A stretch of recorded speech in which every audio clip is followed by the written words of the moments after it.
It's been 3 years, but it is finally time to find out who the best in the world is. Welcome back to the Rocket League World Championship. This is day 2. Day 1 started off in style, with many teams coming out of the gates hot, swinging, sending many teams to the 0-1 side of our Swiss stage. We'll see all of those teams play again today across 2 different streams of Rocket League action. Welcome back. I'm Waypunk. I'm joined by T-Bates, Mr. Dazarin, and Stacks. Got the closers on the opening here, gentlemen. How's it going? We had to switch it up a little bit, you know? Yeah, right. Oh, gosh. Me and Stacks, we were used to it. We should have tweeted out a gift for this one, too. We didn't think about that one. You know what? There's still time. Don't listen, okay? All I know is we got some banger matchups. We had a really good one yesterday. I mean, me and him were on 0-1 Carmine Corp. 0-1 came out with a good showing. Obviously, we'll talk about that a bit later. But now we see teams starting to kind of get a feel for the environment that we're here in the pavilion. I want to see what they come out with today. Yeah, no, I mean, Bates. I mean, we saw a hot start from a lot of teams yesterday, but this is a marathon, right? Just making it through corner one's not going to be the difference maker here. You got to keep the momentum going through right. Day 2 This and on. Swiss stage is completely different from the fall. It's not just bang, bang, bang all in one day, all in the span of 3 to 4 hours. Right. It's a day-to-day event. It's about the preparation you do after you win your match, after you lose your match, how you go back into the locker room, into the film room, study with your coaches, practice, and then get to a new mentality, new day. Yeah. Everything can change. It's a marathon wave. Day 2, baby. If you missed Day 1, let's get you caught up on how this whole thing works. Quite a complicated, long, drawn-out format because we have a 2-week World Championship. If you don't believe that they're the best team at the end of this thing, I don't know what to tell you. We had round 1 of the Swiss Go Down yesterday. You can see all those matches that happened, and then we have now populated that second column here of our crazy spaceship Swiss format we got here. If you're in the green, you're doing well. You won your matches, and you have a chance of getting into those green wins at the top. 8 teams out of this Swiss will advance to the group stage, where we will see the teams face off against the main event squads. 4 teams out of the 8, 4 will be in each group here. In Group A, we've got Moist, Endpoint, BDS, and Energy waiting on the results of the wild card. We'll see 4 of the teams from the wild card play against them. That starts next week. Also in Group B, we'll see more teams go through this double elimination group stage format. G2, Furia, FaZe, and Falcons. This one's the group of death. Oh, yeah. I mean, both of these groups are really close. Obviously, I'm going to be looking at that Group A personally. You know, you talked about it, right? Okay. You get the best teams to come out the Swiss. Well, I hope so, because whoever gets the general NRG, they're going to need to be the best. That's all I'm saying right there. Yeah, don't need that copium. Yeah, and what a reward. You go 3-0 in the Swiss, you get the #1 seed out of the wild card. Yeah. Furious waiting for you. Good luck. It only gets harder. This is the thing about Swiss, right? The better you do, the harder the matches get. I mean, that's kind of the whole format here. All of these teams, though, are just trying to make it to Championship Sunday to play in this single elimination, as punishing as possible. Best of 7s, but still no room for error here, Bates, on Championship Sunday. Championship Sunday, that's when the marathon becomes a sprint. Everything happening all in one day. We've got 8 hours potentially, probably 7 to 8 hours. You make it all the way to the end as a gauntlet. It's about endurance. Everything that you've built up for the whole entire year comes up today. And to be honest with you, this is probably the first World Championship where all 8 teams, wherever those 8 teams are, have a chance of winning. That is incredible. That shows how far Rocket League is really Every single one of them has a chance of hoisting that trophy, but a 21-game sprint potentially for them. 3 best of 7s they got to win, and each one of them basically a $100,000 money match. Take a look at the prizing that is available here for our teams competing today. A top prize of $600,000, 200K difference between first and second, Stacks. Yeah, unbelievable. The first place prize for this World Championship alone is more than the first place prize for the first 6 World Championships combined, and like half of the 7th added on top of that. It's just absolutely insane how much is on the line here. The most lucrative money match in Rocket League history right at the end. And with the most prestigious title in the world on top of it, barring the prize pool. Everyone that showed up who made it, who was successful enough to be one of the top 24 teams in the world, making at least 20K for being here. Let's talk about the teams that are in that wild card, though. Rolling things back to that Swiss. We got a long way to go before we're at Championship Sunday here. These teams are competing today. You'll see every one of these teams at least once today across both streams here. Yeah, exactly. And the big thing is you want to see how people are doing and handling the Swiss. Like you said, this is trying to get the best teams possible. Everybody's playing best of 7s. There's no room for error, but even if there's that case, you still have the tactical timeouts available. There's a lot of strategy getting involved. These teams have been practicing for a while, and we've seen how things look at the moment with our first matchups of the day today. But as things continue on, I mean, there's room for this to get really wacky really fast. If you joined us in the fall and you got to watch Tokyo Verdy play there in Sweden, just a reminder, they are now currently renamed as Senbei Esports. Their logo is the Octane there in the APEC region, so if you're wondering who that is, just a reminder, that team is here competing, realizing the boys trying to make a run. But let's talk about what happened yesterday, because plenty of action went down. Were there really any surprises yesterday for any of the matches? I mean, I told them to put no surprises down there on the bottom. That's my opinion, though, Bates. Surprises? You were surprised yesterday that the club didn't just roll over. I wasn't surprised. I thought the club was pretty good.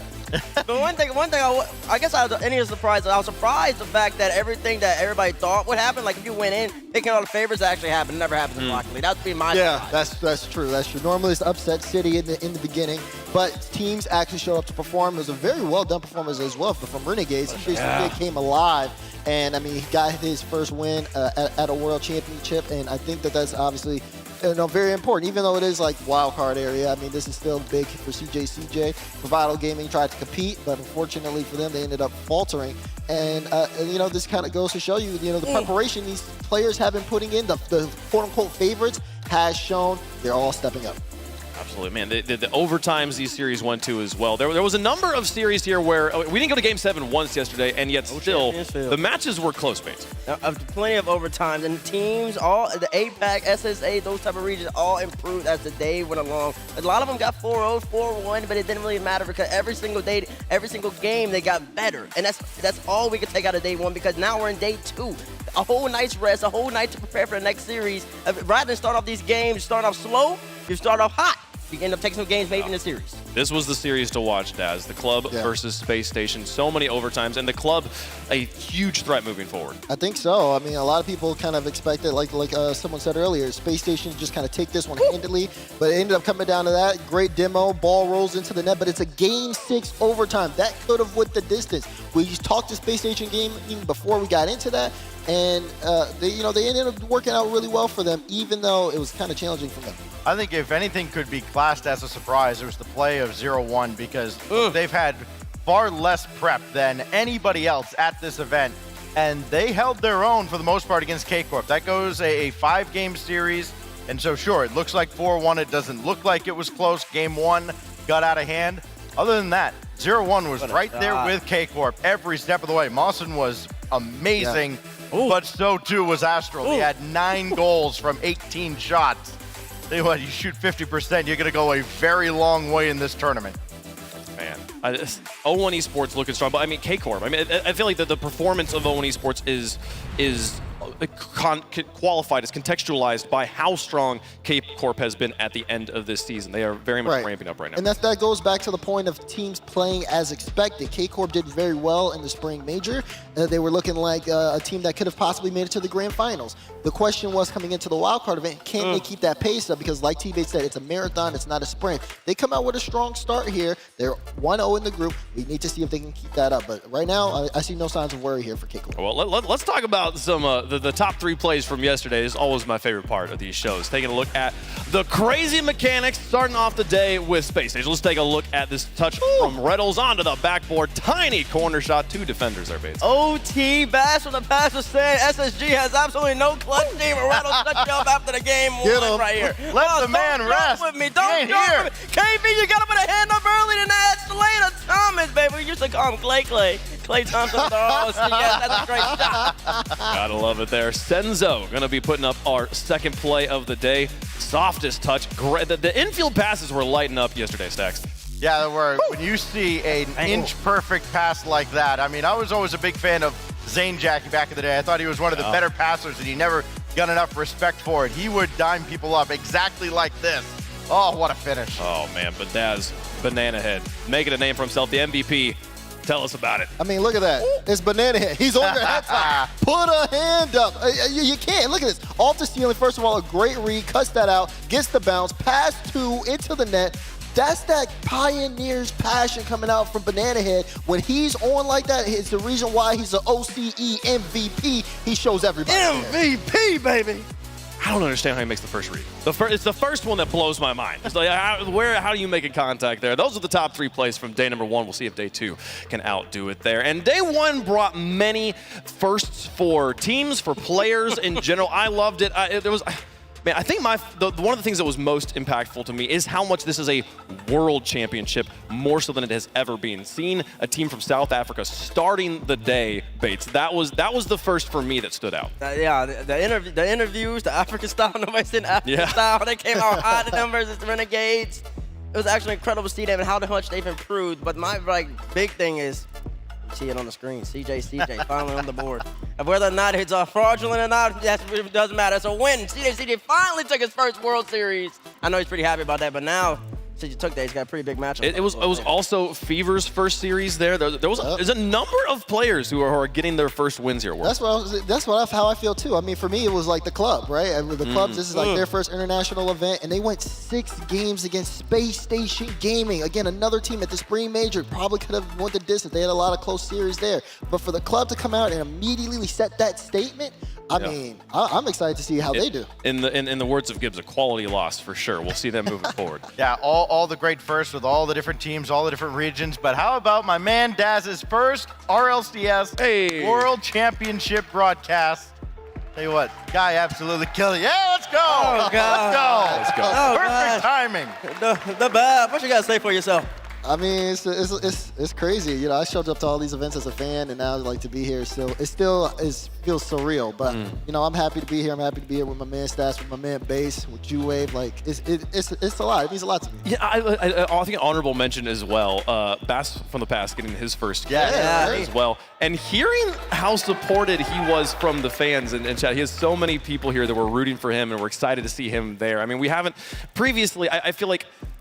It's been more like people are brought on in the beginning of the season. By the time we get to Worlds, like the fans are used to the casting team to some degree. That was actually kind of a first for me to hear the fans be like, "We're so excited about this person," and to remind us where we started. Rocket League, it's a global icon at this point. Tier 1 esport as far as I'm concerned. But we started Stacks as a community in small groups of passionate people that just love the game. Yeah, and going way back to several years ago. I mean, this has been kind of a journey, 6 years, almost 7 years. In the making for some of us, trying to kind of climb that ladder, coming through the rival series, and now here we all are, all together and still growing as a team as well. Yeah. And we've even found a way to get Spaceman in here somehow, just by some fluke. Security just not really doing their job, but you know what? We love Spaceman. He slipped past security and then he started talking on the mic and they were I know, he's too right? good. We can't take him out. Somebody tackle him. Love seeing Mr. Sean here. All right, well, let's talk a little bit about the teams who are here and the results that they were able to put up yesterday. Let's take a look again at the Swiss format and the results that have happened yesterday. You can see all the matches that went down. And what it really is important here is in that second column there, in the green box at the top where it says 1-0, these are the teams that won yesterday and are currently undefeated. Underneath them are the teams that lost to the teams in the green box here. So the question, you can see it down at the bottom, best of the best, worst of the worst. Bates, if you're looking at the teams in the green, the teams that have yet to lose, who's in the roughest position right now? The roughest position? Ooh. The roughest would have to be Team Secret in a way because they started off so slow. They started so slow with like a highest. Now, of the teams that are in the top, the teams that won, the teams that won, that's the first match, easy. Easy. SSG versus V1, they somehow ended up playing each other right off the rip. They don't even get to wait a second. But who's in the rough position? Like this is you gotta play V1, you gotta play SSG. Is one of these teams? Who's taking the L basically? Like for me, I would say Renegades. Because Renegades is the bad spot? Yeah, because Renegades play K-Corp. Like I love CJ. CJ popped off, but he really gonna have to pop off to stop K-Corp because K-Corp didn't really show too much of a struggle there. The only other team I could think of maybe is probably Dig and Optic because I think Optic should go into that. I got big question mark Stacks about Semper right now. I think Pioneers looked strong. Obviously, hard to know, but we saw Semper on the B stream for a little bit. I'm curious about how Semper. Well, yeah, both Semper and Pioneers are teams that nobody's ever going to respect for whatever reason. Like everybody's going to look at Pioneers and like, oh, it's an OCE team. I'm like, yeah, it's the OCE team that dominated BDS in London. Like, hello. And Semper, they're always kind of looked at as that team that Archie kind of got there, and now this squad is kind of benefiting from all of his hard work. But No, they looked pretty good yesterday, and I think that they've got a lot to prove still. But I have to kind of agree with Bates. V1, actually, in that match, they might have the toughest of these matchups because PlayStation, they played already against a very physical, demo-heavy team. So they're ready for what Calm's going to throw at them. They're ready for what V1's going to throw at them. They're already warmed up for their match. Are they warmed up? We had 24, like 12 hours. They've slept since that game. Yeah, that's the thing though with V1, because every single major that V1's been in LA and in London, they've always started off so hot, and they played both their games on the same day. So they go bang, bang, they already got top 6. Now they play one series, and now they got to wait. And usually after they wait a game, wait a day, wait 2 days, really don't matter how many days they wait, they come back, they don't look like the same team. And all of a sudden they're playing the land boys called SSG. And SSG, we all know, as the tournament goes on and proceeds, SSG gets better and better and better to the point where they're basically moist level. They just keep losing against. But there's a problem though, because they went 6 games against the club. That's a great team. But that's a 3rd seed of Sam. And you're talking about a team that was top 4. Time out. Top 4. Where's Jordan? Yeah, Jordan, I know you're watching. All that gas up about Furia and Yan. All that gas Why are we talking about Furia and The Yan? club took Furia to game 7 3 times in a row. My So if God. Furia's that great, that means the club's great. That means SSG took out a great But team. V1's better. That's the point. They Than were SSG? top 3. Yes. In what world? In the world that we live in. No, they're better on they're better on day ones, I'll tell you that much. They ain't better than SSG. Listen, we're going to have to see that match. We'll find out. We'll find out. In the 0-1 teams, though, more positive argument here. For the teams that lost yesterday, who's looking the best? That's easy. The club. That's just the simple. The club. I mean, like, you go 6 games against SSG, you play What a segue. Bravado in that matchup. I mean, boom. Is that like I feel like club are going to be 1-1. No problem there. Any other? I mean, Secret comes to mind. Any other? I mean, teams 0-1. I think that they looked very good for a team that, again, had very little prep coming into this. They come in, they have to play K-Corp, who, they're still feeling probably hotter than the sun after the way they finished the spring split, finished at the major.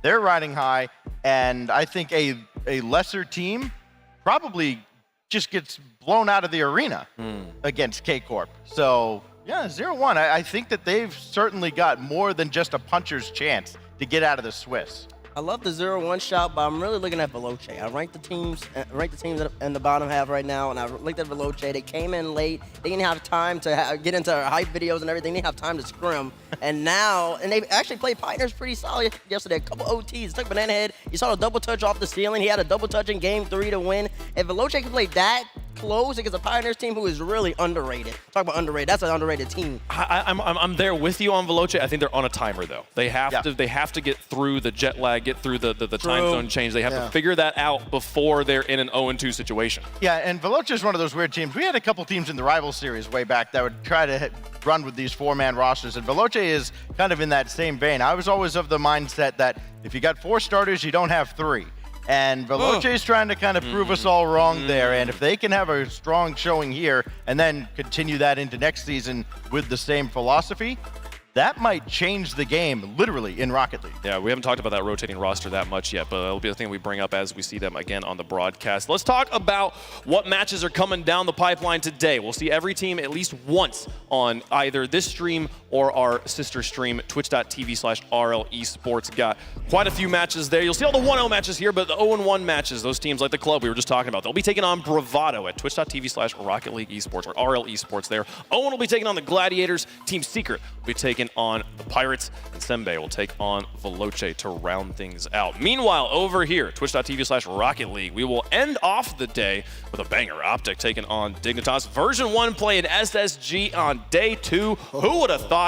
I know, this is crazy. Swiss is amazing. K-Corp will be playing the Renegades as well, but we're going to start off the day with Pioneers. We saw them at the end of yesterday. They'll start off the day for day 2, facing off against Semper. Oh, man.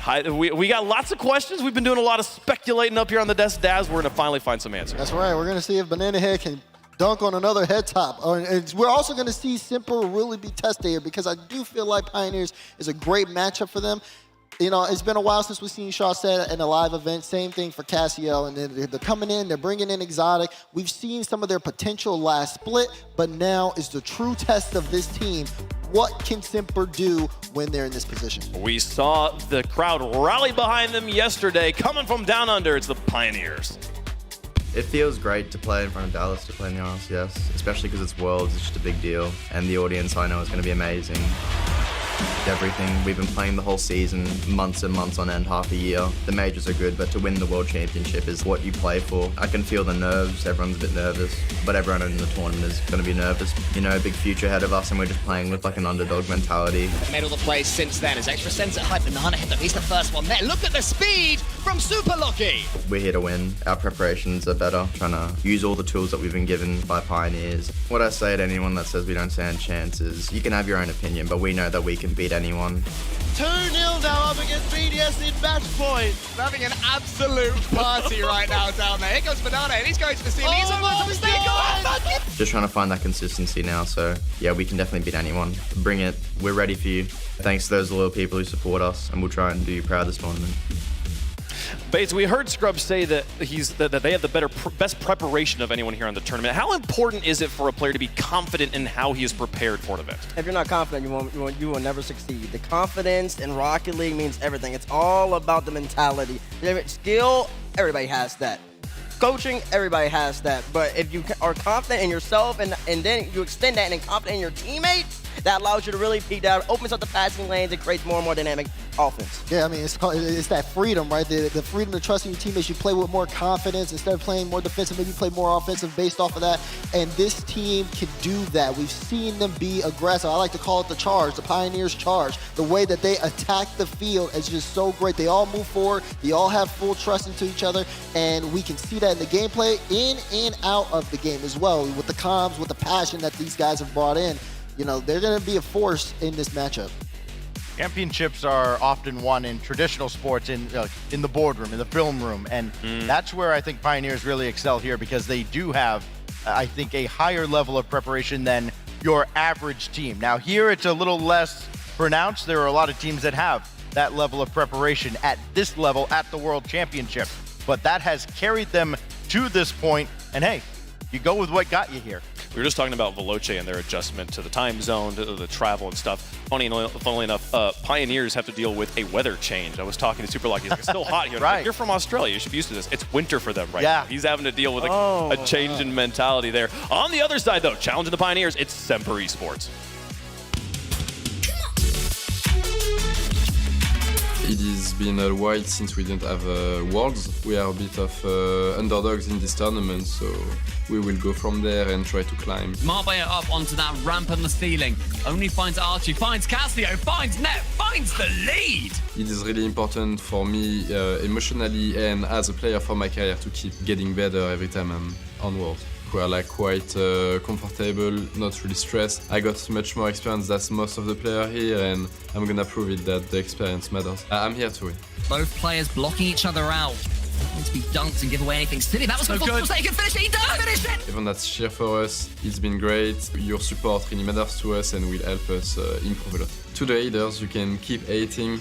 We don't really care about it. It even gives us a strength and more power to us. Semper 100% has fans at home, and yet you were mentioning earlier, Stacks, that they have struggled to get any respect up here on the broadcast from any of the other teams. Why is that? I think it's because a lot of people look at this roster, they kind of almost stumbled backwards into this spot, into the World Championship. They hung on by a thread to get to this point. People forget, they were more than just Archie throughout the whole season. He's on the loan, of course, with Endpoint now. And so Exotic steps in. Exotic, I've always highly rated Exotic. I think he's one of the better French talents out there, and I thought he was a great fit for this roster when they were starting to think about who they're going to replace Archie with. I think they've struck gold. It's just a matter of getting up to speed and peaking at just the right time. I think this would be an opportunity here.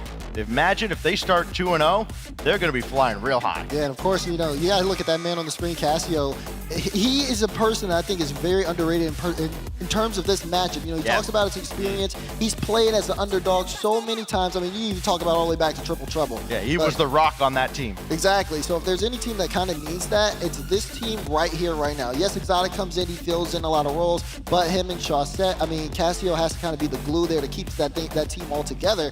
And if he's he's talking, the way he's talking in these interviews, saying, you keep hating on us. He's here to win. He's going to show it in this match. Cassio and Chaussette, the only two Worlds veterans on the stage right now. Everyone else playing at their first World Championship here in Dallas. And that veteran mentality, I think that we were talking about, I think that the Pioneers has an edge with the crowd. I think that they feel an energy right now. They are to some degree audience favorites in this matchup. Yeah. But Cassio and Chaussette have the confidence of, we've been here before. What does that do for their team? It gives them that ability, that steadiness. First off, I just want to really point out that I'm glad they found their jersey. They must have been together. And number two, it gives them that a little experience. I know people try to throw out experience these days, but that does matter to a certain extent. It's about having that poise and is letting your young player know that it's gonna be all right. Sometimes it doesn't go our way, but we can always adjust, even when the crowd's against us as well. And Semper, they're really on a little redemption arc right now. Yeah. They had a little bit of turmoil with Archie. Archie gets loaned out, pick up Exotic, and they picked it up. They haven't necessarily got back to that level, but they've still been playing decent enough to get here. For fans of Rocket League who maybe don't specifically follow KCP or Semper, is there a player versus player matchup we could point out for them to be paying attention to? What dynamic, what challenge is this match going to come down to? Well, I know a lot of people rate Exotic very heavily. I think, if you're looking at Exotic and Banana Head to kind of step up, I think that's a very good call. But also on the other end, you have Super Locky and you have Chaussette. Everyone knows Chaussette's ability. They know the potential that Chaussette has, and in terms of his mechanical ability, Cassio has his moments as well, but a lot of people are talking about Exotic and Chaussette. So for me, I'm like, okay, well, if one of these guys really starts to get back into that form, then maybe that could be a tide shifter here for Semper. But I mean, for me, it's like Pioneers, that their ability and the way that they've been moving momentumly, in terms of the standings, I mean, they definitely have the edge there. I mean, Chaussette's been here, I think, since Season 4. I think Season 4 was his first World Championship, and his performance has always been, it's a roller coaster. It's, again, like you said, he has the mechanical ability. We know that, but are we going to see it? He's always a question mark for me. Yeah, he's had quite the career, because he started out as the defensive wizard on his team, going back to the Red Eye days. Yeah. And everybody's like, okay, so great, he can play defense. Cool. Who can't? And then all of a sudden he became a striker, and it's like, okay, now can he put it all together? And the answer has been at times absolutely yes. And then it's just a matter of getting the right team around him. I think he's got the right team around him now. Remember, they're 1-0. I mean, people look at this team like, okay, they don't deserve to be here. No, they're 1-0. They've got a realistic shot at being 2-0. At that point, you've got a foot in the door of the next stage. You're 4 games away from being a 3-0 team and facing off against Furia. Congratulations. Yeah, great to have you, right? But they got to get through KCP first. Let's check out the Verizon fan vote. See what you guys think at home. Hashtag KCP or hashtag Semper, depending on which team you're supporting here. We'll just go down the line. Start with you, Mr. Stacks. Who's taking it? Boy, oh boy. Everything in my heart tells me that I should pick Pioneers. I think that they have a lot of momentum, especially with all their confidence. But the numbers tell me Semper. You've got Exotic and Cassio shooting over 45% coming into this matchup. If they keep that going, I don't think Pioneers can keep them off the scoreboard. I got Semper. That's crazy, because for me, there's a lot of things talking to me right now. It's my heart, it's my brain, it's those loud fans behind me. I think I'm going KCP. It's just that simple. I'm going Pioneers on this one. Should really get that checked out. I like that you didn't specify which one swayed your vote which direction, but just this. It was all of them. They were all in sync. I had to go with all of them. The math led us here. What about That's right. Fates? Listen, Pioneers, I think it comes down to Scrub versus Chaussette. Chaussette holding down the back line. Scrub's going to be up there creating a havoc. And the offense that you're talking about, Stacks, it won't be happening because the Pioneers will be having the pressure the whole entire match, and the Pioneers will roll past them. Roll bomb taking KCP. KCP there. I think, man, as much as I love this KCP roster, I think the veteran power of Cassio and Chaussette is going to make a difference in this one. So I'm going to take Semper in this one. There we go. How does the chat feel about it? The only two people with sense on the end of the table. We'll see what happens. Looks like the chat's with us. The Pioneers are going to charge. You're talking about the old guys, the young guns. They're going to go in, they're going to do work. That's right. Hey, can I take back what I said in the world's first segment? No. No, absolutely not here. But hey, KCP continuing to be the fan favorites. Can they handle what Semper's about to throw at them? A battle of the gold teams. One of them going to be 2-0 after this. Semper Esports taking on the Pioneers to go 2-0 in the West. Let's head to the Verizon Skybox with Turtle and Spaceman. Good morning, you saucy little salamanders. Hope you slept well, because this one's going to be an interesting way to kick off the day. A middleweight fight between KCP and once more Semper. Not the saucy salamanders. Welcome in. You really had to do them like that. The saucy salamanders. Yes, indeed, we've got quite the matchup in front of your eyes. Pioneers, Semper Esports. I think we go the distance, Spaceman. I really do. I mean, I would love a Game 7. You know me all day, every day. But for the first match of the day, day 2 of the wild card, it's going to be a fun one. I'm interested to see how the transitions will be for Semper. Of course, Archie, who had been on loan for essentially 7 or 8 years at that point. And now, again, a different look, but we've seen Exotic before. Most notably, I believe, last time, if memory serves correctly, on Trainhard, how good that team used to be, going against the likes of Dig on Coliseum. But now, Kansas City Pioneers, the only ones in their way. Both these teams starting off 1-0. Yeah, and they started out with sweeps to their names, 4-0 for both sides. We obviously saw Pioneers at the end of the day, as well as Semper at the end of the day, closing it off. And now starting it off, and we had some crazy shots coming out of Semper, looking to break through the Pioneers defense, which seemed to be just impenetrable before against Veloce. They were blocking every shot. The third man rotations always with perfect timing to get into the spot that you need to, finding pre-jumps. They were really filling the gaps there on the defensive side. Yeah, I was a little bit surprised by the Twitch fan vote. I'd expect a little bit more support for Semper, though granted, Pioneers have a die-hard fan. Oh yeah, you can hear it. Yeah, you can't blame them at all. It's a fantastic organization all throughout, but Semper looking better as of late, bit hot and cold streaky at times, but so far in Game 1, again, not a much fanfare. We saw a lot of 4-0s yesterday. Do you think we're going to see the same trend going into I don't think so. Obviously, with the Swiss format, things are designed quite literally for teams that are feeling themselves, feeling good, to go up against other teams that are also killing it. And you can see it right here, as both of them have sweeps to their name. So I expect a lot. And if we're going to talk about yesterday's performance, I think from the Pioneers, they were a 3-headed dragon, Spaceman. They had solo plays from Banana Head, which actually ended a 6-minute OT. They had constant aggression, even on low boost. And the defense, of course, was made of steel, which was able to stop every shot from Veloce. So those 3 tactics, I think they're going to utilize. And I think the physicality was certainly a reason why Pioneers found success going against Veloce. But early on, it really has been the defensive stops quickly by Pioneers. On the other side, similar stories there. Semper cutting down the ball quickly at midfield. We'll try to poke it out towards the corner as Banana Head corrals this. Ooh, there he goes. Back upfield. Plenty of boost in his tank. We'll dump it right back down. No center for the moment. Very hesitant for Pioneers, looking for that infield pass to open up, but it's been these isolated challenges that have kept Semper upfield. And I talked about the Pioneers and what worked for them, but if we want to go the other side for Semper, things that were very much in their favor in their matchup against Team Secret were the corner plays. They were winning so many challenges like we just saw there in the corner that would, instead of going back to their own side like we did see here, it would actually pinch out into the midfield, Spaceman, and that's where a lot of plays developed for Semper, from the corners, then into the midfield. They start to stretch this ball laterally, a couple of extra wins, and Pioneers tried to set something up towards the backboard, but it escaped down, and Shawset was looking for possession, could not maintain it. A big 50 does go the way of Semper, but this should be relatively easily handled. But we see this continued pressure. A lot of boost management right now at the midfield line. Semper basically throwing 2 up at a time and playing that zone offense. Oh, look at the space so often.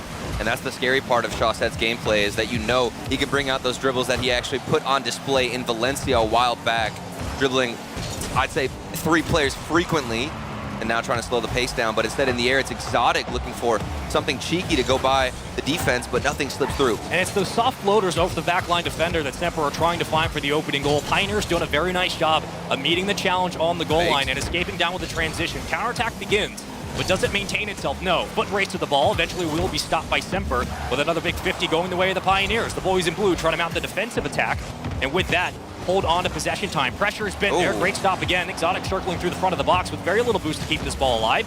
But his teammates are in there for support, and Cassio will send us to the adjacent side. And while there are a couple of moments of space given to Semper, for the most part, the Pioneers are doing a good job for being as stuck on defense as they are at throwing somebody forward, having one player at least contest a shot, find a challenge. That one is definitely wide, and then it slipped past. Cassio couldn't get the follow-up, and we're still dealing with so much Semper pressure on the Pioneer side. We've killed about 4 minutes of gameplay, 60 seconds to go on the clock. A couple of quality shots from both teams, but not an opening goal. This could change things. Banana Head sharply off the backboard. It's centered. Lockett will keep it high. Here comes Scrub. Follow-up not there. Exotic with a nice clear.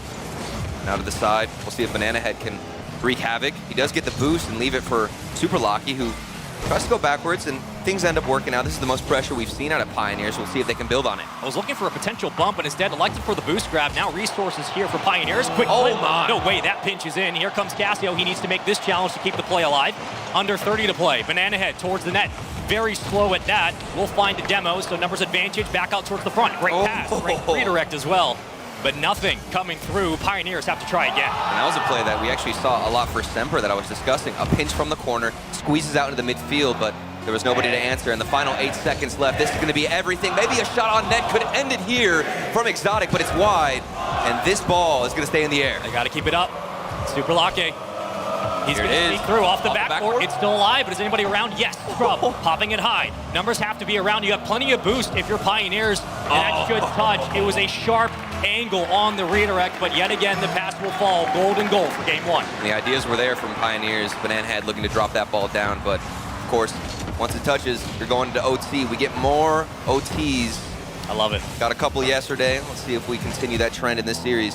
I love when we start to swing these OTs. Yeah. The series does go on. Oh. It's such a tall task to ask for these squads, playing so many games in Swiss bracket. A couple extra extensions, and the rebounds will be there for the Pioneers defensively. They've done such a great job at winning some of these 50s on the back wall. Counterattack begins off of that.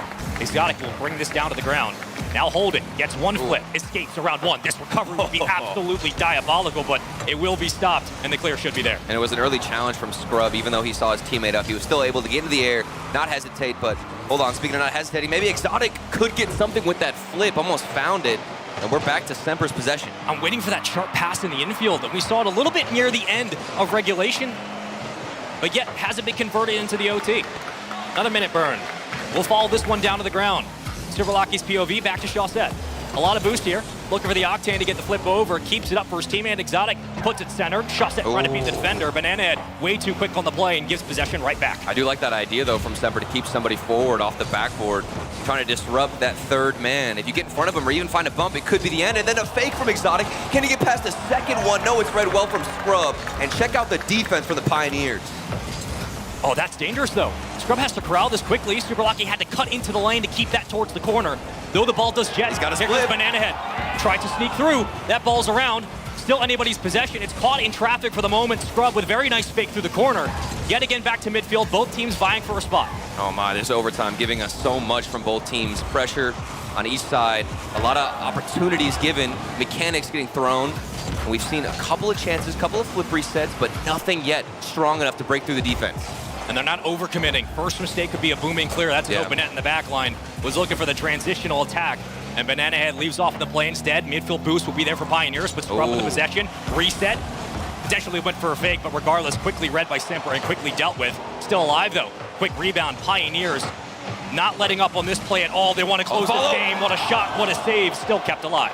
That was a good touch from Exotic, pre-jumping to get that one out of it. Best chance we've seen from Pioneers. If it was a little bit more accurate, maybe some more power to the top corner, we could have ended it early in this OT, but instead we continue on. And Super Lake had rotated out. It was up to Banana Head to be the only one at midfield to be a defender. So now falling back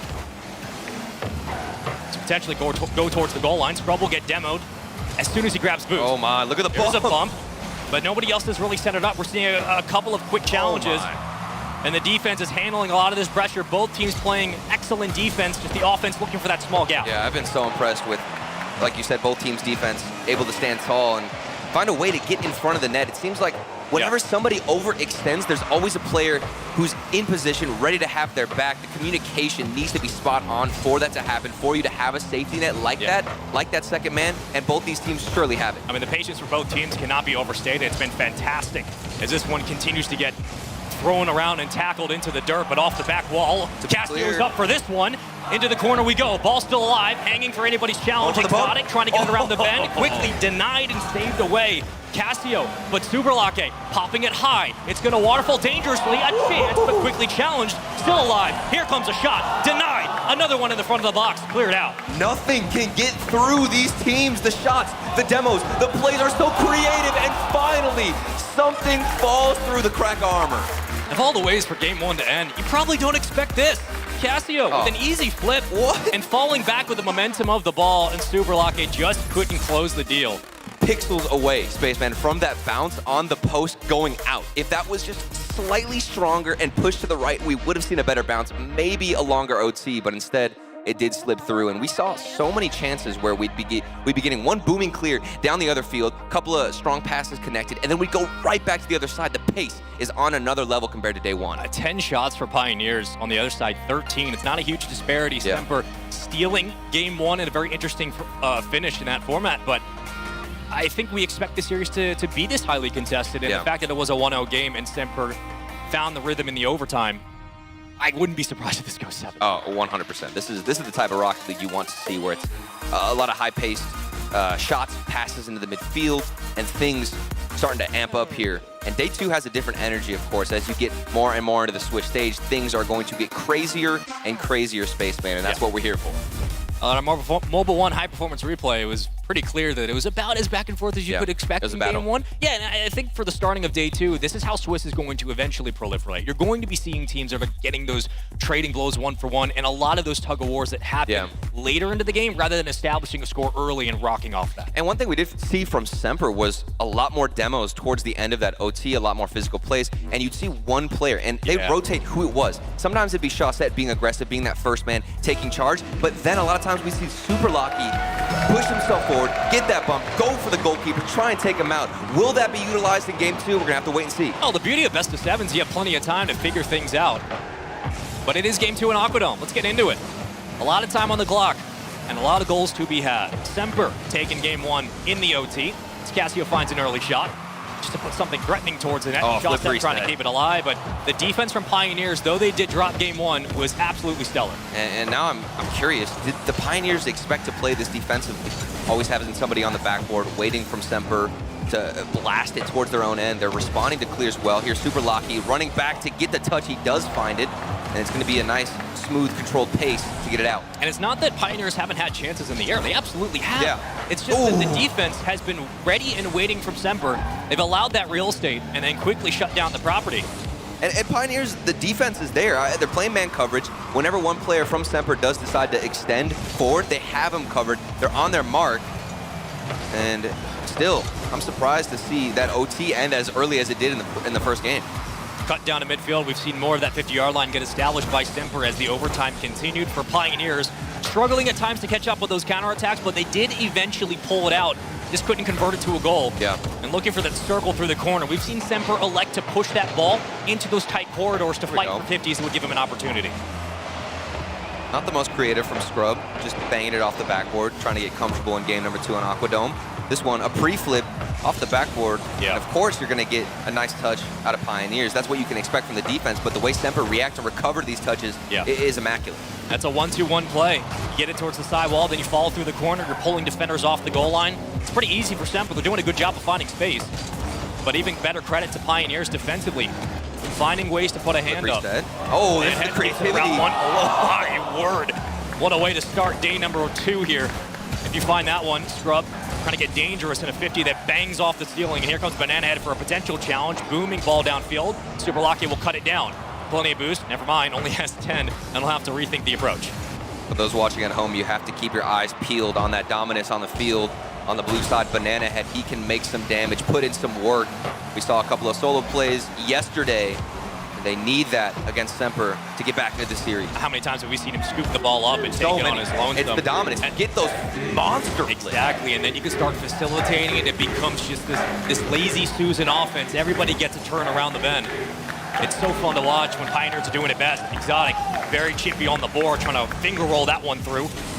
Quality attempt from both teams. Cassio was potentially looking for a dunk, but nothing as of now for Semper or Pioneers. Very reminiscent of game 1. And the really interesting thing about this matchup is as I was looking through the replays, looking at the stats, they don't use a lot of boost. These two teams are very comfortable with hanging on low boost, like you'll see Banana Head here. He just picked up the 100, but he was on 0 boost prior, and that's the same strategy that Semper utilized. They'll keep chasing the ball and don't prioritize the boost at all. So when you see players overextend out to get a corner grab to get the midfield boost, how important is that now in these rotations given the play styles of these two teams? Oh, it's crucial. You need to get that boost a lot of times when you're rotating back, but still maintaining some level of aggression without any boost, that's really impressive. Potential pop shot. Super Lockett couldn't find the angle. 2 members now pushed up, potentially 3. Pioneers stressing the issue. That's around, and what a challenge and a read. Super Lockett finds finds the goal. Eventually, the defense from Semper will fall. It's a double commit. You saw two players there, Castillo and Chaussette, in the same exact spot, and that's why the rotation back was slightly delayed, couldn't get in front of it. A midfield pass comes through, and the Pioneers strike first. And those are the moments where Pioneers do such a good job of boost management, getting upfield in the offensive third, immediately flying up with the free jump, knowing you're going to have to meet that pass. And that's a difficult thing whenever you're the third man. A lot of times you will try and go into the midfield, try and take the boost, run back, but you want to stay patient and be willing to push up without any boost because you never know when that ball could slip through. Turtle, your words are so handsome. No, not as handsome as you, Spaceman. Here we go. Off the backboard, maybe something. Semper, they've gotten less creative as time has gone on, just banging it off the backboard. Maybe that last OT goal gave them too much confidence because not seeing too many stylish plays out of them.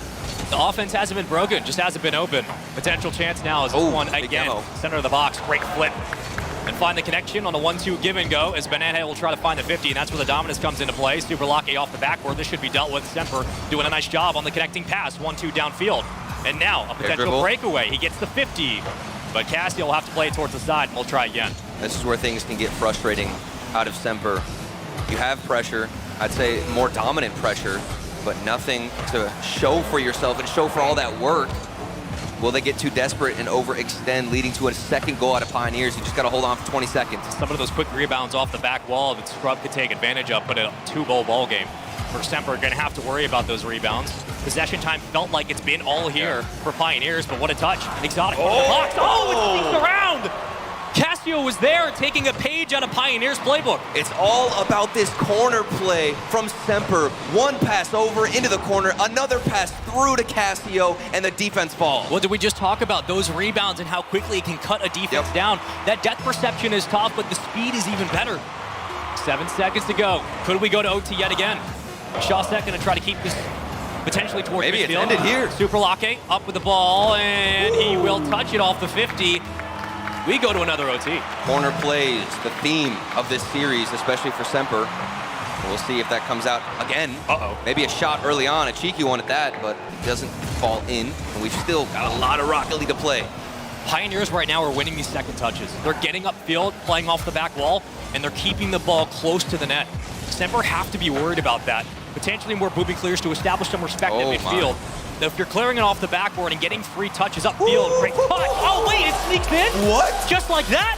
Exotic from the side wall just takes over game 2. And he's going to steal game 2. Pioneers were dominant this entire time. You get into OT and you hit a butte like this. Exotic putting the team on his back. We're trying to orchestrate this whole narrative, talk about the changes, what needs to happen. Break it down analytically, but no, it's just one giant aerial, top of the box, and it's in. Sometimes you're a spot-up shooter.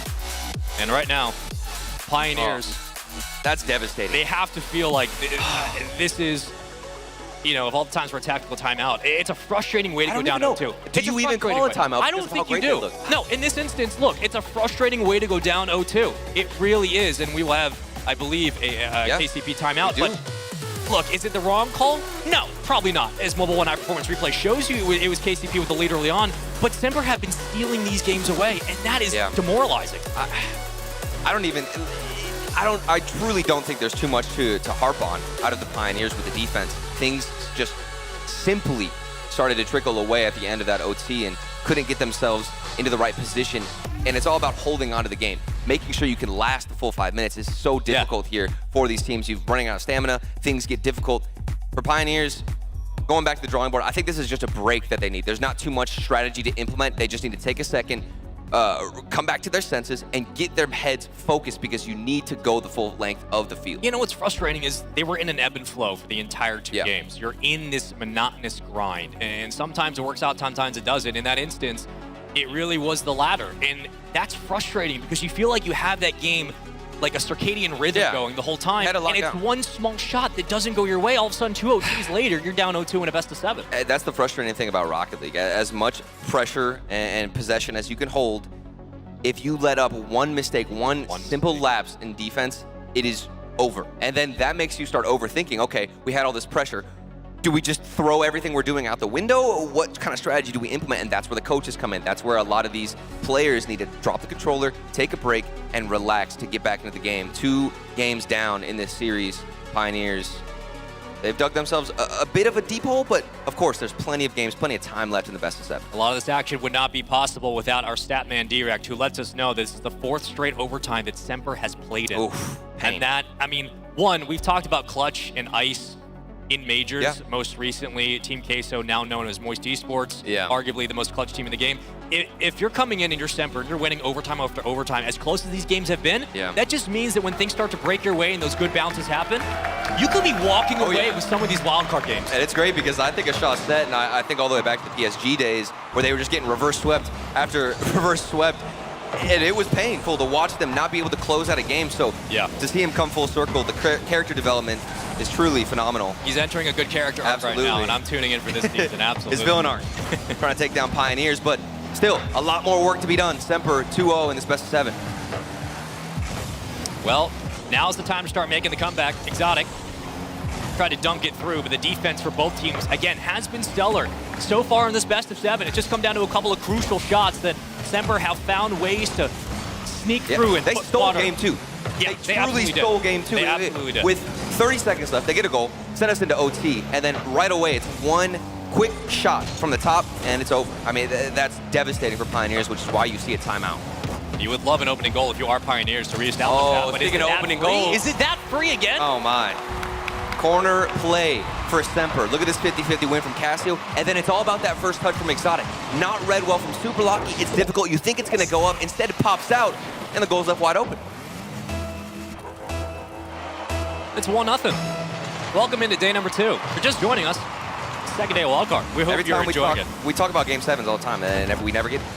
We just need to We're going stop. to get it this series. We need to stop. We're going to get it this series, okay? It's too late into the year for Caster Curses, but at this point in time, the offense has to be as good as it's been for KCP. It certainly can be. We'll see how things play out for the moment. About a minute and a half burned here in game number 3. So far, a 1-0 lead. Banana Head potentially finds Scrub in the wing if necessary. It was a 1-2. And Super Lucky will cut it down to midfield. The rotation begins to unfold. Pioneers now looking for boosts as they swing back into the play. That demo from Casio is huge, though, taking out the third man, and it actually doesn't even matter. They managed to do it themselves. 2 players. They didn't need the third, and simply put, Pioneers destroying Semper on the defense. Hey, so Exotic went up for the touch, and then as he falls in, gets bumped, knocks off Chaussette. Wow. It's wide open, and Pioneers had to kind of force that goal through, and I think that's important because, again, it gets them right back into the game. And that's incredible because sometimes that third man will get demoed, and you actually opt out of being aggressive because no third man can come in to crash and get the winning shot. They didn't even need it. It was a big punch downfield, potentially a second. Super Lucky had overextended, but didn't have enough boost to go up and meet the potential redirect that could have happened. As Cassie will try to play it off the backboard. He knocked right back down, looking for the dunk. 2 have to commit for KCP. They do find the save. And a foot race towards the corner. Plenty of boost here for Exotic. He should find the clear. Maybe laterally will move this ball back down to the ground. Banana Head will see you in 2 seconds. Super Lucky popping it high. Easily read by Semper.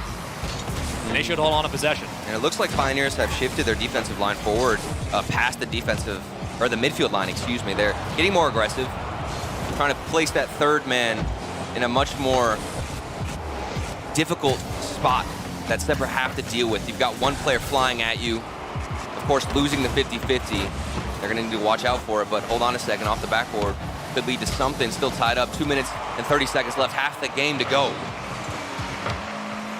We've seen this ball move more and more towards those backboards. Casio trying to cut it quickly. Get just above the last defender. Ooh. That clear does help Pioneers. Now towards the back wall. Semper going to try to play this individually, but Scrub cuts it down. There's no boost for the moment. Banana Head really the only one in the vicinity to potentially keep this alive. Oh, but hold on. With such little boost and the counterattack not really flourishing, I mean, it's way too easy for Semper. And this is Exotic alone in the midfield. He gets past one player, which started with a smooth first touch to get some control, win the 50-50, land and recover on the sidewall. Then you outpace that third man who was prepared the entire time. Semper looking good. It's these goals that are so, I know for Pioneers, frustrating because Scrub has no boost. He can't get back to the net. But you have to be faster on that challenge. You have to be. And you're thinking in those moments, like, if we were just a little bit quicker in our reads, maybe this is a different game. Chaussette from the ceiling, a dunk that could have made this a 3-1 game. Banana Head looking for the recovery. It's still alive. Here comes Casio, and he just puts it away. And at this point, you can see that the speed from Semper is far superior than that of Pioneers. Nobody even up to challenge. That Scrub is running back as that third man. Gets a touch on it, but he's not there in time. Semper utilizing the pace and making him pay. Surely not. Surely not a 3-0 series lead. The Rocket League gods have not been kind yesterday. Some demos, we trade them back and forth. Now 2v2, back to full strength. Oh Exotic, the assassin inside the Trojan horse. It's 4-1, and Semper are running away with game 3. And it's from a 50-50. The challenge department from Semper is superior. They win the challenge. Then the speed kicks in. They're able to win the second challenge. It's a pass across. This is just better Rocket League, and you know Pioneers have what it takes to recover. We're just waiting to see it. Uh-oh. That would have been a goal for Pioneers, but they got demoed. And now they don't have enough up. But there's still time. Yeah, I'm a believer. Absolutely. I'm bringing the copium. For Pioneers, it's going to take one swing, but I think if you're going to come back into this game, you would need to go within the next 100%. Because but then you're playing off kickoffs alone, then positioning, et cetera, et cetera. Yeah, and you can see that from Banana Head. I think that is going to be the X factor that sparks a lot of energy into the Pioneers team. One player can make that much of a difference all by himself. Banana Head, the MVP from his region, needs to show up. A minute remaining. Can they do it? I mean, this was a comfortable lead built upon continuously, and a comfortable win for Semper if they do hold on to it, which, if math serves correctly, which it sometimes never does given these World Championships, you would think with a 4-1 game and 40 seconds to play, this is potentially a 3-0 series lead. Off the corner. Point. Oh, the speed was there, then the accuracy falling short. So it seems as though Pioneers realize they need to be faster, but sometimes when you overexert yourself, you're not as accurate as you want to be. With 25 seconds remaining, it looks like we will see a 3-0 lead from Semper in this best of 7, sending us to match point. I mean, I think, granted, we have to reiterate the point that Swiss is not double Elam. You don't lose 2 and then you're done. You have a chance. Oh, yeah. But it is very tough. Okay, one for the road from Banana Head. This is what you want to see out of Pioneers, something to energize the boys. Positive points. Yeah. We call it a doggy bag goal in crunch time when there's not much left, but you'll take it. Going into game number 4. It's necessary. You used your timeout already. And this is a game where, in my ideology, you would use it. You would try and throw it out there, but they've already used it up, so you can't take another break. You've got 60 seconds between this game and the next. What changes do you implement? Well, here's the question I'm going to ask you. I'm going to answer your question by asking you. All right. More questions. The old what if I answer with another question? Then the multiverse breaks and the incursion begins. Okay, so looking at that timeout that Pioneers elected to take after game 2, both games up until that had been a tug of war into OT. Right. This one a bit of a blowout. Do you think the timeout helped Semper correct some of their quick mistakes and give them that advantage now? Or is hindsight too much of 2020? I mean, we're talking about the timeout from Pioneers helping Semper in this regard. I think should they have waited to use that timeout till now? In my eyes, in my perspective, yes. I think now would be the perfect time to use the timeout, but you can't think about the past at this point. I do think it helped out Semper because they stole game 2. I don't think that Semper earned game 2. Simply put, they just got a quick break, were able to capitalize, and they won it. However, Pioneers were dominant that whole time. Semper were able to take that 60 seconds, the extra 60 seconds, get more comfortable on the stage, and continue on. Well, you were looking at, I believe it was 4 demos and 14 shots from Semper. It was continuous, and I think also a massive silver lining, if you are Pioneers, is you weren't getting completely boxed out of those rebounds. A lot of it came through the midfield. Some of those quick mistakes on the counterattacks were lack of boost. You have to make those progressions a little bit faster. You have to make those reads a little bit cleaner. But you can do it. It is absolutely possible. And Pioneers should feel like they absolutely have a chance to begin this reverse sweep. For me, Pioneers, there's a mountain in front of them. And on that mountain, there's 2 words.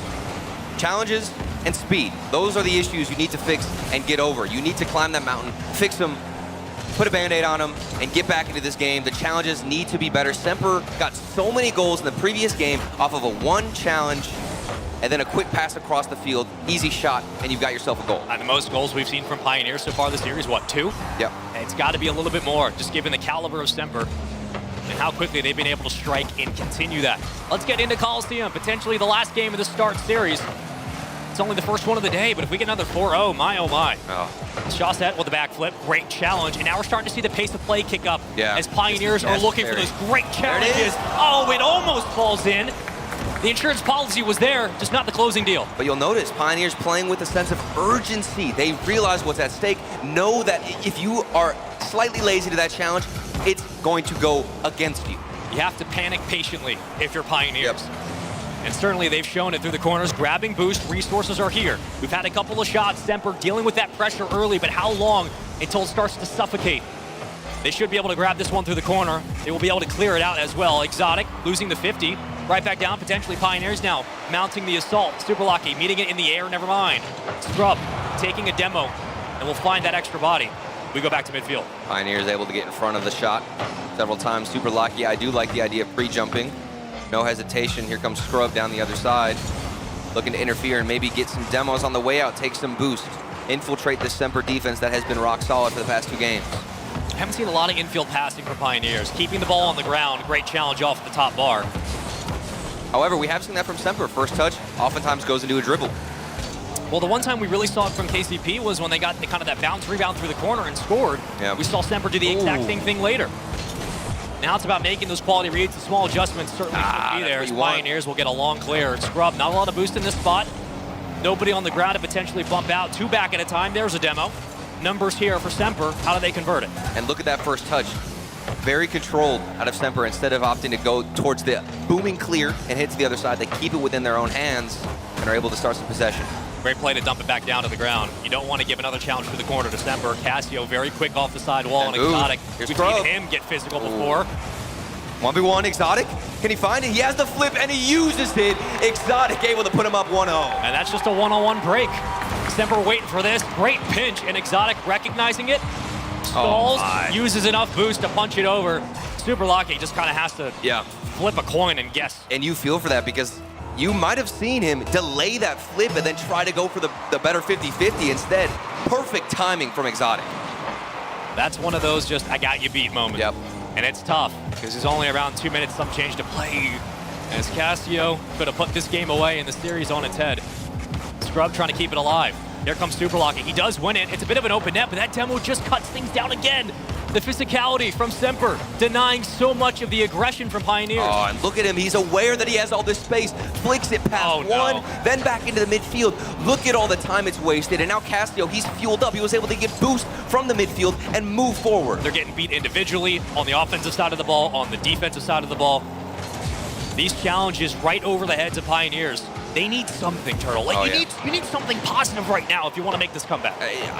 This feels like the game that we witnessed from Pioneers versus Veloce. Veloce were playing well, but there was no extra sauce. There was nothing creative, no mechanics. We saw that on the Pioneers with Banana Head. We're not getting any of that. Yes, solid defense, solid rotations, but other than that, nothing. Well, now you kind of have to push the anger. Here we go. You got to get a little bit aggressive here. Oh, that was dangerous. Orange trail just means the save was certainly there. I don't know how they keep getting those touches. My goodness, right off the bar. Didn't expect that. A follow-up attempt. Banana Head still past midfield, and I think right now, here we go. You have to keep these numbers past midfield. You can't afford to go back in transition. And this is a far better game than the previous one. The pace has been matched with Semper, but we haven't gotten anything to prove it with a goal. 60 seconds on the clock. Scrub in the back line. Shot set, easy shot. Should be saved. It will, but now you need a booming clear. And he doesn't find a teammate. Moving forward, it's just going to force another 50-50. Awkward bounce. They can play it off the back. Demo. But Scrub misflipped. I think he was waiting for it to get cleared back out towards the front of the box. Shot set, read it perfectly. And now players from KCP are kind of just wafting in the air, looking for that touch. A big 50, but does it lead into anything? No. Here comes Scrub. Through the corner we go. Off the back wall, Exotic will take it away. Oh, and then that's 2 players taken out, leading into a 1v1 Exotic. We've seen this situation before. He goes for the dunk, doesn't find it. Yeah. And we do get a 1-2 pass from Banana Head over to Scrub. Now down the field is Super Lucky. They both went up in the air, a double commit, and there's more time to be wasted off the clock from Semper. It's so easy to read from Semper. Pioneers have not had much creativity. They haven't been afforded anything. But now's the time. It's only your first series of the day, but a sweep hurts. This is it. Got to keep the ball alive. Scrub gets beat to the ball and bumped around. They're bullying him. Trying to take his lunch money. 0 seconds, ball still alive. Shot that, putting it away. Cassio the floor. Playing it down to the dirt. Still up. From the corner, it will touch. And Semper off a 1-0 performance in Game 4 sweep their way through Day 2. I can't believe it. I can't believe it. Game 2 looked like Pioneers were bouncing back. It got stolen from them. And then since then, it's been nothing but Semper on the offensive side, getting every save on defense. This was a stellar performance from them. It's strange because you take that timeout after game 2, we get a completely different Semper in game 3. We go to game 4, it's back to games 1 and 2 again. It was just a tug of war, but it always felt like Pioneers were a step or two away from finding the offense. They just never quite hit that next level, and that is frustrating, but it only means it's credit to what Semper did defensively. Absolutely. They kept the game simple, there was no creativity for Pioneers, and Semper handled that, found a goal necessary when needed, and they walked away through this game. It just needed somebody to step up. At the end of the day, nobody from Pioneers wanted to take that extra step. They wanted, and we're working well as a team. The defense from Pioneers was on par with what we saw yesterday, but of course, Semper, the offense, far superior than that of Veloce, especially with Exotic. Those 1v1 plays, when they got put in situations where they need to capitalize, they were able to find it. Check this one out from Exotic. Saving his flip, using it at the last moment. And then what do you get from that? A series win. Our Mobile One high-performance replay felt like it was the same replay for 3 games out of 4. A consistent tug of war between two teams, but there you go. It was only one goal that decided it in the end. Stays relatively even both times in equilibrium towards the bottom side of the scorecard. Everything else, though, was all of Semper, the physicality. They had 2 demos. And in the end, the physicality, the bumps, the demos cutting into the lane was huge. And Semper do convert it into a 4-0 series win. Turtle, in this instance, I expected more from KCP, given the performance yesterday. Granted, 100%. It wasn't like a blowout against Veloce, but this is a high-powered offense that didn't really get it done. You expect them to step up to the level of Semper, and they were able to do it on the defense. Like, I'm not too disappointed with the defense, to be honest with you. They were solid. Obviously got put in a couple of tricky 1v1 situations, but for the most part, rock solid. Then come out to the offensive side, very flat, very flat. Very flat indeed. Turtle, at the end of the day, it's only the first series of Swiss for day 2. Both these teams came in 1-0, so they have a chance to bounce back now on the 1-on-1 side of the bracket. Closing thoughts on this series, and for KCP moving forward, outside of the offensive side of the ball, who do you need to see step up? For me, I think KCP should be happy that this is a Swiss format. You've got time to recover. You're 1-1 now in the wild card, so there's plenty of time to recover, take a break, recollect yourself moving forward. So if you're a KCP fan, don't be upset. Things are moving forward. And for Semper, you're feeling good about yourself. This is your tournament. Yeah, it absolutely is, and they just continue to roll. The offense looks good, but also Johnny Boy does as well. That's it for us. Let's throw it over to the stage. Good job.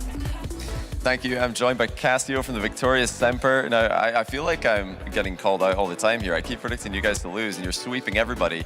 But is this part of avenging BDS? They got swept by the 2 teams that you've now swept. Were you thinking about that at all, your fellow Frenchmen back home in London?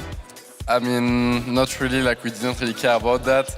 It's just that we played against, like we know yesterday we were going to play against KCP and we had the screen against them and like they beat us like 7-0 I think on the stream and they were like yelling and like screaming when they would like score a goal, making fun of us. So then today we wanted like really like to play well and like to destroy them, and I think that we played well. Well, you've done that, you destroyed them. You guys are coming to America, you're coming for a LAN, and last time Europe came to America didn't go too well. You're the last seed for Europe. What were your expectations coming in? Did you expect to be 8 games in a row after round 2? Our main target is to get out of Wildcard for the moment, like generally like to play well, like we had a scrappy season a bit and we needed the luck with like Liquid winning, so we just want to play well and see what we can do, but we didn't really expect it like 8-0, like especially against like Team Secret where we think that it would be like a really tough series first off, but then it happened 8-0, so we take it. So you've got Exotic now for the spring split, you're back on LAN, yourself and Chaussette. Talk about what it's like playing with Exotic and what it's like playing back on LAN after all these years. Playing back on LAN is wonderful, even more in like North America. It's been like 2 years that 3 years I haven't been there, so it's great to be back. And playing with Exotic is like really refreshing, like he has a really funny mindset where he makes always cool jokes, like funny jokes. So then and on gameplay then he's like really gifted and he could like lead us to the win sometime if we struggle and stuff. Well, that's awesome, Casio. Congratulations again. Good luck tomorrow. Maybe 12-0. We'll wait and see. But that's all from Semper today. We're going to be right back after the break with more of the Day 2 action. Don't go anywhere. We've all been here before.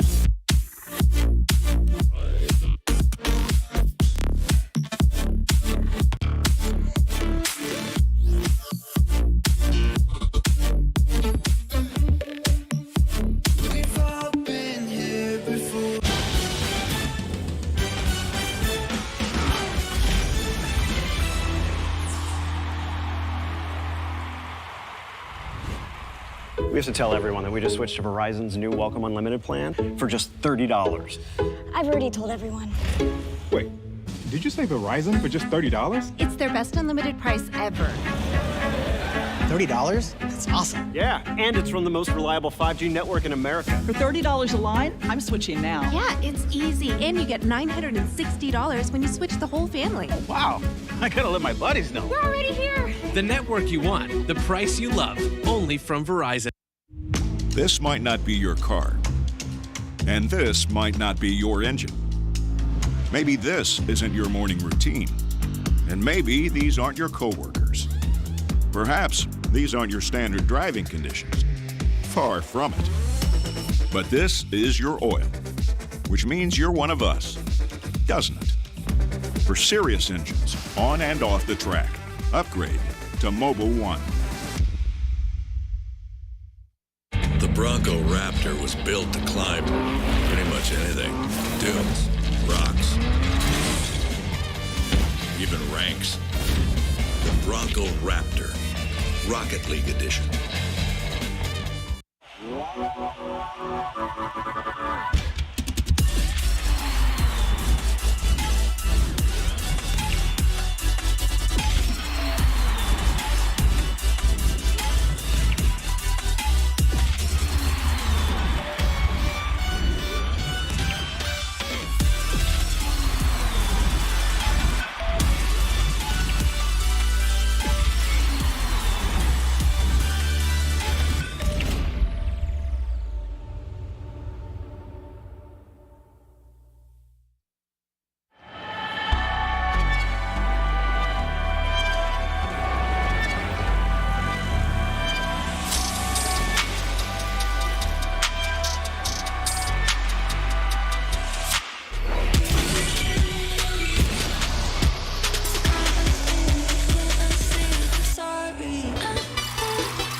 Smoke is scanning to the sky. You can't believe your senses. You think you've seen it all until you open your eyes. I never wanna be alone. This place is cursed. I want you to never leave my side. I run away with you to see some light. When ashes dropping down, we step aside. We dream of feeling something. I want you. I know we both escape to lose the ground.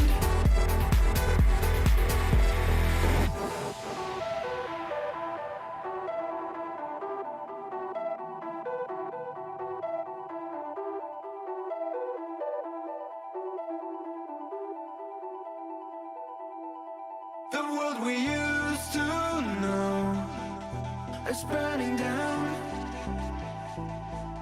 They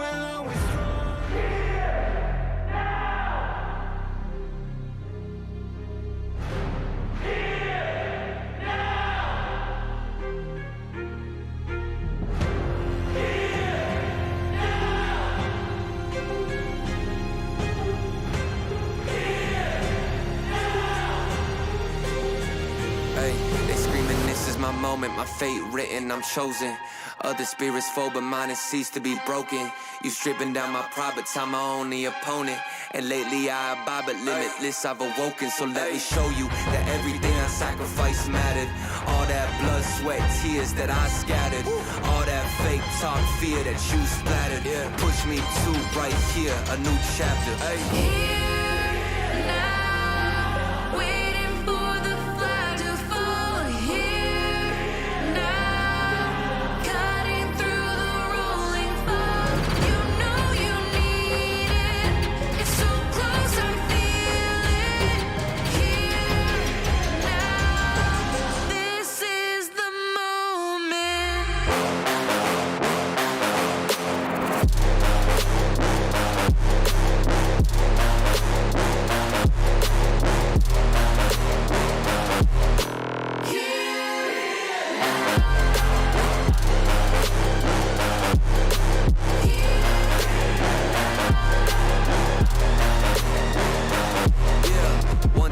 Times, the shots that y'all are taking. One too many times that I've been stuck patient on my downfall. Antidote seeking while I was vacant, but the crown falls simply to those who try to take it. One shot to get two paid and my three wet like lemonade. 4 times and I step back just to reload and I let it spray. This is everything that I need, everything that I wanted, everything that I bleed. This is victory and I got it 'cause I'm here now, waiting for the flag to fall. Waiting.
Game 1 made it look like it was going to be a close series. Not the case here. A 4-0 over the Pioneers. Semper advancing to 2-0. I'm genuinely sad. I thought that was going to be a much closer series, like you said. Game 2 stolen from Semper. They should not have won that game, and because of it, in my opinion, that was the exact reason why they won the whole series. It came down to Game 2.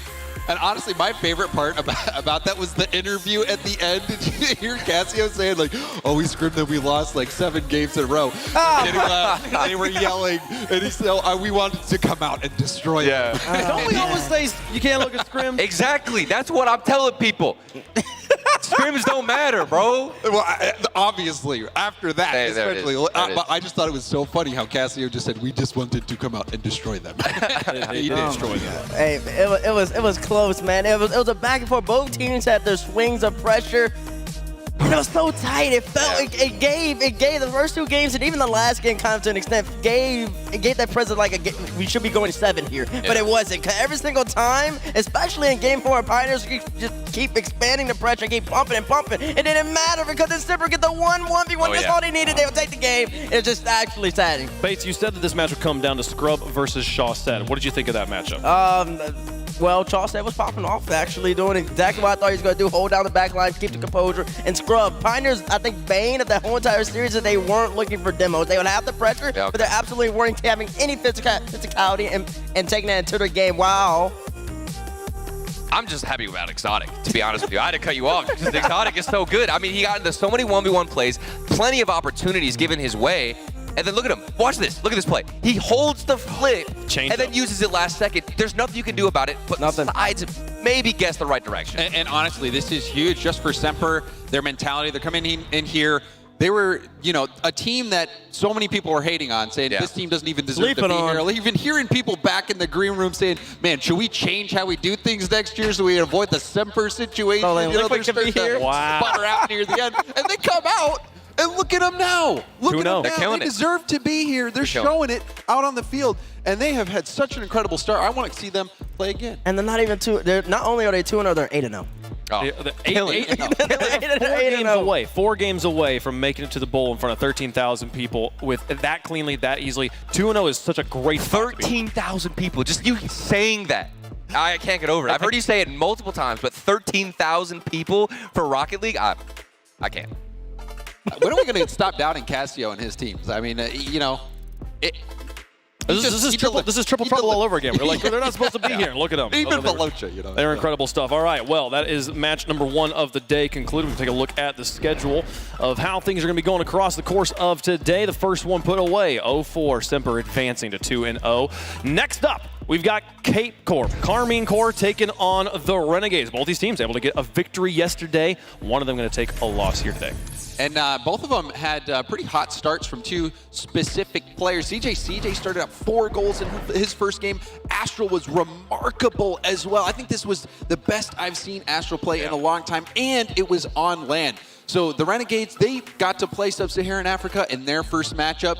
This is going to be a completely different level of play with K-Corp. Exactly. CJ finally got his win on land, but this is the real test right here. You got to actually earn it, CJ.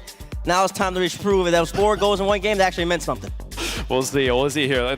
Poor CJ. We keep moving the bar on him. But on the other side, it's a fierce opponent. If you ask half of Europe, the color is blue. Being in RLCS in Dallas feels amazing because World Championship is always the first target you want to achieve. For the team, it's actually big because we had a rough start of the season. Then we still made it, so it's so big. So the goal for the team is just making it to the final one and winning it. We've been training every day to make it happen, so let's just put all the effort in the field and it should work. Itachi flip reset, CRR swatted that away, and Nolly now up the ladder from the heavens, trying to swing one down, and he's got it! Version 1 are poking through, but maybe Itachi, can he put something on target? He flicked it over, So for the haters, many people are doing this thing saying that we won't be in Dallas, you're not good enough to be in Dallas. Look where I'm standing. I think we're in Dallas. Teams should fear us because we're pretty unpredictable and we don't really have nerves when we play on stage. Of course, we're here to win. We wouldn't be here if we didn't want to win. We just want to stand on the stage and destroy everyone. Love the energy there from Astral. Do got to correct him. We are in Fort Worth, not Dallas, but it's okay. I'll let it slide here. This team has been on such a heavy momentum swing right now. Is there one player in your mind, Turtle, that is the forefront of that drive? Of these 3 players? Of these 3. I think it's going to be the man who did the interview, Astral. But of course, Nolly, he can pop out anywhere with some insane mechanics. Everybody loves talking about Astral and the mechanics that he can bring. I don't think we remember Nolly. I don't think we remember how good he could be. You do have to credit him as well. Nolly's so I'm good. complimenting What are him. you guys laughing at? He held off his earpiece and He listened wanted to hear to the gas. everything He wanted to hear the gas. I'm complimenting him, okay? There's no way you can hear him. That was amazing. He smiled at the end of it there. But no, seriously, he is a beast, especially when he's getting set up in the midfield. Itachi, the leading scorer for Carmine Corp during all of the regular season. But Itachi, to me, is that glue for the team. He brings everything together. I thought yesterday he did a great job with his precision shots.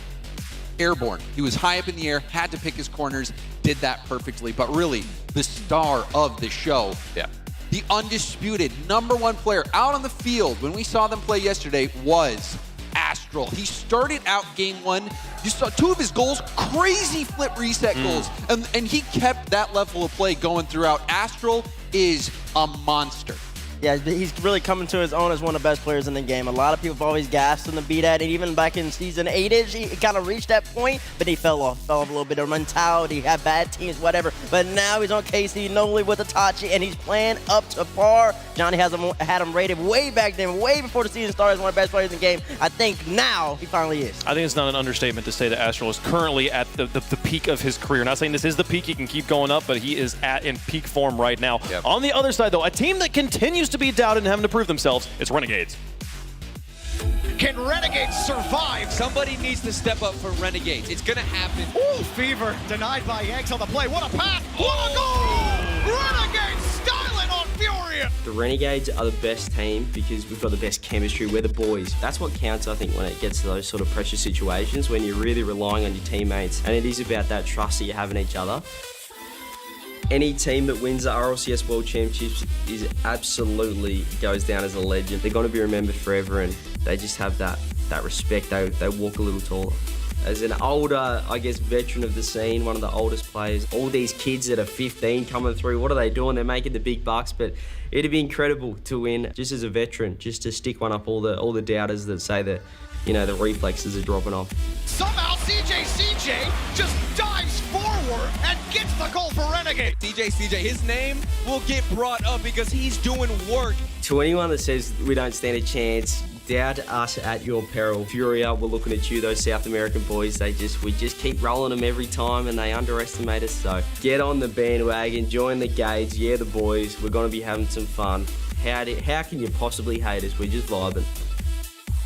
You know, we've been talking about CJ got his first win finally. He's 1-6 at Worlds. I'm confident, Bates, he would love nothing more than for us to never talk about his win record at LAN again. If he can just get like one or two more wins here, it'll stop being a story. No, we'll absolutely stop talking about him. There's the man. He got the crowd favorite, CJ. Always an actual talent, whether on the pitch or sitting here talking on the desk. But listen, he even mentioned it in his interview. CJ would love nothing else but to get the #1 seed coming out of this and end up playing Furia. And even though CJ started so hot yesterday, Fever was the one who kind of closed the series out. And that flip reset or double tap off the ceiling into a flip reset, that was a nasty goal. Like, Fever mechanically a beast from OCE, but you can't forget about Kami. Kami, I was so impressed yesterday with his zero boost defense. He was so clutch too whenever you talk about opportunities given on the offensive side. I saw him equalize a lot of individual games to keep his team alive and still going for that sweep.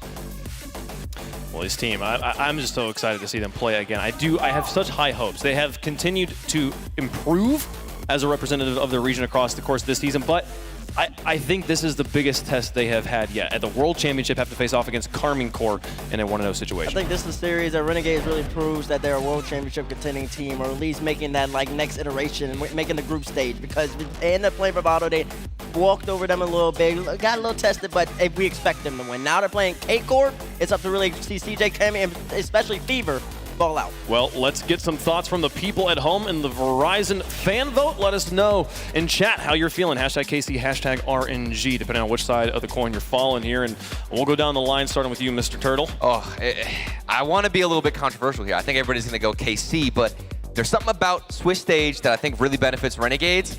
I'm going to go Renegades. I believe in my boy CJ. I'm going Renegades. There's something in the air. There's something in the air. Something in the air is not a If it was group stage, no. And we know it's possible. You know, they did take down Furia. They did take down Endpoint in Stockholm. We know that they can do it. But can they do it against a Carmine Corp who's playing as well as they did yesterday? I don't think so. I think Astral. I think Astral could take this team down by himself. And if Itachi and Nolly come in and play the way they played yesterday, I don't think they've got a shot. But I'm going with Carmine Corp. They've got a safety net. I'm going with Carmine Corp. There's no safety net that can hold it. There's a universe in which CJ and the boys go 3-0. They play Furia, and then Furia ends up losing, and all the Yan stands. I'm like, no way. That universe doesn't exist. Okay. Oh, wow. K-Corp will end up taking this series. They're too solid right now. Nolan's brought the charisma to the team. Astral's playing the best Rocket League he's ever played. K-Corp. James, I need you to take off your headset. Okay. And I need you to step off the desk, because that is CJ's seat. And he'll be there eventually. So he'll be here soon. He will be, absolutely. Okay. Give me Carmine Corp on this one. I think they're going to take that one. Love you, CJ. Hope to see you in your chair very soon. Let's see what the fans at home feel about it. We got a 28% chance. The wall is blue today. It makes sense. It is. I'm not going to argue the logic. Let's get into the game. We know they're the fan favorites. Turtle thinks there's something in the air. It's time for CJ and company to prove them right. In the blue, the Carmine Corp. In the orange, it's the Renegades. Game 1 of match 2 starts now with the Verizon Skybox. Certainly a tough test ahead for the Renegades, the underdog in this matchup, going up against Carmine Corp with Astral, who was on fire yesterday, but CJ also had his moments. Fever had that spectacular goal. Corelli, what do you make of this? It's undeniable that Renegade, CJ, and Fever had fantastic series, but they're getting a bit of whiplash here going from a team like Bravado into K-Corp, that hot spring major team that really came to light here. See if they can have a repeat performance here at the World Championships, and it's Itachi to start things off. A hot start, and Corelli, we were talking before getting into this cast how the Renegades will not have much time to adjust. Karmine Corp, you expect them to come out fast. Not really much of an adjustment period, a warm-up period at all. 10 seconds in already, K-Corp getting one on the board. You have to start with a high pace of play. K-Corp did that in the first 15 seconds. Renegades need to match it. It's one of the crucial things you have to bring in from your gameplay when you go up against a team like K-Corp.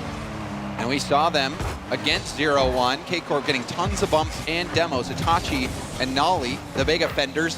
And already we saw Itachi get a demo there. We'll see the bumps play a factor. Itachi trying to hit Fever out of the air. Kami down to the ground. Pop up from Astral. Scary. Gets the backboard, but Fever was there to slow things down. You can see struggling for boost, opted to get boost instead of ball. We'll see if that was the right call. And this is, you can say that about every opponent against K-Corp. They suffocate the other side. The control, especially with the midfield boost from K-Corp, is so strong. And you're seeing Renegades 2 or 3 times now, only having just a lob downfield. That's all they can do just to relieve that pressure because they have no boost. Tons of boost for Itachi. Pass to Astral. It's too high. Now Kami on the breakaway. Getting around one. There's a demo. Itachi kicks it in reverse. Itachi still flipping by it. CJ with space. CJ getting shut down. Now Fever. Send it up to the other side of the field. Astral trying to slow down the play. Seeing Renegades now finally have some poise on offense, or at least some control. CJ, though, going to get beat out. Astral doesn't have enough boost to follow up. Itachi wants a shot. Fever there. Talked about his read on the game against Bravado. A lot of pre-jumps from him to stop the attack, but they got to stop Nolly. Doesn't get the touch. It still went in for Astral, and it's 2-0 K-Corp. And you can see the look on Fever's face after that. You're expecting to block a shot potentially, and you don't expect that to just bounce right in. Nolly never makes contact. Trajectory's still good. And you can really see how quick K-Corp attacks. They went from defense and 2 touches downfield. They're putting a shot on target. Of course, a lot of misdirection there as well from Nolly. With 3 minutes left to play here, Renegades trying to get into the swing of things is something that I've worried about here in game 1. K-Corp, you know, are going to come out hot, and so far they have. And that was good defense by Kami, but defenders missing, low boost as well. We saw Kami yesterday getting up, clogging lanes early. Doing that there against K-Corp, but K-Corp, so much possession, and now a shot opportunity. This one bouncing off the backboard. Another corner boost steal and demo from behind by Itachi. That one's going in. Nobody home. K-Corp is all over Renegade. A second one for Astral. And just beating Kami to the ball there, simply that. I don't even know if he was really looking to put it on target, just kind of keeping it in play for K-Corp, but there was nobody back from Renegades. And that's the disruptive play as well. We saw Itachi do that yesterday as well. So Itachi looking for those bumps on the rotation out, looking for those demos from behind. Oh my. Finding one, and that long ranger will get Renegades on the board. Just throws this one downfield and perfectly placed for Fever from the top of his own box. And I mean, I really don't blame Nolly. You don't really expect a shot like that. Just caught him out at the right time. One back for Renegades, and a crucial goal here. Plenty of time for them to get back in this game, where it was feeling like K-Corp were starting to run away with it. And they're back into it, Corelli. Plenty of time left.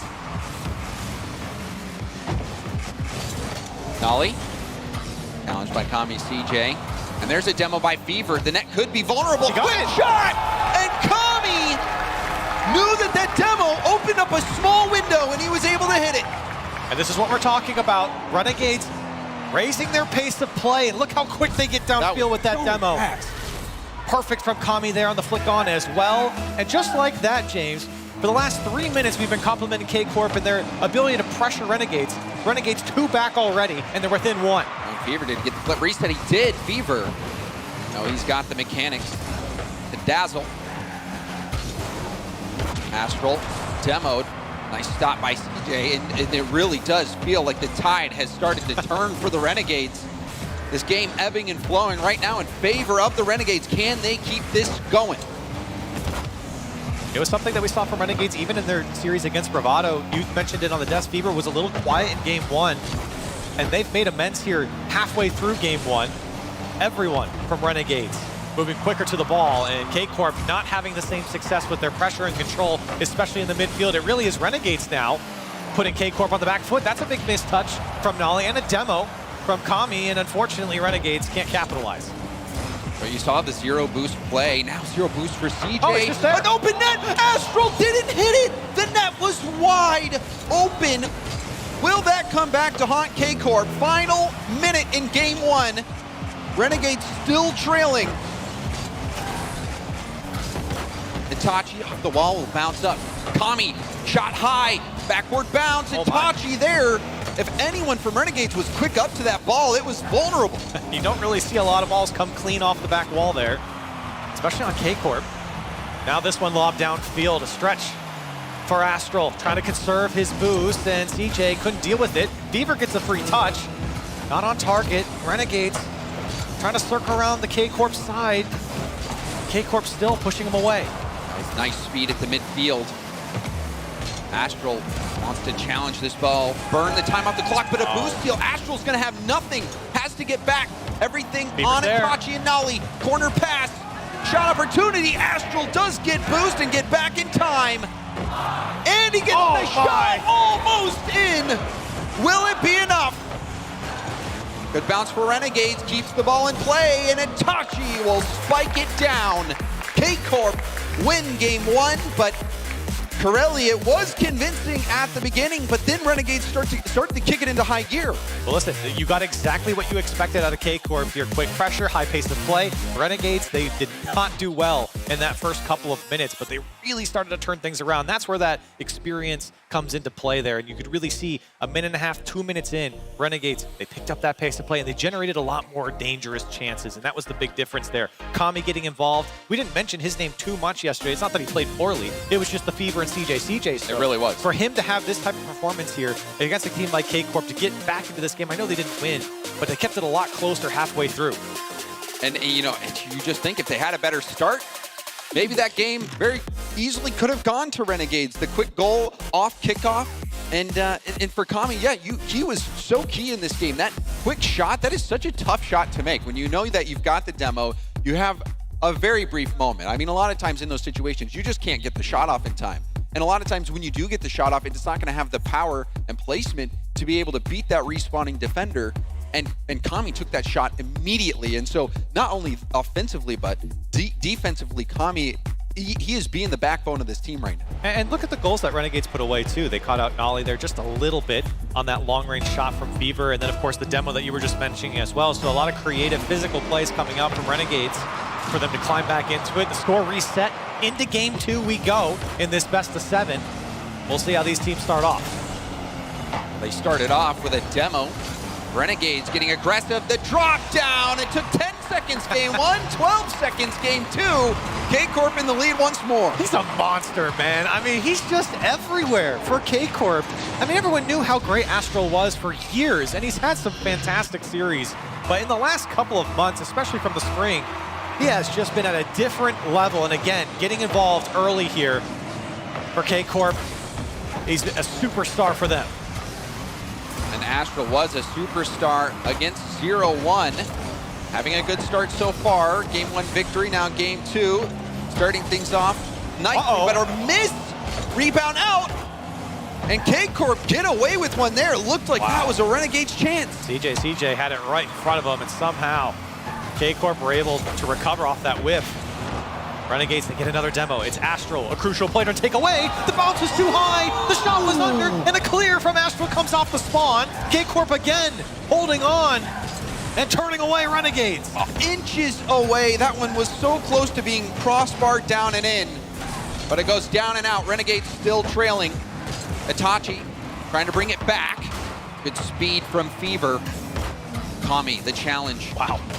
staying on that ball, but now out of boost. Numbers advantage briefly for K-Corp. Nice touch from Nolly. Will make things awkward for Fever. Lets it go down to the ground, and Fever, flip reset, trying to do something with this ball, but Renegade's running on fumes, finally getting that ball over to the corner. Such poetry from K-Corp there. That time on offense, not able to push it through, but Astral read that cross so perfectly. Now Nolly again, Astral up. A second touch, Only gonna drop it down. The hammer doesn't come through. The follow-up's there, and Itachi puts it away. Oh, just putting this double tap on net does so much. Astral almost scoring. Kami bravely keeps it out, but you're not gonna get much on that ball. You have almost zero time to react. You can't get the power, and it was an easy cleanup goal for Itachi. I mean, what do you do if you're the last man there? Astral picking that one out from two players in the air. Now Fever, can he make some amends here for Renegades? They got to get a hold of this game. K-Corp are all over them once again. Astral taking the ball downfield, preventing that ball being hit back up the sideline. They try to go across net. It's dangerous. Renegades may regret that decision. Low boost for CJ. Back down to Fever. Fever challenged by Itachi. Kami had to jump, get back in control. Does get the corner boost though, so Kami's defense holding strong, and now a clear out. And you can see there, Renegades players running into each other, a little panicked in their box. They know what it means when K-Corp has that type of control, especially from their own corners. Now Fever, another one comes clean off the back wall. And it feels like Renegades are staying very far back and not really putting a lot of pressure when they at least have a touch. And now this one comes down to Itachi, slots it left side. 2 goals for him, and K-Corp up by 3. And you even saw the hesitancy on this play. Kami going up, gets bumped, or there was a bump attempt rather, but no one able to get out there and challenge it. And a nice shot slotted lower corner by Itachi. Carmine Corp up by 3, less than half the game left to go. Started to look a little bit shaky for Carmine Corp late in game 1, but back in control. Game 2, this is all K-Corp. Still 2 minutes left to play. You really look towards Renegades to try and make some sort of change, but right now it's looking at a wide open net, a second touch, and a 4-0 lead now for K-Corp. Itachi, this double tap off the backboard, getting that first touch, going into a double tap, a thing of beauty. And it's remarkable how much space K-Corp is given right now, especially in the air. Kami was good about getting up, making sure they don't have looks like that, have plays like that, but you can tell Renegades starting to struggle. You got to give a lot of credit over to K-Corp, every single player in sync right now. And every time they score a goal, I look at Nolly's POV and he fixes his glasses, says, yeah, that's pretty good. I like that. Keep going, boys. And they've done a fantastic job, and of course, Nolly contributing as well. K-Corp so far in full control in the final minute and a half here in game 2. It just shows their comfort on stage and their mental fortitude that they're showing. This K-Corp team. And that it's nothing new. He's just another day in the office. Yep. And right now, business is booming for K-Corp. Approaching the final minute. Huge deficit for the Renegades to try to come back from. And the way this game has gone, it's going to be tough for them, even if they get a couple. K-Corp have not let off the gas. Renegades, though, they have spent a little bit of time here in the final third.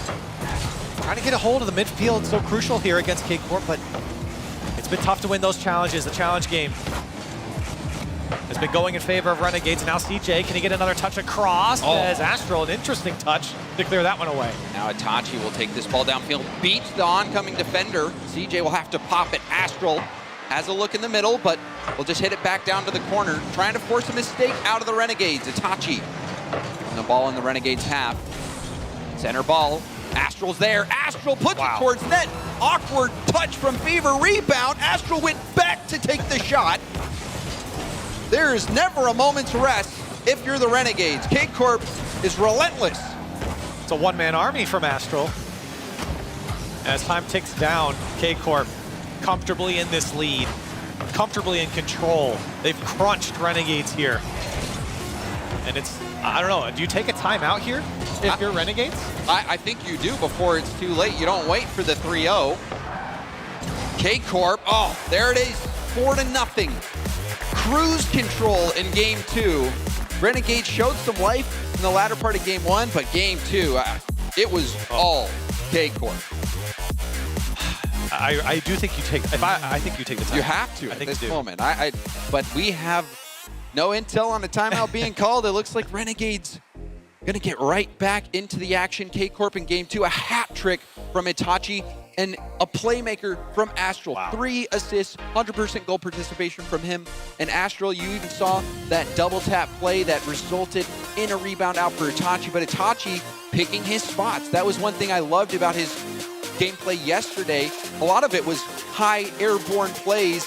As we take another look, the Mobile One high performance replay, but this time Itachi from the ground, able to get low, pick his spots, and on that play there, the lovely first touch, setting up the double tap. Offensively, a wonderful game from Itachi and K-Corp.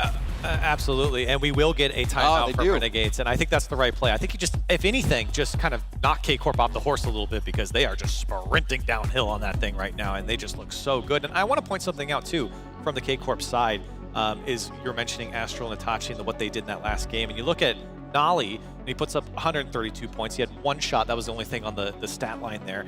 But a lot of what he was doing there was supporting Astral and Itachi when they were pushing downfield, but also a lot of physical plays. You see in those replays, as you were talking about it, James, Nolly was diving at the net on the Renegade side, getting a lot of physical bumps, not demos, bumps on the Renegade side, just throwing them into their own net. That's what's opening up the Renegade side more than anything that Astral and Itachi's doing. And that's something that doesn't show up on the stat board. And that's exactly what Stax was saying yesterday, and it's so true about Nolly. He likes to stay upfield and look for that bump on the goalie. He's also an option in the midfield. We saw yesterday being an option for a couple bounce passes that he blasted 80 miles an hour plus into the heart of the net. It's a triple threat team, but you're also, you're talking about supporting Astral and Itachi. Sometimes if you're the third line of defense and you have Astral who can make a play and then turn and make another play, sometimes you just don't need to do anything. Well, especially when the attack's been so lethal. I mean, there's nothing for him to do right now because Astral's just scoring, or Itachi's just scoring everything in game 2 at least. And so when you go and look at this from the Renegades' perspective, again, game 2, they were outpaced. I mean, K-Corp were all over them. I do think it's about controlling the boost on your own side and then working from there, bringing that ball down, slow the pace of play down, and force Astral into a bad tackle because he's going to go back for more, but Nolly's just going to pick up where they left off 2 seconds in, and K-Corp scores the kickoff goal. Beaver cheating on it, and it's the worst possible ball you can imagine if you're cheating. And okay, so 10 seconds game 1, 12 seconds game 2, 2 seconds game 3. K-Corp, they've got a knack for scoring pretty quick. Gonna be tough to best that one. K-Corp right back to business. For Renegades, you certainly, that's the only one you want to give up here. You've got to figure things out.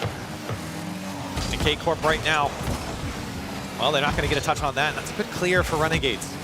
But can they hold on to it? Can they win a tackle past the midfield line? Nolly's going to be tricky to get off the ball, and he's still going. He's got Astral up. Astral beats CJ just by a split hair there. Oh, there's Itachi! Itachi can't put it through, and Renegades get out. From the camera angle, you couldn't even tell where he was. He comes swooping from the sky, almost scoring. And for the Renegades, in game 2, it seemed like they were giving K-Corp way too much space. You saw even that play from Itachi where he had time to get that first touch in the air. Oh, hold on! The challenge on the goal line, almost forcing it through. The goal line defense now on the other end. CJ couldn't stop it.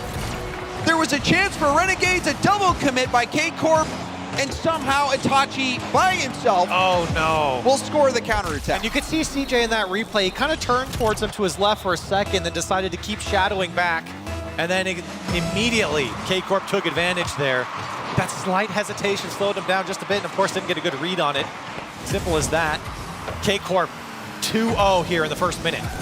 Strong start from K-Corp. Renegades, the timeout not looking to help too much so far. We'll see if they can make any adjustments. They had a slow start in game 1 also, but did manage to bring it back within reach. Nolly, sidewall pass. Taking it back down to the ground, backward pass. And Itachi will actually do Renegades a favor. That one's going in! What did we just see, Corelli? He's kind of crazy, I'm not gonna lie. He's putting it on both sides this time. Itachi, he went in that tackle and pinched it back, and There's nothing Astral can do. That ball's going in the net. You have to try to cut it off in the corner. He made it really hard on himself. I'm not going to lie. Again, that's one that you put in black and white and put in the montage. You don't really know who's going which way there. Just take the scoreboard off. Exactly, exactly. And for K-Corp, though, I mean, with the way these games have gone, they can afford to give up a goal like that. They're still in the lead, of course, here. And I think if Renegades, you look at that one and say, all right, we're going to take it. We're going to keep chugging along. And here's some possession now. Fever to the ceiling. It's over 1. Can he get over 2? Ooh. Denied. And a big clear back the other way. Astral's there, of course, and K-Corp up by 2. And again, it happens where you see a chance for the Renegades, and it immediately turns into a counter. That ball was an orange trail, so I don't... What even happened? Fever must have got a piece of that again. Yeah. But that was the ideal situation for the Renegades. Your most mechanical player in Fever, going up the wall with boost and space. And they weren't able to convert. So, and on the top of that, you concede a goal. So very difficult situation for Renegades. Oh my goodness, and he got it by again. Nolly there, denied by the defensive Renegades. And James, you talked about it just in the early seconds of this game. We were asking, why is Itachi there? He's coming from the ceiling off screen, and he's been pre-jumping Renegades in a lot of these challenges. Another issue for Renegades to break out. Itachi's read on them right now is just perfect. Center across the net. Renegades having the ball in the K-Corp half. What can they do with it? Itachi clearing it out, but it's right to Kami, who crosses it to the corner. Demo from Fever, double commit, but a chance for Kami. Jumps back off the wall. CJ will tip it back to the corner. Renegades with an ongoing assault, but now it's the counterattack. Itachi bouncing that one off the ground. He saw he was perhaps trying to get a flip reset and do something with it, but couldn't get around it. Flip reset, landing on it, a pinch. Nolly trying to slow it down there on the back wall as well. K-Corp just so quick to the ball. That midfield line is locked down, and now CJ a light touch. Not going to get by Nolly. Itachi's going to drop it down. Astral's going to put it on target. CJ there to save the day. A quick shot, but Nolly was there to save it. Renegades has been gifted the goal that they've gotten in this game, and they make use of it. We approach the final minute of Game 3. Renegades still trailing by 2. Gonna have to get one quick. K-Corp lob downfield, CJ to the side. Tommy's waiting, up to Fever. Fever off the backboard, double tap ball! And it's saved by Astral! What is Renegade supposed to do? That was a beautiful shot from Fever. They're feeling the attack from K-Corp, and they can't break through on offense. A frustrating game and a frustrating series. Fever still trying to get through. Itachi there, the shot's gonna go wide from CJ. Renegades showing some life on offense, but K-Corp putting a stop to it. A little fake from Nolly, but couldn't get past Kami. Kami trying to bump Astral off the ball, but doesn't have any boost to do it, and he missed the mid boost. Low boost for CJ as well. Things looking dire for the Renegades. Kami will leave it. Fever the pop-up. Itachi hits it over to Nolly, who was waiting for it. The block from Kami, and it's right in! There you go.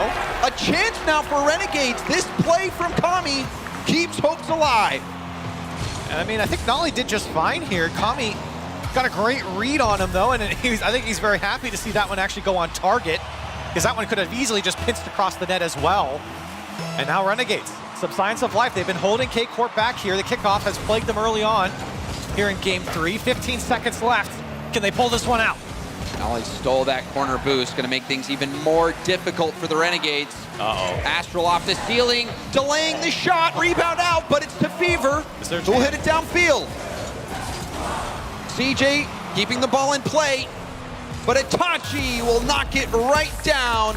And now 3 games, 3 wins for Carmine Corp. And I mentioned it's a frustrating series here for Renegades, and I wouldn't blame them if they feel that way. It feels like anything they did in Game 1 that they changed, it still didn't work. They took a timeout, that didn't work. They instantly gave off a kickoff goal. K-Corp has just been rolling through them. What do you do if you're on Renegades right now to stop this K-Corp squad? Well, I think for one, Corelli, have a plan for this first kickoff. You know, like, let's get past the first 15 seconds without conceding a goal if you're the Renegades, because this was another situation. They gave up a kickoff goal, and that could have been the difference between an overtime win and the loss that you see here in regulation. So, Carmine Corp, as we take another look at this Mobile One high performance replay, we'll see, you know, they made some mistakes this game. They left the window open. They did even there catch a break themselves, but you know, they have been so confident.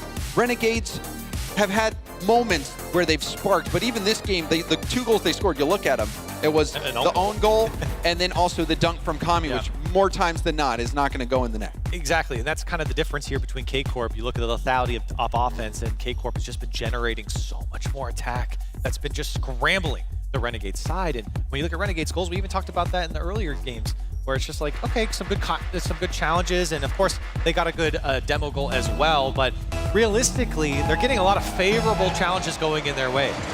Also have to watch out for that quick counterattack. This time kickoff going a little bit better for the Renegades. Or did I speak too soon? Rebound out.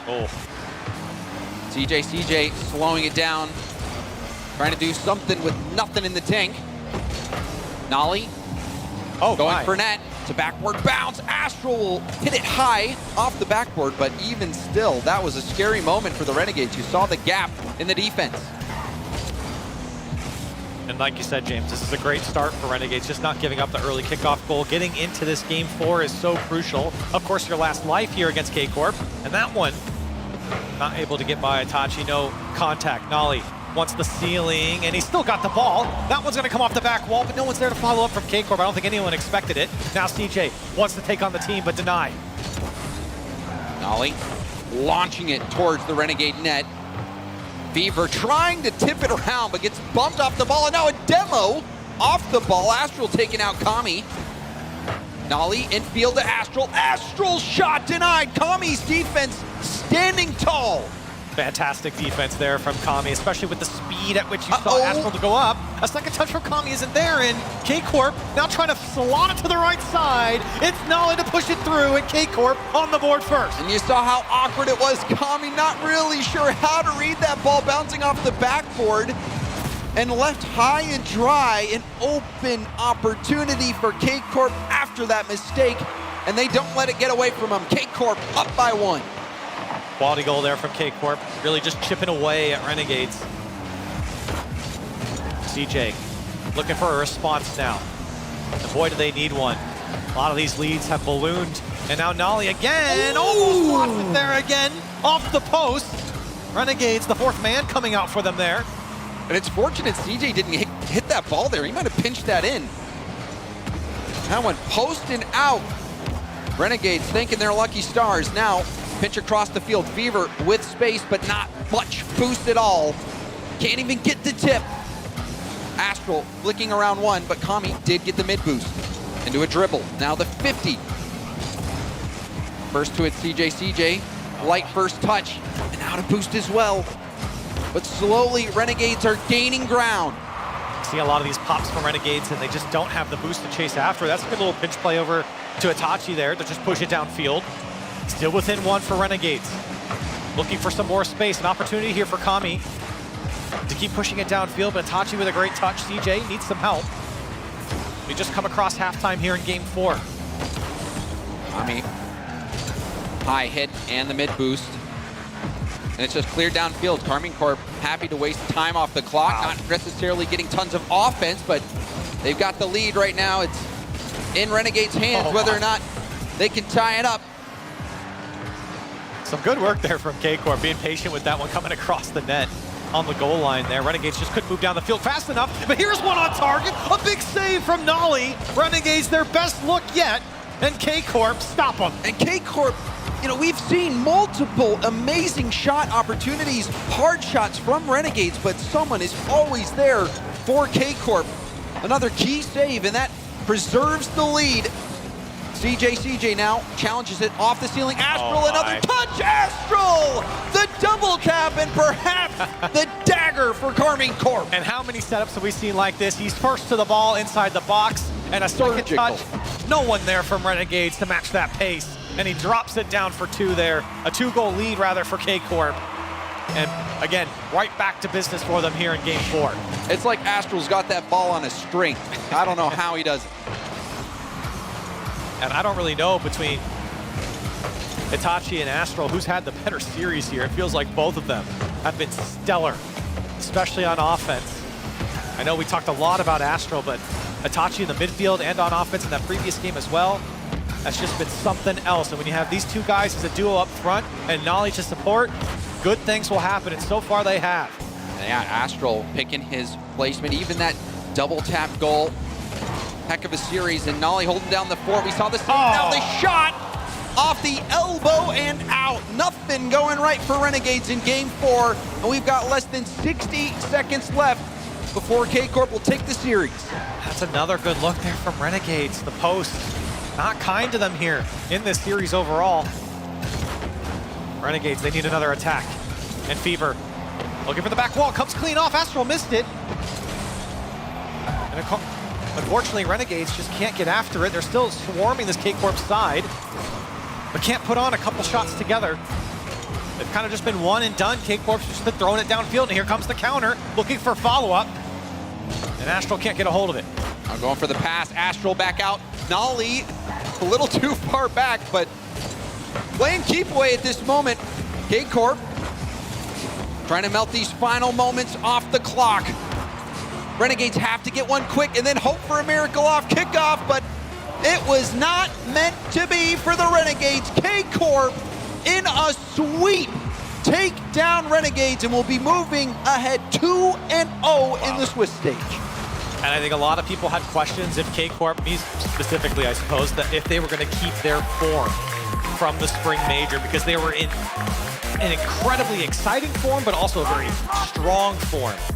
That answer is definitely yes through their first 2 series. They have looked stellar, and all 3 of them are putting up stats that are unheard of here so far in the wildcard. Big save from Nolly that game as well. Had 3 over the course of the game, and in every player having moments. This Karmine Corp team, you know, they bring on Nolly. You don't really know what to expect out of this team, but then they come in here, they go into London, put on a show. Now here in the wildcard stage, an incredible start. And on stage, they just look so comfortable. Yeah, they look comfortable and they look really good right now. And they're a team that if I'm someone else in the wildcard, don't match me up again. Get me away. I don't want to play them because they look scary. That pressure is tough to deal with. And you know, Renegades felt that here today. 0-1 felt that yesterday, and more teams are going to feel it as they move on because they're looking extremely strong. And they certainly are. As we take a look at the Mobile One high performance replay, K-Corp highlight reel, as some may call it. And this double tap so clean from Astral. Those were the 2 goals that we saw. Enough to get the job done in game 4, but it really was a team effort, Corelli. It was a solid performance from K. Yeah, definitely. And you look at the Renegade side too, especially in this previous game, I felt like they had a lot of opportunity to at least keep this one a little bit closer. I mean, I know it's just a 2-goal lead, but you look at some of those shots ringing off the post and going a little bit wide there, and they had at least some opportunity to stay into this series and into this game in particular, this last one.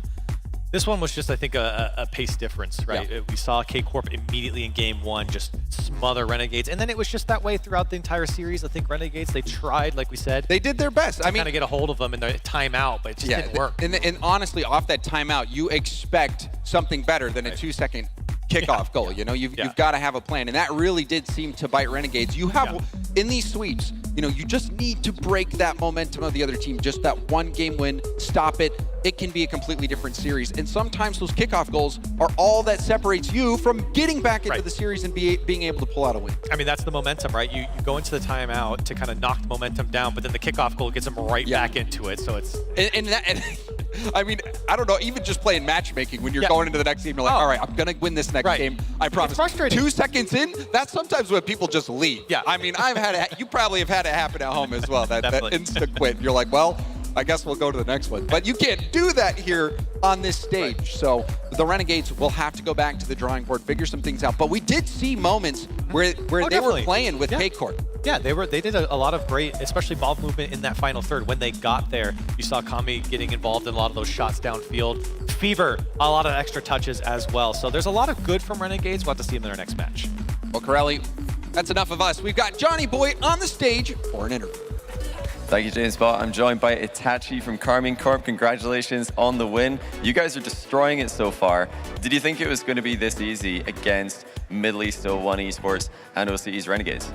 I wouldn't say this easy, but we expected us to win like 4-0, 4-1 or like a big win because we are playing well, we're confident, and we don't underestimate any team, but we feel like we are better than the both teams we played so far.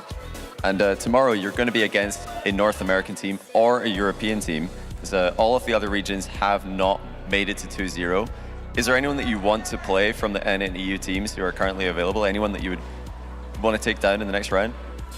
I don't mind. Like for me, we're the best team of the Wildcard, where we can win anyone and we will win anyone. So whoever we play, we're just going to beat them. Either it's version 1, Space Station, or Stamper, it's the same.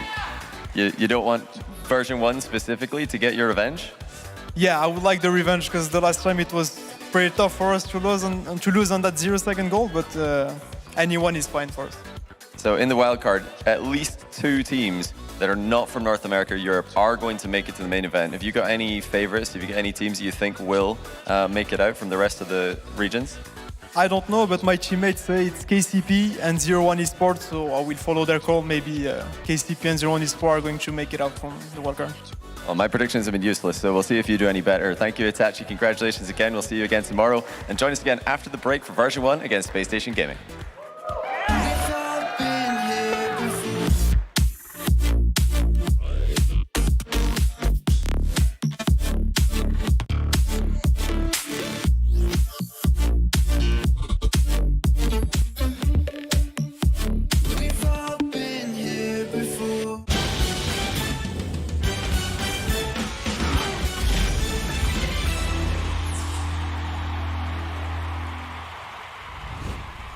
We have to tell everyone that we just switched to Verizon's new Welcome Unlimited plan for just $30. I've already told everyone. Wait, did you say Verizon for just $30? It's their best unlimited price ever. $30? That's awesome. Yeah, and it's from the most reliable 5G network in America. For $30 a line, I'm switching now. Yeah, it's easy. And you get $960 when you switch the whole family. Wow, I gotta let my buddies know. We're already here. The network you want, the price you love, only from Verizon. This might not be your car, and this might not be your engine. Maybe this isn't your morning routine, and maybe these aren't your coworkers. Perhaps these aren't your standard driving conditions. Far from it. But this is your oil, which means you're one of us, doesn't it? For serious engines, on and off the track, upgrade to Mobil 1. The Bronco Raptor was built to climb pretty much anything. Dunes, rocks, even ranks. The Bronco Raptor, Rocket League Edition.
hard to let it go, 'cause we're intertwined. I break you, you break me, but something about it makes us whole. Maybe every piece keeps us together in the cold.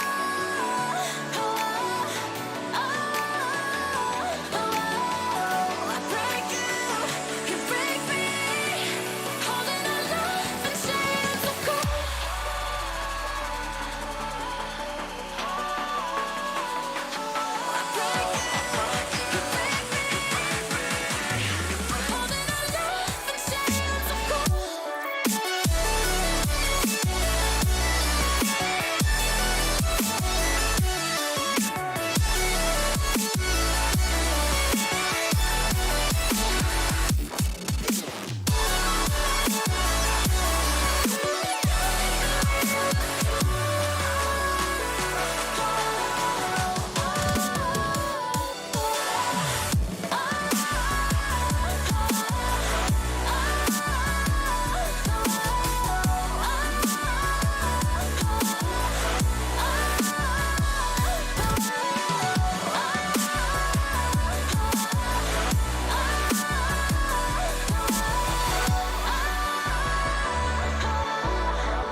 They'll know how we do it.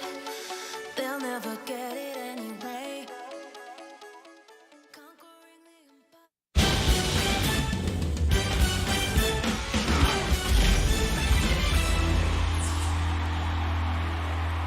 The sweeps continue here on day 2 of our Wildcard event. Karming Corp taking down Renegades, not giving them a quarter. Astro, man. Astro's absolutely dominating the competition. We said it before the match, and we said it, we're going to say it after the match. He's actually looking like one of the best players in the game right now. He's absolutely unstoppable. Double touch, got you. Need a pass inside, got you. Itachi, I need you to follow up after a bump, I got you. Like, every single thing that Astro wants to do is happening. The blue wall, they got me excited. Feeling good right now. I mean, Astro's got to be loving it at the moment. I think he's spent the longest time trying to find the personalities that fit around him. And when you've got someone like Nolly with you, who, I've spoken to Nolly, he openly acknowledges that, look, Astro's not going to talk much for us, and that's fine. I'll cover that part of the comms. Astro feels comfortable not talking. He doesn't have to, and we're seeing when you put Astro in a comfortable environment, he plays that well. I feel like Astral being on the quieter side, we all kind of know him as that person. It made it so much more powerful, Johnny, in the pre-match video where he's being cocky, like, hey, look, we're in Dallas, right? Like, to hear him coming from him, it meant so much more. I love it. He's waited a long time to, talk that smack, and, he's had to hear so much negativity about him. And, the full knowledge was there the whole time. He knew that he was still that guy. He knew that he still had what it takes. But you need the results before you can actually say it. And now he's got the results. They speak for themselves. But I love the trash talk from K-Corp. I feel like after Renegades got their first win yesterday, we were celebrating. It was a big deal for them. But at the same time, there were still a question mark coming out of that match. Did this change anything for you? I think we kind of knew roughly where this was going to go. This wasn't the KCP match that they had to win. They could have done with maybe a better performance overall, just to sort of, I don't know, settle some nerves moving forward, because I think a lot of us have got them in that area where they won't they make it through to the main event. And now this doesn't help anyone sort of push them into they'll make it top 16. Yeah, the lucky thing for them is they did get a sweep yesterday. So, being swept in Swiss is a terrible thing for your seeding. It's a terrible thing for your win-loss record. But they're right back to 0 for Renegades and for Pioneers. They swept yesterday. They've been swept today.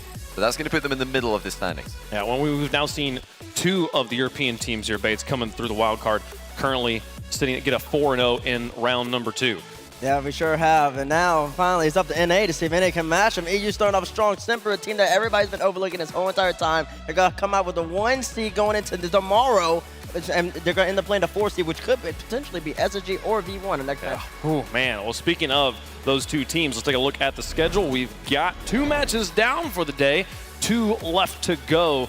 Optic Gaming waiting for Dignitas there to close out the day. But for now, Version 1, one of the hottest teams in the entire scene, about to take on Space Station Gaming, who will be quick to remind you they have yet to lose to anything other than a finalist at a major in RLCS 21. So does that streak continue here? Well, we won't actually know until, I guess, next Sunday. But Version 1 taking on Space Station here, Johnny. This is a great match. It's a match we expected to see in a 2-0 round, but SSG coming into this round as the lowest seed. They're the only team who dropped 2 games, so they're going to need to do some work here. Well, on one side of the pitch, the villains of Rocket League, as far as I'm concerned, it's Version 1. Version 1 trying to get out. Beast mode towards net. Beast mode. Oh, what a thriller at the copper box. This is the big one. This is incredibly important to me. Dream outcome of this event is, I mean, absolutely just getting first place. I mean, taking home the trophy, taking home all the glory that comes with winning the World Championship. That's the main goal. And Cobb shatters right through it. Beast mode double tap. And he opens the score sheet for Version 1. Unfortunately, we missed out on main event barely. We have to go through Wildcard. However, I think this could kind of be an advantage because we're going to be going into the actual event. We're going to already have some stage experience and we're going to have been warmed up a little bit. So really, we're not that concerned about it. I see. I love playing the top teams because I love beating the top teams. And I love seeing all the fans crying on Twitter or saying that we were lucky or saying all those types of things. It really does fuel me. And it's just so enjoyable to be beating those teams. It's a weird thing to think about, to think that you could be considered the best thing in the world. Like the best at anything in the world, and you're just outright the best at it. There's nobody better than you. It's something that would be an incredible feeling, and that's what we're all striving for. To the fans, your support really does mean the world. And to the haters, keep on hating. It's enjoyable. I appreciate you guys too. We're so excited to be here. We're so excited to be playing against all these other incredible teams. You guys better bring your best. Man, if we've learned anything about Calm, he's good at weaponizing toxicity here. There isn't a person better in the RLCS scene that's ever done that, in my opinion. He can take the hate, it makes him better. He can take the love, it makes him better. Nobody can match that. But then, of course, you can say it's a little easier when you have a player such as Beast Mode on the team. Of course, and one of the things that's going to be interesting here is that when V1 have ran into tough competition on day 1s of previous events this season, notably the LA Major and the London Major, they're in a studio, they're facing each other, and there's an audible connection, for lack of a better description. I don't think that's going to be a part of this, though, because they're not sitting across from each other. They're sitting on either side of a stage, and there's a crowd in front of them making a lot of noise. So, you know, I think that might be a potential disadvantage for Com. Everybody wanted to see V1 versus SSG, Arsenal and Com yelling at each other, but actually I think the crowd's going to drown that out. I wonder if it will still be in the back of their minds, though, right? You know, I mean, they know that both sides are doing it. One player I'm not worried about at all, though, Shogun, is Torment. They talk about an impenetrable mentality. How is he still up here performing at this level all the time? It is some sort of anomaly in Rocket League for any player to stick up here. But as often as he has done it, Torment is a special player and he's still around looking to try and add to his growing trophy collection. Well, Version 1, one of the hottest teams here right now. Former veteran of the World Champions, Fireburner, there behind him. On the other side, though, gonna make the match spicy here. It's Space Station. Making Worlds was a huge achievement for us. I was at the last one in Madrid. Being able to go back-to-back is a great feeling. We played the majors, we played the regionals, but nothing can really compare. I mean, this is the biggest Rocket League tournament of all time. It couldn't mean more to us. Wildcard is simple. We want to go 3-0. We feel like we're the best team in here, and that's what we're going to do. Once this Space Station squad gets going, they could be tough to stop. Reynolds He's got off a the split, he's ceiling, got a has split. the flick, there's a bomb! Reynolds scores! There's some good teams in there. However, we feel it's good for us because we do need that extra warm-up, so I'm kind of glad we're in the wild card.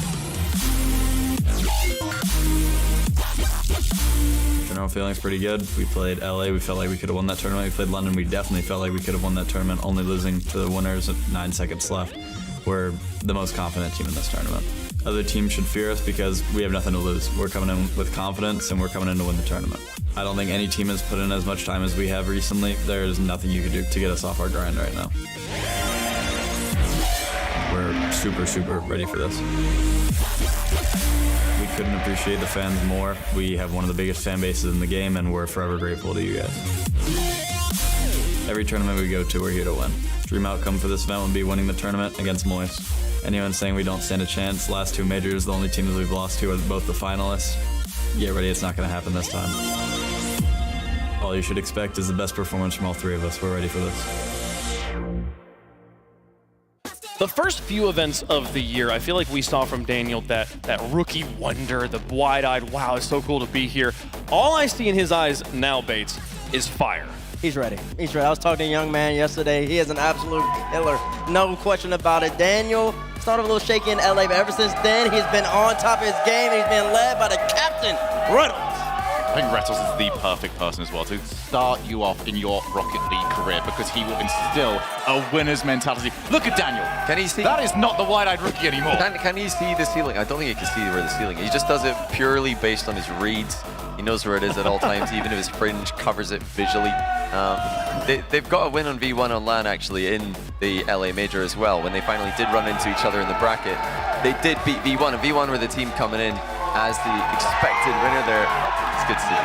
And then that man right there. Oh my God, they're so calm, they're so composed, but listen, they know their characters and they know how confident they are. They all seem like Daniel's so leaned in. I saw a little bit of like a little boy in LA. Now I feel like he's still a little bit like he's still like a man. Not like I'm ready to take over the whole entire scene. It's so Look at the balloon. Oh my God. Unbelievable mechanics with the balloon making in the venue today. Space station helmets they've made there. I mean, you said they're calm and composed. Agree on the composed side, but this team, anything but calm when it comes to playing on the stage. The energy from all 3 players, from Arsenal, from Reynolds in particular, the way they bring Daniel up, it's intoxicating.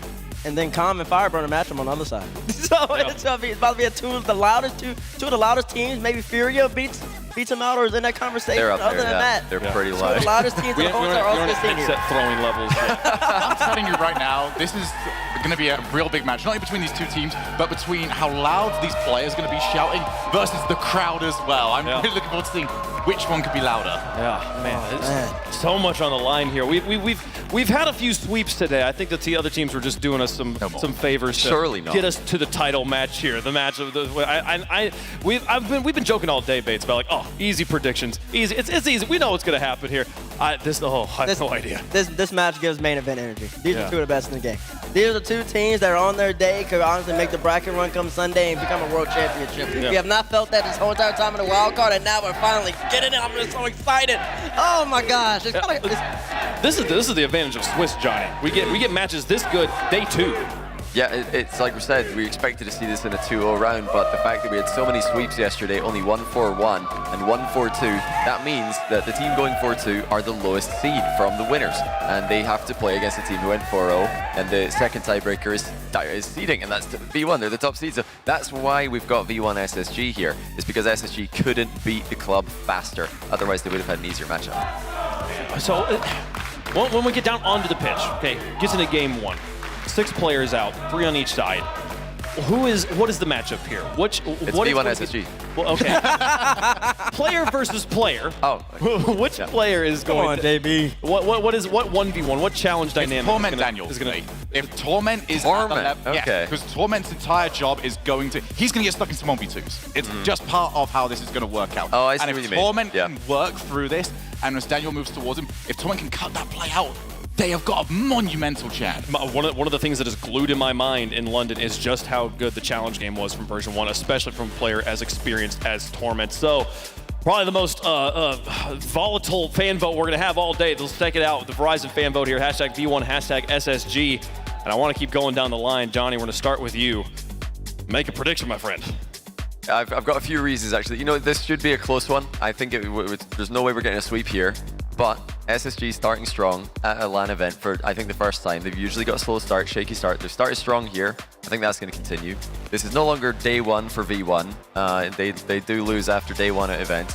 And last time the 2 teams played on LAN, SSG wins. That's, I think, 3 reasons to back SSG here. Got to follow that logic. Okay, everyone that was over in London, please do not listen to the next 10 seconds or so, because I don't think you're going to be all that happy with me. V1 were the villains in London. But I'm still going V1. I believe in what I've been seeing. I think that they are in unreal form coming into the latter half of this season. I think it's good enough to take them past SSG. V1 starts off every single LAN strong, man. It's just that simple. Whether it's day 1, day 2, it doesn't matter. Eventually, towards the back end, they end up struggling, but you already know. Gotta go with V1. Man, I'm just playing with y'all, man. Give me that. Give me my balloon. SSG, I'll tell you why. The Arsenal's gonna disrupt them. Daniel's gonna hold down the back line, and they're composed, and they're ready to dominate. I got SSG over V1 4-3. Where do we get all these balloons? There's so much balloon action here. They're about to blow them up. I don't know what's going to happen. I think I gotta go. We gotta balance this out at this point. Version 1 is so strong. I agree with Stogan. Peak form right now. Give me V1 in this one. How does the chat feel about it? Space Station, I believe, are just barely the fan favorites in the house. Fan favorites in the chat as well. Let's get in to the third match of day number 2. Space Station Gaming taking on Version 1. How about it? A brawl of the Titans early in our 2-week extravaganza. Let's get to the Verizon Skybox with the closers. 3-2 is the advantage for Space Station Gaming on the season, head-to-head with Version 1. But the last 2 have gone to Champions Field. They have gone to Version 1. It's a battle of thunder and lightning here. Even though it's clear skies on Manfield night, it's almost like you can feel the ground quaking as kickoff is getting ready to go, because you know what to expect when V1 and SSG take the field. They said it on the desk. It is a main event feel here for Version 1 and SSG, an all-American matchup deep in the heart of Texas, as Calm will go up the back wall to try and fend off this opening salvo from SSG. V1's got it deep into the corner. Calm out in front for beast mode. Can he follow this touch up? No, Reynolds has it away, and both sides have faced the opposition. No give on either end. Both teams very methodical in the way they move upfield, always trying to disrupt the defense. You're going to expect a lot of bumps, a lot of demos, and some really fast offensive pressure on those counterattacks. Looking at the control right now, V1 with the ball as they move up, and you're seeing even Torment rotating out, looking for more that he can do. Can he grab boost? Can he look for a bump out? And same thing with SSG. Once they get on that counterattack, once those possessions change, you have to keep an eye on where everybody is on the field. Keep an eye on the shot count for Version 1. If they're able to dominate possession and run up that number, SSG is going to be in for a world of hurt. Right now it's Space Station on the offensive until Beast Mode gets that demolition on Arsenal. Reynolds trying to slow things down. Beast Mode around the boards, nobody else there, and Daniels cut it out. There he is, one-on-one with Torment at midfield, but Torment very aggressively going after him. You can already see some of the aggression coming out from V1. I saw Khan moving upfield. He had 0 boost, still on SSG's in, looking for a demo. Beast Mode tries to get one as well, but Khan, great touch there off the goal line. SSG still looking for a way in, trying to disrupt as well. You even see Daniel in the back and taking boost, looking for that cut on Beast Mode. Each of these teams are looking for an advantage anywhere they can get it on the field. Both these teams on American soil, there is no other team that is going to match these two in terms of confidence. And they are already dialed in. Beast Mode high to the backboard. Daniel couldn't get to it, and the shot bounces off the post. And maybe that could rattle V1 just a little bit. And missed opportunity, and they still can't cash in on the rebound effort. Torment will try and bring one around. He's got around one defender. Daniel swatted away, but it doesn't matter. Nobody else dove in. Right, Torment was on his own there. You see Beast Mode coming in, playing this one off the corner.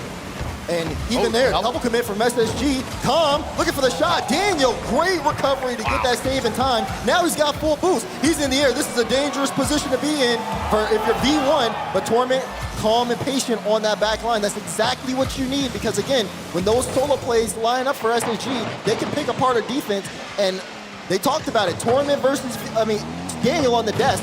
That's an important matchup to look at. Reynolds cutting there to get that midfield boost away from Beast Mode. And now it's Arsenal trying to get around Torment. He's got control, back to Calm. 3 minutes gone by. Nobody has so much as flinched. Torment got one away here. Pool under pressure. Beast Mode in the middle. Reynolds there to meet him. Who's going to crack first? Calm, a little slow. Torment there though, waiting oh so patiently to stop Daniel. Again, great positioning from Torment. Great way to play the ball. Goes for the bouncer to the side. It allows Version 1 a chance to transition. Here's Arsenal now, trying to go for a ground pinch. Does put that on target. Forces a double commit. Follow up for Reynolds is in. And SSG set the tone. And even that one hit the post. but it went in the end. Reddles off the follow-up. Arsenal even jumping in front of Torment there just to get in the way and slow down his reflexes even more. Space Station Gaming, less than 90 seconds away from a 1-0 victory. This is great for SSG. I mean, you see Arsenal just trying to break apart the defense. Once they force that double commit on the back line, SSG know that's the prime time to strike. Backflip. That one, oh, come! He's not going to be able to make a touch. Another goal for Space Station. Oh, look at Calm on the back. He's not under any duress at all. He just side flips, and that is the worst possible time, and the chirps begin. 2-0 to Space Station Gaming, 2 goals, 10 seconds apart. And here's Calm looking for the immediate redemption arc. Drop one down to Torment. No, there's Beast Mode to follow it up, and he missed wide. Torment's there, and V1 gets one back. Great follow-up. Beast Mode, obviously we've seen him hit the post a couple of times, but it's Torment able to turn around so quickly as Beast Mode puts Daniel in a tough spot. You need that follow-up. V1 still kind of back into this game. 1:10 left for them to try to equalize. This game for a while looked like we were going to have a scoreless overtime going 5+ minutes, and now all of a sudden everybody's forgotten what defense is, and Arsenal's there as a slow roller just got popped away, but only briefly. Beast Mode trying to get the best touch out. Torment in an awkward spot. You see him trying to come off that back wall. And meanwhile, Arsenal's just sitting, waiting. If you're going to give me the ball, sure, I'll take it. Well, these last 30 seconds have just been an aberration. Beast Mode up to the backboard. There's Reddles. Finally, somebody has made a defensive stop. And this one will be right out to midfield where Beast Mode's waiting. They got to get 2 goals now in less than a minute. Torment, side flip. Couldn't get to that ball in time, and more time wasted by Space Station Gaming. Looking for the bump on Beast Mode, who somehow got around Arsenal, made the defensive stop, but again, not much going forward fast enough for V1. Right now, Space Station Gaming in complete control. It's going to be up for version 1 to spend these last 30 seconds to really just try to get things under control. They've had some really good offensive drives. It's just the finishing's been off. Like I said, Beast Mode missing a couple of shots that he honestly should be hitting.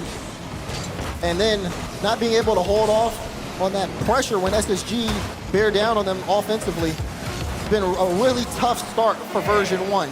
But SSG, things moving forward. Final few seconds, Daniel looking for a double, plays off the back wall, shot from Reddles goes in, and SSG, they just keep moving forward.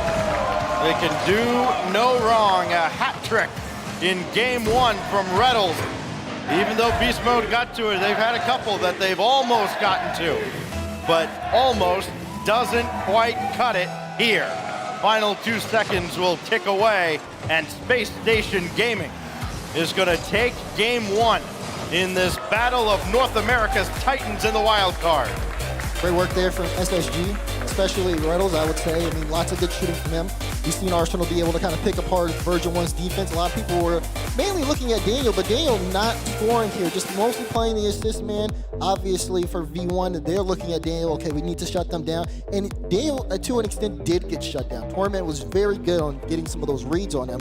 But that being said, V1, I think the biggest challenge here was offense-wise, right? They were able to put SSG in a couple of uncomfortable spots, but the finishing out of their 9 shots just wasn't it. See Arsenal there, just checking in on Daniel as we look again at the Mobile One High Performance Replay. While we have a moment between games here, I want to give a big shout out to Lincoln Cooper. You may remember Lincoln's League kind of taking Rocket League by storm a couple of years ago. His inspirational fight to demo out cancer. Big fan of both Dignitas, Space Station, and version 1. And we know, of course, he is going to be watching this one with a lot of interest. We hope you continue your fight to exterminate cancer. We hope to see you right here at one of these events in the near future. Yeah. Speaking of like this one, like when you get back into the game, looking at V1 and SSG, I'm actually surprised. I don't think the demo total was that high either. I mean, looking at this one, it did seem like it was very kind of like locked in overall, very clean, comfortable. I think you look towards Fireburner and Chrome now, because even though the players are playing on the field, those two are battling each other, trying to pick things apart, looking to see, okay, what adjustments can we make, figuring out the play style. I mean, these guys are alike in so many ways on the field, version 1 in Space Station Gaming, so finding an advantage is going to be very key here. Underway in game 2 at Aquadome, and Reddles trying to hit Arsenal there. Little disruption from the version 1 defense. Big contrast to what I think we all kind of expected. We thought this would be a very physical series, especially the way V1 plays, especially the way Calm plays. And that Space Station would have been ready for that kind of play style, having faced the club yesterday, having 46 demolitions between the two teams. Torment going up the side. He lost control here. It's still good enough. Got one in front. Reddles to pop it away. Beast mode shot sent away by Arsenal. A little hairy on the defensive end for SSG, but again, they keep version 1 at bay. Trying to break out, and that's a really good 50 in favor of SSG. Here's Arsenal as Calm takes out Daniel. Daniel will be on his way back, but meanwhile, Arsenal still has Reynolds on the wing. Hauls off Daniel, try to play that one into midfield, but no one able to get there, so this one will start to slowly fall apart. Demo comes through. Calm versus Daniel. Daniel gets the dunk, gets the block, and gets the goal! Somebody check him. That is unreal. Right through Calm, and the Daniel can't start again. That is unbelievable. Man's hitting the gym. We thought Calm was swole. He's still got a lot to prove. Arsenal got this one through, but it's beast mode around Reddles. Chance to get that goal right back off the demolition. Daniel can't stop beast mode if he doesn't exist. 1-1. Just when I said it, Calm decided to flex on him. Daniel in the back end, toodaloo. Beast mode will roll it in, and V1 tied things right back up. SSG breaks the deadlock in game 1, and everything breaks down. Answer left, right, and center. Oh, the miss. And we're seeing a similar story in game 2. Off the kickoff, Calm's got it back, and V1's got the lead. This is unfortunate. You see Arsenal misread off the back wall, and he knows. He just knows where that shot's going. Calm, perfect placement behind him. Just that quickly has the momentum shifted. V1 up. Another head-to-head battle between the men behind the teams, Chrome and Fireburner. Always fun to watch just the history between these two squads, both the players and the coaches. And you know, a lot of experience has been passed on to these young stars. Beast mode in the corner, taken away by Arsenal. There is Torment. Talk about experience. This man is timeless as he has the ball taken away by Reddles. Again, we've seen today from the performance of Simper that experience does matter. Yes, it does. And it's going to come into play here, even when we're only in round 2 of the Swiss stage.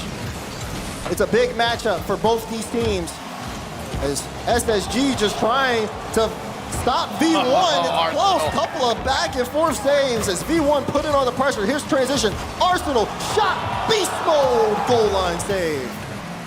No hesitation, no wasted movement, no time for a reprieve. Reddles coming through, and he almost forced his way through Calm. Demolition there as Beast Mode and Daniel take each other out.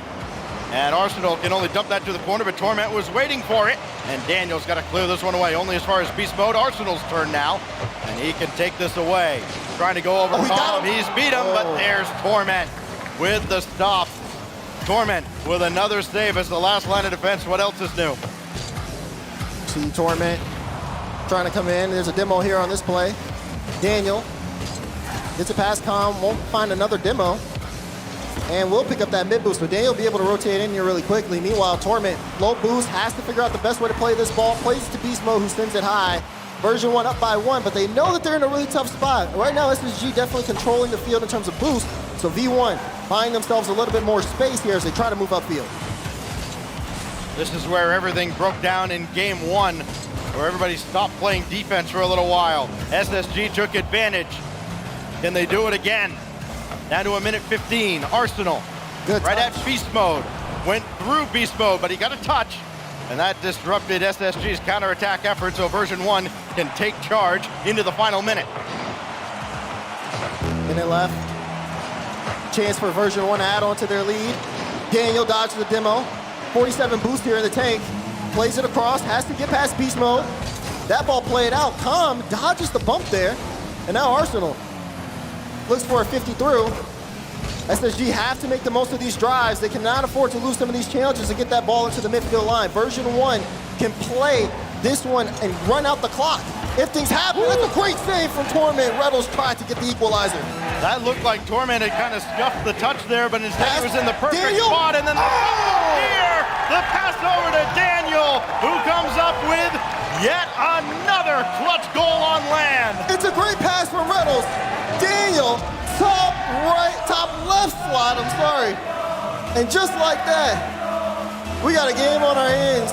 Yes, we do. Not much separates these teams historically, and this is the case now. Nothing separates them in game 2. Arsenal to the back wall. Calm is right there. Almost like he read him the whole way. Reddles. Oh, Arsenal trying to jump in front and disrupt the defense. It is SSG who looks to have the final salvo of game 2 before we go to overtime. Daniel almost got that off the flip reset. The man is absolutely insane. V1 hoping to get to overtime. They've got to weather the worst storm imaginable. Daniel's got this now. Keep that going. Still no time on the clock.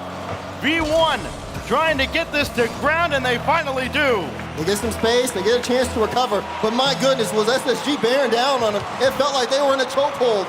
Version 1, they got to do well here off this kickoff. Otherwise, if they're back in that lock-in from SSG, I can see SSG coming away with this game on Aquadome.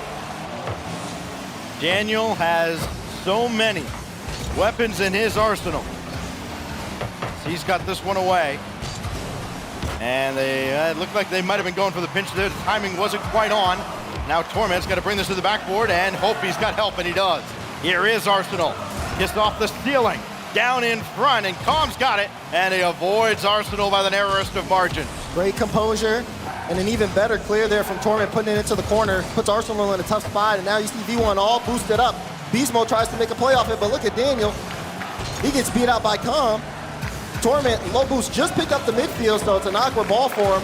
But now, SSG slowly winning these challenges. A double commit on the defense for V1. Rattle's looking for a bump. They ends up getting a piece of the ball here as well. And I mean, it's a fiesta over here on the blue half. It's just chaos. Beast Mode had to do a real acrobatics work out there just to avoid the contact in the net.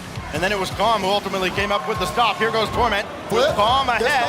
Flip reset, Arsenal right there, as version 1 couldn't get the last critical touch they needed. And now here comes Daniel. Maybe the worst case scenario for version 1. At least they're happy that he was out in the corner and not waiting like Calm was there in the middle. Good beat. Beast Mode has to use his boost to just kind of control the ball.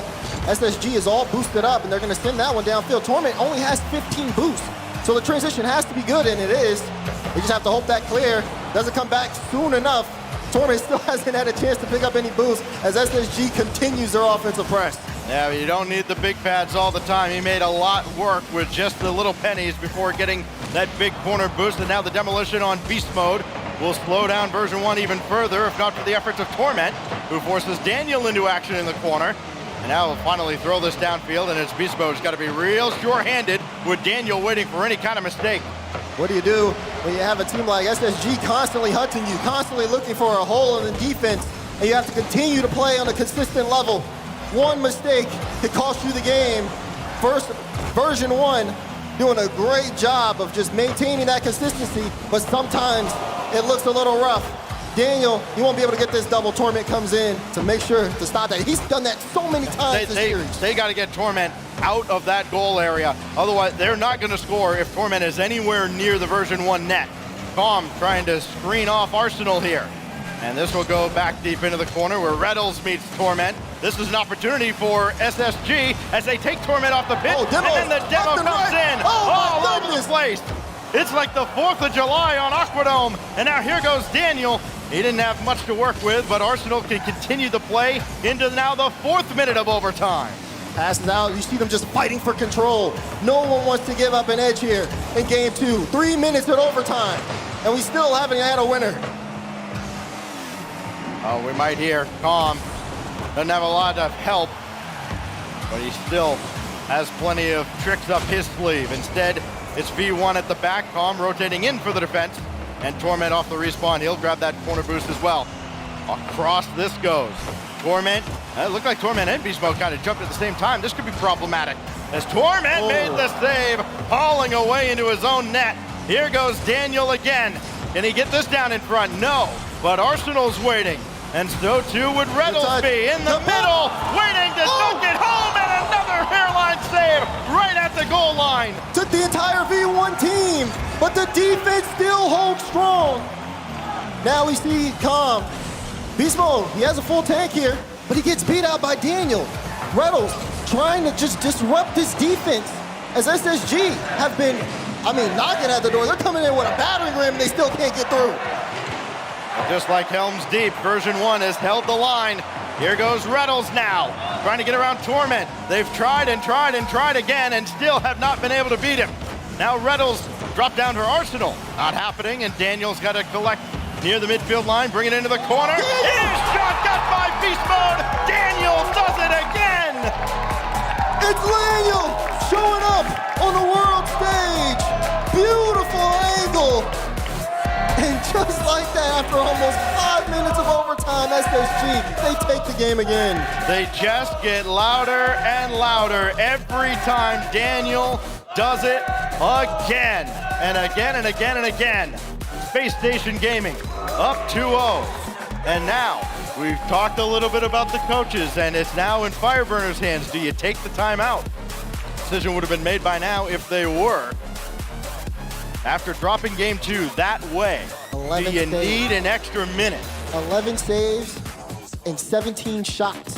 So 11 saves from version 1, 17 shots from Space Station Gaming. If you just need to know how much pressure was being put on. If you weren't watching, if you were listening, because it just felt like the SSG show. At some point, V1 was gonna break down, but my goodness, did they make it hard? They fought time and time again.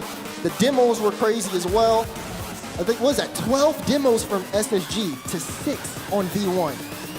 Talk about explosive. Yeah, they just haven't been able to match Space Station Gaming's aggressiveness. And yes, we have confirmed version 1 has taken a timeout after what is the 9th longest overtime in RLCS World Championship history.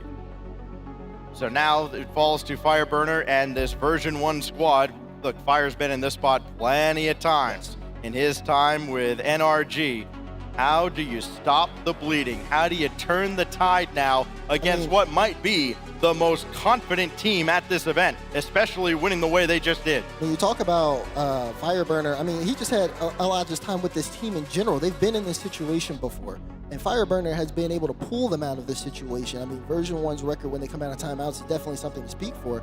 And for me, I think it just comes down to, okay, you're understanding the pace of play. You're seeing the pressure. You're seeing the demos. They're starving you. They're taking things down. For Fireburner, this is going to be a really big adjustment here because we already know what Coach Chrome brings to Space Station Gaming. We know Coach Chrome. He has the game plan laid out. He's looking at the reviews. He's won at this matchup.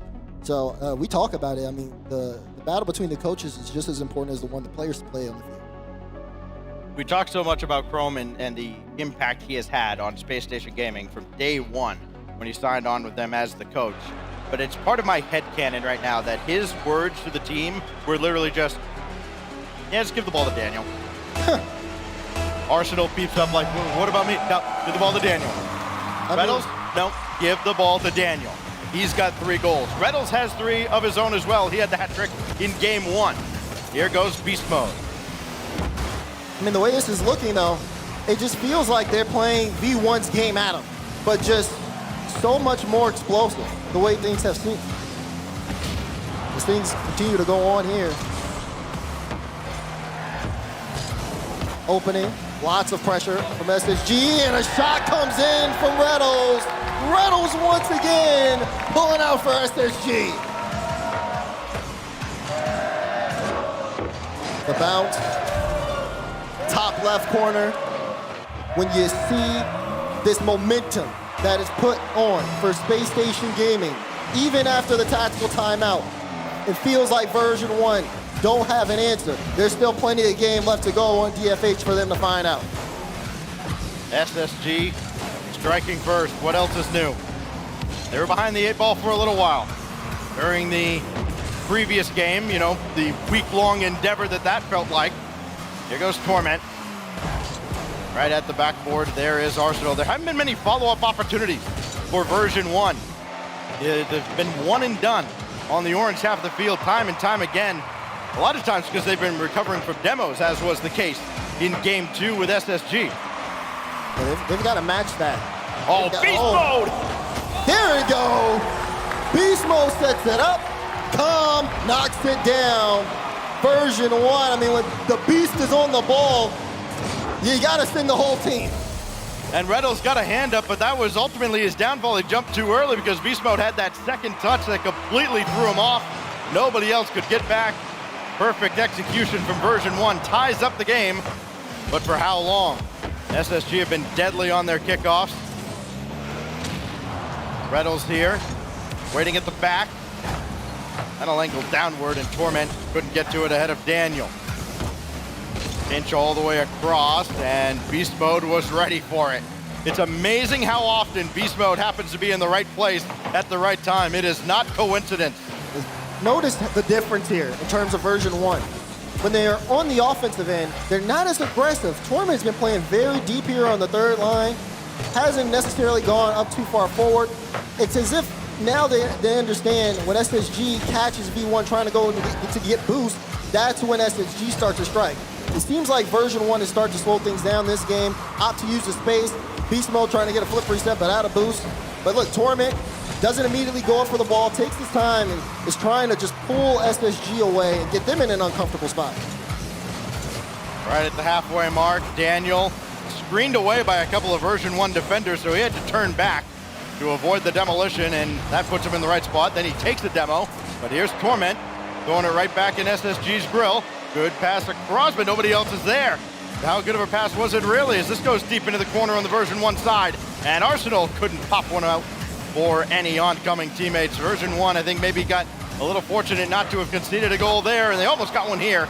But Daniel with the stop, and we'll see if SSG can break out. Yeah, I like this from V1. You can see they're all in their back end. No one's playing too aggressive. They're waiting for their right moment to get involved. 2 minutes remaining in game 3. It's all tied up. Beast Mode, calm, trying to put a shot on. Beast Mode gets a bump on Arsenal, but Arsenal's boosted up in midfield. They'll play that ball into the corner, but there's Torment. Big carry. See, again, these long clears, great for version 1. As again, they're looking for that inconsistency from SSG. I don't know if they'll find it, though. It's been a great series so far for Space Station. Until now, oh, a giveaway to Torment. And you know he wants that one back because he had a lot to shoot at and only managed to hit the post. Here goes Beast Mode. Did not use it. And instead, Arsenal got the clear. They're trying to throw off SSG, maybe use their aggressiveness against them. Boy. And it's just not working. Yeah, good luck tracking those demolitions as this goes right to Reddles. Good selfless play under duress by Daniel. And Calm and Reddles both up for this, but it's Daniel right at Torment again. That's been the problem for Space Station. If you can identify any problem they might have, Torment has been impossible to break defensively. The problem is he wasn't there at the end of game 2. This shot just wide. Follow from Torment. Redirect by Calm. V1 up 2-1. Great play from Calm. Look at this, right in front. He's so annoying if you're SSG. Gets the redirect in. It's that extra effort from Calm that is bringing version 1 into these games. 49 seconds remain. Can SSG force a second straight overtime? Arsenal gave this one away, so it's on Daniel.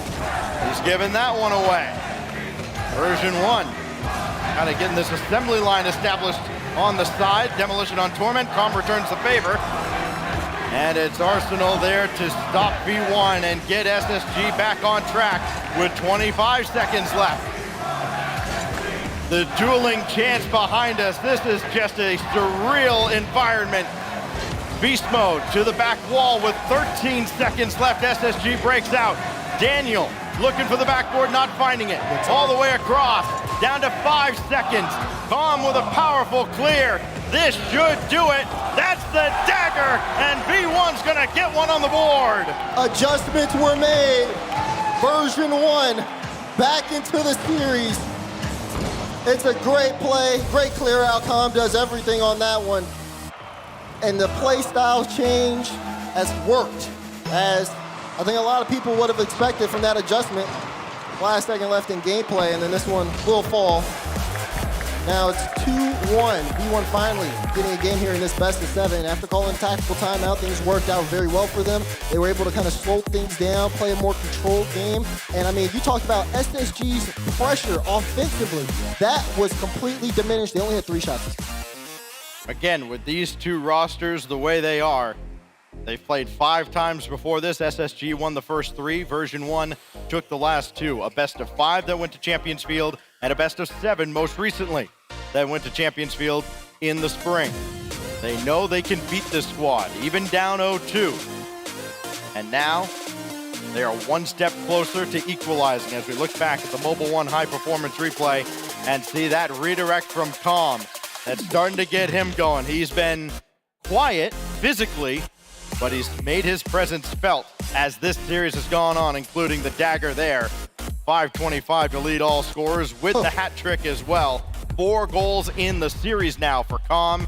And now for the Space Station Gaming side, how do you stop Calm? Because kind of like Arsenal, once he gets going, it's like a boulder rolling down the hill. You ain't gonna stop it just by standing in front. And Calm, he seems enabled, especially like 3 goals, 8 shots, 7 demos. I mean, just having a spectacular Game 3 and a big Game 3 too. Pressure's kind of on, you gotta think about it. You're making a play style adjustment, tactical timeout comes through, and then Calm able to pick up version 1 by himself.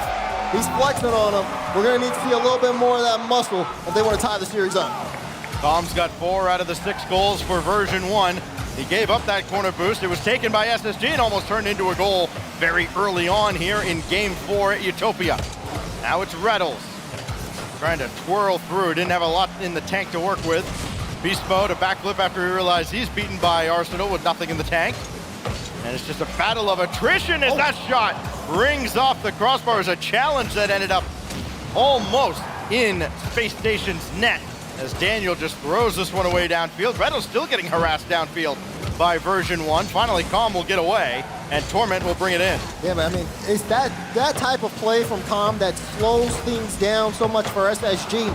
They were able to do so well in the earlier games because they had that offensive pressure, because they were out shooting and out demoing version 1. But when things change, I mean, the tide of this one has shifted so back and forth. Once SSG stop, it just feels like they tend to fall apart as well. They play it much more quieter.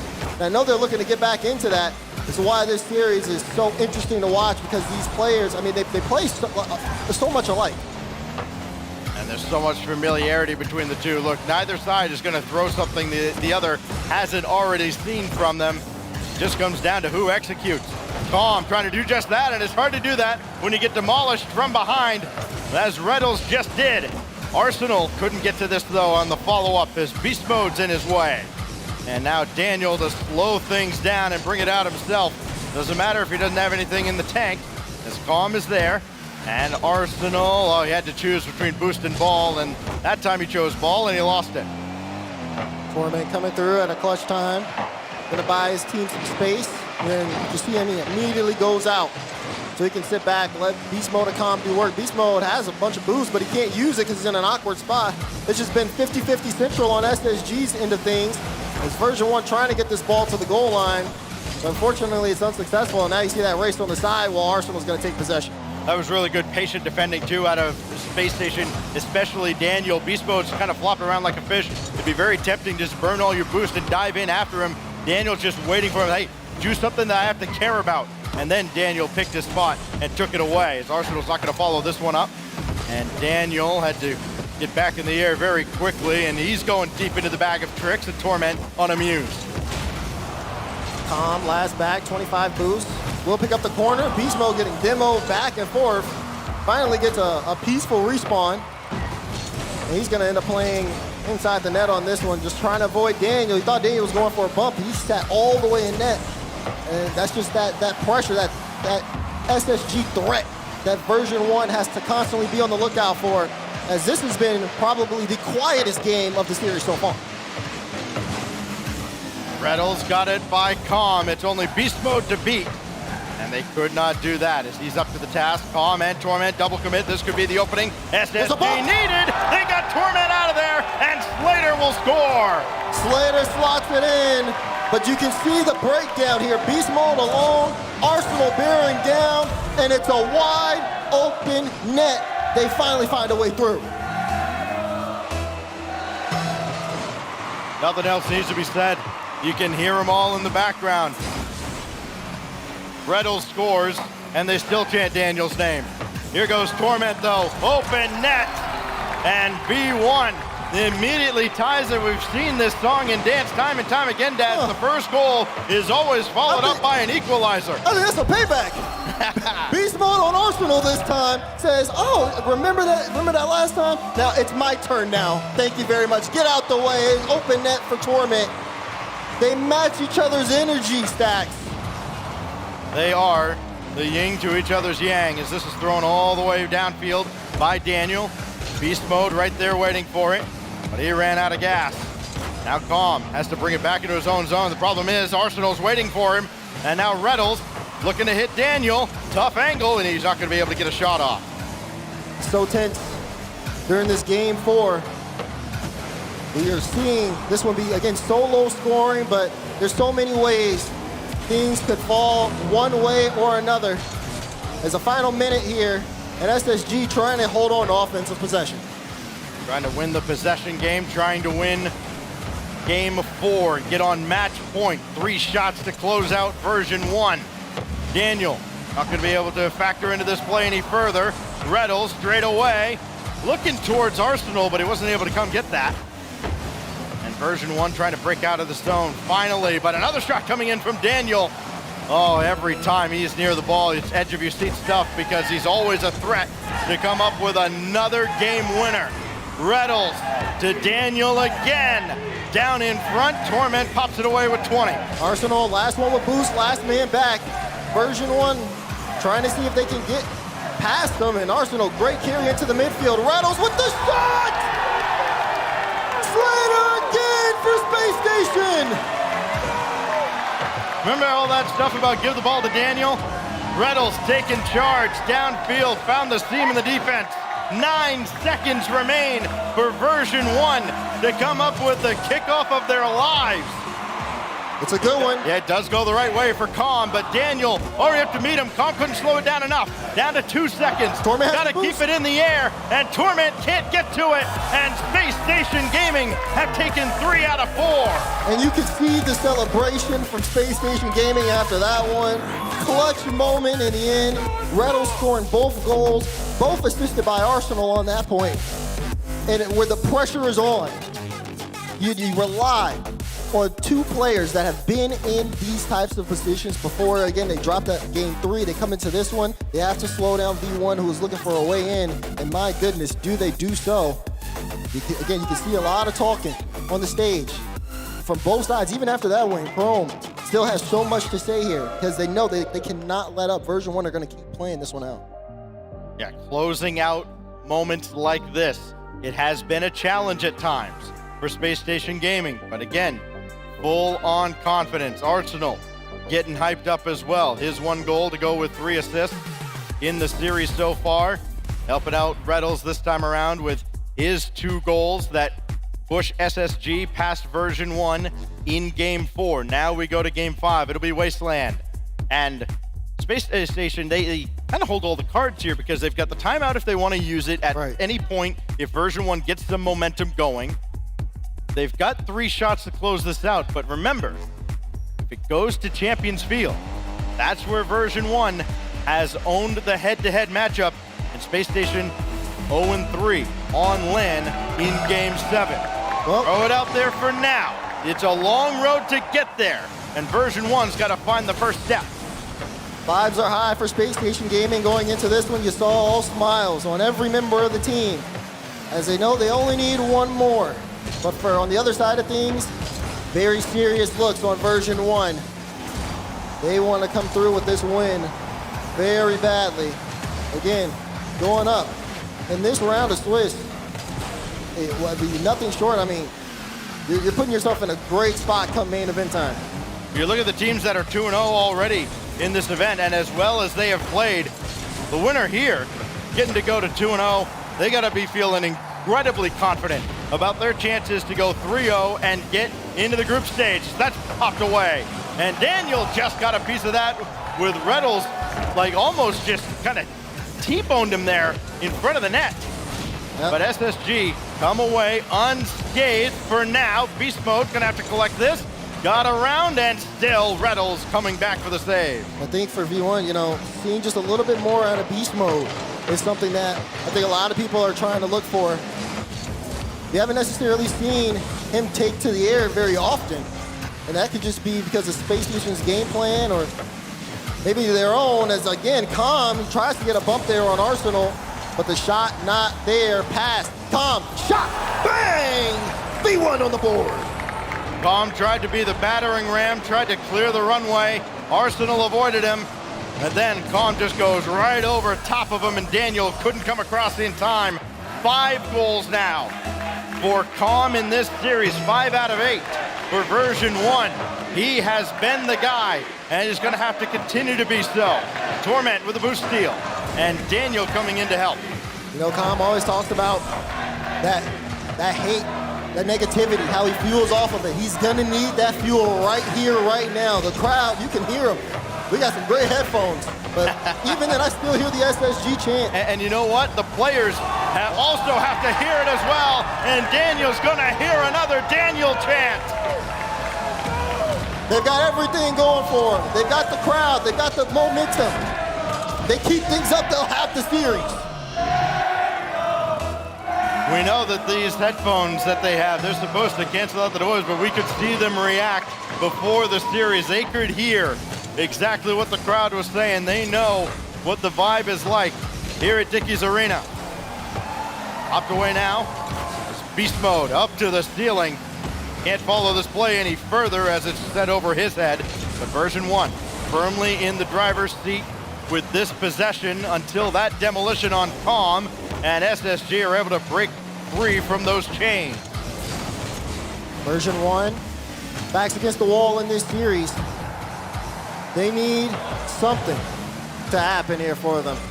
And so far, they just haven't really been able to get a good grasp here in this series. We're halfway through game 5, still tied up. There is no plot armor either. You have to create your own luck. Reynolds just a little wide. We've seen a lot of those try to draw the defense out, Daz, and it hasn't necessarily worked. Torment again with the stop on Arsenal. Follow-up denied by Beast Mode, and now SSG's got to race back. Reynolds having to collect that and make sure not to bring it any further. Now Calm, stuffed out by Daniel. Reynolds back in the corner. V1 again, loading up for another possession, but finding it really difficult to keep Boost away from Space Station. Space Station has just been very good at spreading themselves out. Version 1 have had a tough time trying to keep them locked into a certain part of the field. Again, even when they're in net, they're constantly moving, everybody, making sure not to stay in one spot too long. You never know when someone can come through from behind. You get demoed and it's in your net. Oh, they might have split the seam here, but Arsenal, they're at the back again. He has not factored as heavily into the offense, but he has been a rock defensively, especially as version 1 have really had a target on him, and they haven't been able to get home. Nobody there to get that pass in front. As we go to the final minute, version 1 gonna feel like they've left another opportunity on the table. Beast Mode almost converts. Now Torment is a little wide. Calm is there too, but this is sent out to the corner. Still nobody to bring this home for version 1 as Space Station Gaming survives another onslaught. They stim the whole house, then they end up running out of boost. Now, they've got to try to recover this before SSG gets down on the offensive end. Space Station Gaming looking to end this series as time ticks down in regulation, still tied 1-1. Chance here, Arsenal gets beat out. Torment with full boost into the corner trying to take this one through, but SSG keep trying again. It's a good clear, but it's straight to Daniel. Daniel We've seen him in these spots. Tries to get the Musty for control. Gets the bounce through. Final few seconds. Beast mode trying for one last drive for version 1. Calm with the assist. It's in front of the goal line. Hits the ground. Overtime in game 5. And you saw the reaction from Calm, the hand on the forehead. And that's the beauty of overtime in Rocket League. You've got like 3 seconds to get over it and get right back on the offensive or defensive end as the ensuing kickoff brings the ball deep into version 1 territory. Fireburner knows that all too well after his involvement in the shenanigans back in London in Season 5. This is brought in by Beast Mode. Tough angle, shut down by Arsenal. Calm to win it and keep V1 alive. Calm shows up at the perfect moment. Beast Mode stretches the defense. Calm with the slot. Version 1 are going to Neo Tokyo. I don't know how willing SSG is to use the timeout, but I think you use it here after an overtime winner from version 1 to keep the momentum going for them, get something going in their favor. Neo Tokyo awaits. And the confidence you can see now is Torment looks back and looks over at his brothers. Find a way to survive and advance to 2-0. Try to get to Champions Field where they have been so good, especially against SSG. You gotta keep it locked in. You have to keep it locked in. You even see this one. Calm gets that goal. Not too much yapping coming out this time. No, there has not been. Simple fist bumps, back into the game. Job's not done for either side yet. And for SSG, yeah, I feel like there were stretches where they should have came away with a couple of goals there. And they started this game off with all smiles, but they end up dropping it at the end of the day. To be fair, I wouldn't chirp over there either. I know Arsenal would give it right back. He can take as well as he can give. So now we go to Neo Tokyo. There is no timeout between version 1 and SSG. They still have that in their back pocket for if this potentially goes to a 7th game. A big finish for version 1. You thought maybe they were in a little bit of trouble after that near miss at the end of regulation, but unfazed. And a new 5 minutes on the clock. Torment and Daniel will lock it up on the kickoff. And it's Reddles denied by Calm as we start game 6. Saw Torment as we got into this game. This will now be his 100th game at a World Championship. But for the young gun Daniel, his first World Championship, he's lighting up the scoreboard. It looked like Beast Mode thought he had all the time in the world, and then he gets bumped away, so Daniel comes in. And with his 5th goal of this series, the chants begin again. Here he goes again, up to the ceiling. Where isn't Daniel? As this series has gone on, version 1 have had their hands full and done, I think, an exceptional job holding him to just 5 as Reddles got a bump on Torment there in the air. And Beast Mode powers his way through. Can stay with this play as well. But Reddles, top angle, double tap! Oh my! Reddles with the double! You can't count this man out! Perfect read! Torment, he knows where that's going, he still gets played past him. I think that's the first time they've actually beat Torment anywhere near the goal. Space Station Gaming up by 2 very early on in game 6. Their second closeout opportunity against V1. And now Arsenal with Reddles flanking to his right. And nothing there as it goes right back whence it came. This will fall right to Calm. He's been awesome, but not this time. Reddles with the stop. And Arsenal got ahead of Torment, and it's 3-0 in the first minute. An electric start for Space Station Gaming. They're playing out of their minds. Great clear out. And version 1, what's going on? The breakdown defensively. They've given up 3 goals in the first minute. When do they do that? Well, not in the first minute, but they gave up 3 goals in about 45 seconds in game 1. That put that game out of reach. Weren't able to recover. At least this time, now they have 4 minutes to get some of those back as Calm up to the scoreboard and still nothing doing as SSG up to the task defensively. It's now Torment to try and center. They haven't had many bodies forward in the past, but now they do, and that sense of urgency, I think, is there for them as version 1 realizes they cannot play passive at all, down 3 with their back against the wall. Everyone's worried about Daniel. Look at that man, Reddles. What a performance this series. Gets the bump. Daniel puts it in. This is a statement from Space Station Gaming. They didn't need the timeout. Calm didn't get the touch he needed at all. Beast mode, head in hand, trying to find a way to muster up anything to erase a 4-goal deficit for version 1. And it is Beast mode, immediately called into action. From the ceiling, drop down, set across harmlessly by Daniel. See the desperation there from V1. Oh my goodness. They're looking for anything. At this point, things are falling apart drastically for version 1.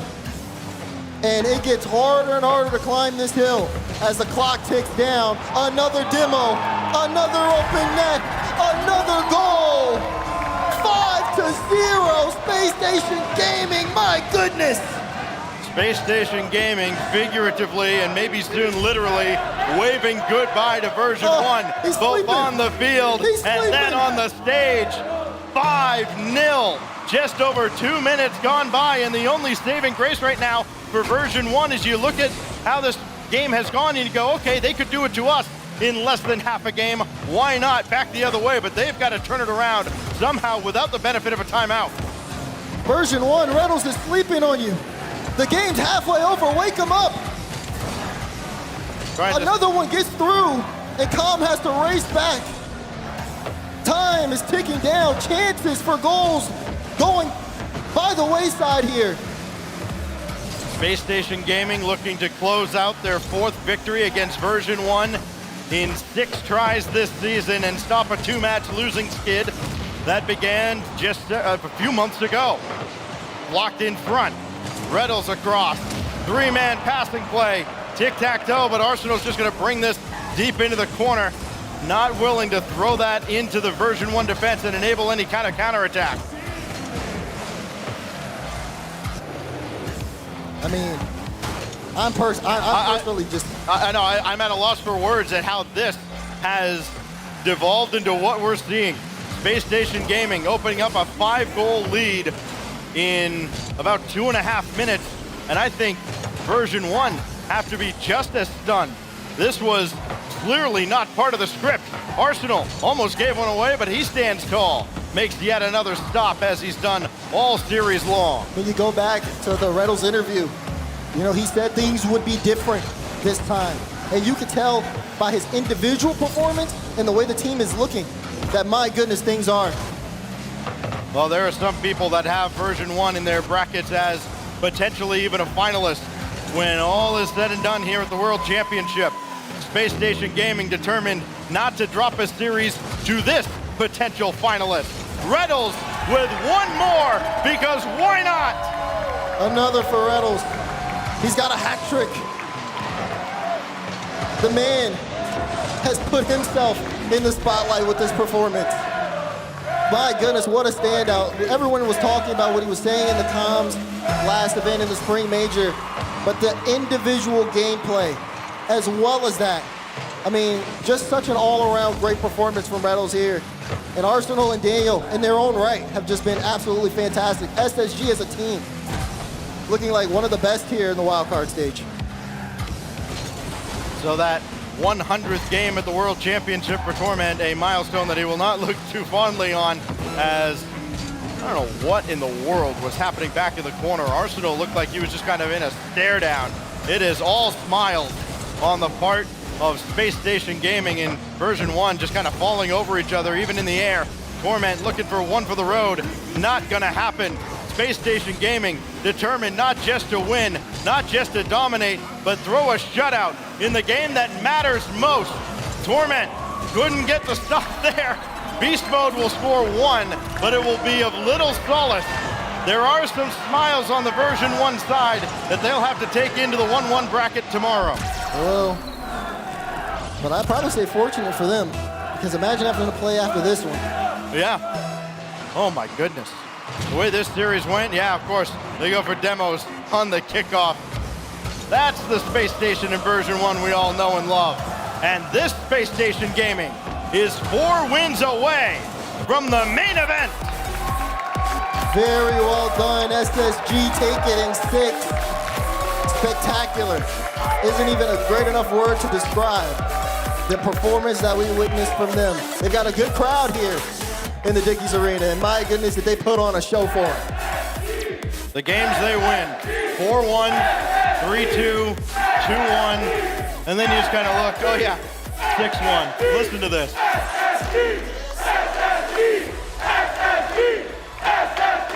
This is amazing. Look, it is not the crowd of 13 grand that we expect in the arena next week, but they are as loud as any crowd we've seen. And their support for both version 1 and Space Station Gaming here today, 2 teams that, as you can tell, have a lot of respect for each other, and you know what? Probably have not seen each other for the last time here at the World Championship. Yeah, definitely a chance here for these 2 teams to match up again. But you take the games as they come, and it's a marathon, not a sprint here in the Swiss stage. Well, that last game turned into an absolute sprint for SSG. Oh, yeah, that was a as they left version 1 in the dust as we look back at one more time at the Mobile 1 high performance replay. And that shot from Reddles, I think that was the one right there where Reddles finally beat Torment, and Space Station Gaming ran away with it. Yeah, boy, oh boy, did they run away with it. You see it there, 3 goals from Daniel. I mean, not 3 goals from Reddles. The other 2 were shared between Daniel and Arsenal. And I mean, that just kind of seemed like the pace of play there for SSG. Everybody getting involved, everybody kind of stepping up when needed to. I mean, it's quite a team performance. I could talk about it all day, but I think you also have to look at the fact that, yes, for version 1, not the way they wanted that series to go at all. Things really did fall apart. They're going to have to go back to the drawing board on this one, but they're not in the worst spot. 1-1 in Swiss. Somebody was going to have to lose that series. Yeah, somebody was going to have to lose. In this case, it was version 1, and it was led by 9 goals. Yes, 9 goals and a boatload of assists as well out of Reddles. Daniel making his presence felt as well, and the crowd made their presence felt. As they supported Daniel, you could hear the chant every single time Daniel came up with another clutch goal, and it just felt like it was mid-boss after mid-boss after final boss that version 1 had to contend with. Yeah, and we did see them able to contend over the course of this series, right? You look at the games after the timeout, things looked really well. It felt like, okay, version 1 found the recipe, but then in Space Station Gaming just able to adapt over time. And that's what I really loved the most about this series, was the fact that both teams very capable of adapting to their opponents. But I mean, this one, it felt like a chess match almost. And then SSG said checkmate. We haven't seen many series get to Game 6. In fact, that's only the second one. Both times, it goes to Space Station Gaming. Why wouldn't it? Space Station Gaming making things hard for themselves. Of course, version 1 helped in that regard. But again, Space Station Gaming now 2-0. And that's got to be huge for them, because now these teams, you look at everybody else that's 2-0 and you look at Space Station Gaming and go, they've got a pretty favorable matchup, I think, against most of them. I mean, when you look at this for SSG, it feels like version 1 coming into this might have been their toughest opponent. It was between either them or Carmine Corp. So now you obviously look on to the next day and see what matchup that is going to be there. But I mean, taking down V1 is such a big win for Space Station Gaming. I think that, and especially for the fact that they did it in 6, not 7, they had a 3-1 lead. I'm very curious to see how far SSG goes. I'm curious to hear from whoever Johnny has managed to wrangle for an interview on the stage. Let's send it over to Johnny Boy. Thank you, Stacks. I've managed to wrangle Rettles, although I'll be honest, he doesn't take a lot of wrangling. He's always happy to talk to us. Rettles, so many teams have problems with V1, especially early in lands. They're a difficult team to play. They bump people to pieces. You guys don't have any problems. What is it that helps you win against them in this matchup? It's a tough draw for both of us. We're the 2 best NA LAN teams, according to the last 2 majors. It's just rough. We lost 2 games to the club and had to play them, but all 3 of them really good players. We just have a really good game plan against them. Well, it worked today, and that puts you 2-0. So for now, the crowd is going crazy for you. I think you might be the favorite team in the wildcard. They're making a lot of noise. Based on the LA crowd, that might continue. Like, what is it like playing in front of a crowd like this? I know it's a cliche question, but not many people have been in your position to play in front of such a loving crowd like this. And it is the most cliche answer too, because it's awesome. We care so much about the fans. It would be hard to be here without them. At most lands, we have one of the bigger fan bases, and to see the limited audience from Wildcard do the same thing, it's awesome. It's awesome for us. Yeah, keep it up, guys. And so you've played a lot of twos. I saw there was a post that had you and Arsenal playing tons of twos throughout this tournament. I know Daniel as well. He's been playing ones. You tell everybody back home what is the importance of that when you're trying to get good at threes. 'Cause I don't think many people understand what that does for you guys. But I know you've spoken about this in the past, what it does for you as a team. Twos is just less people on the ball, you know. You don't have to share the ball, you don't have to share the boost. It's easier to improve your mechanics with it, and it's also just the most populated playlist for pros, so just easy to improve in that one. Well, it's working well for you. Now, up next, you've got either Semper, Karmine Corp, Dignitas, or Optic in the 2-0 round. Any preferences? Can I get anyone in that list that you really want to play? Don't care. You don't care at all? It doesn't matter. It really doesn't matter? Karmine Corp, even the farm, doesn't matter? No. Well, there you go, guys. It doesn't matter who Space Station played. They think they're the favorites. They might be the favorites remaining in the tournament. We have one matchup left for the day, so come back after the break and see how it goes.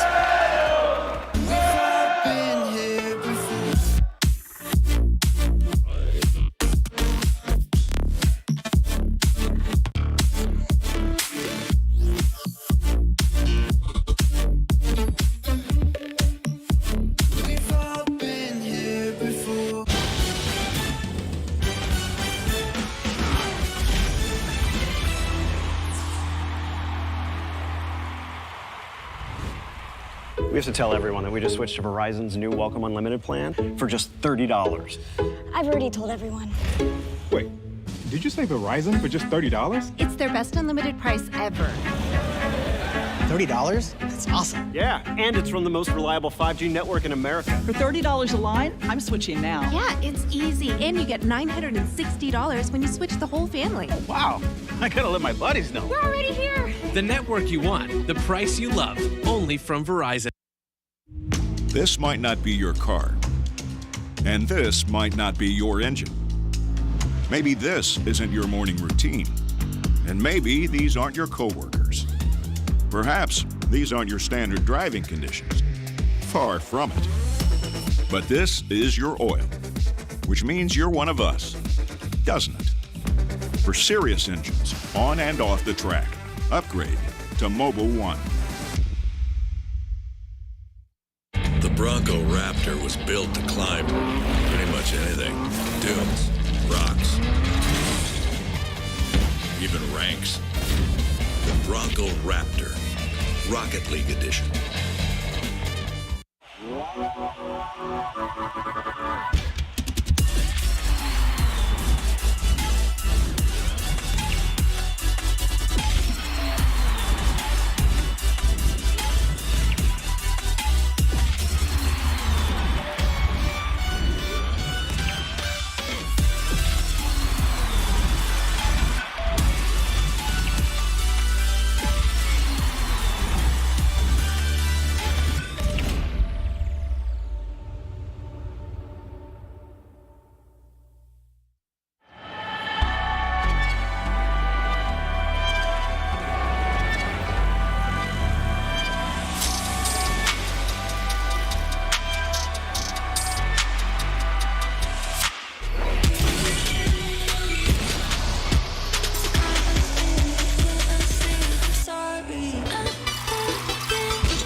There are so many great moments from the season, but one of my favorite moments goes all the way back to fall in North America, regional number 3, the grand final, best of 3, best of 7 between Envy and G2.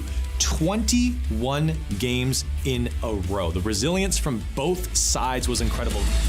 What'll Chicago do with it? He'll get denied from Mist. Oh, now Mist, an opportunity. No one's home. Can he find the angle? He will. And Envy take the lead. They turn it around on G2. The most important thing to remember was Atomic on the goal line. So many crazy saves. Envy ultimately falling, but crazy amount of saves coming out from him. Chicago hunting for the ball. Atomic had to jump early, and he makes the save. And not to mention G2 showing that they can go the distance in that fall regional and take down a heavy contender in the machine. And it's fallen back into Envy's hands a couple times now. Here's Mist preventing G2 on the out. Drees will eventually find some space as they'll flick it on. Oh my goodness, Chicago! What was that?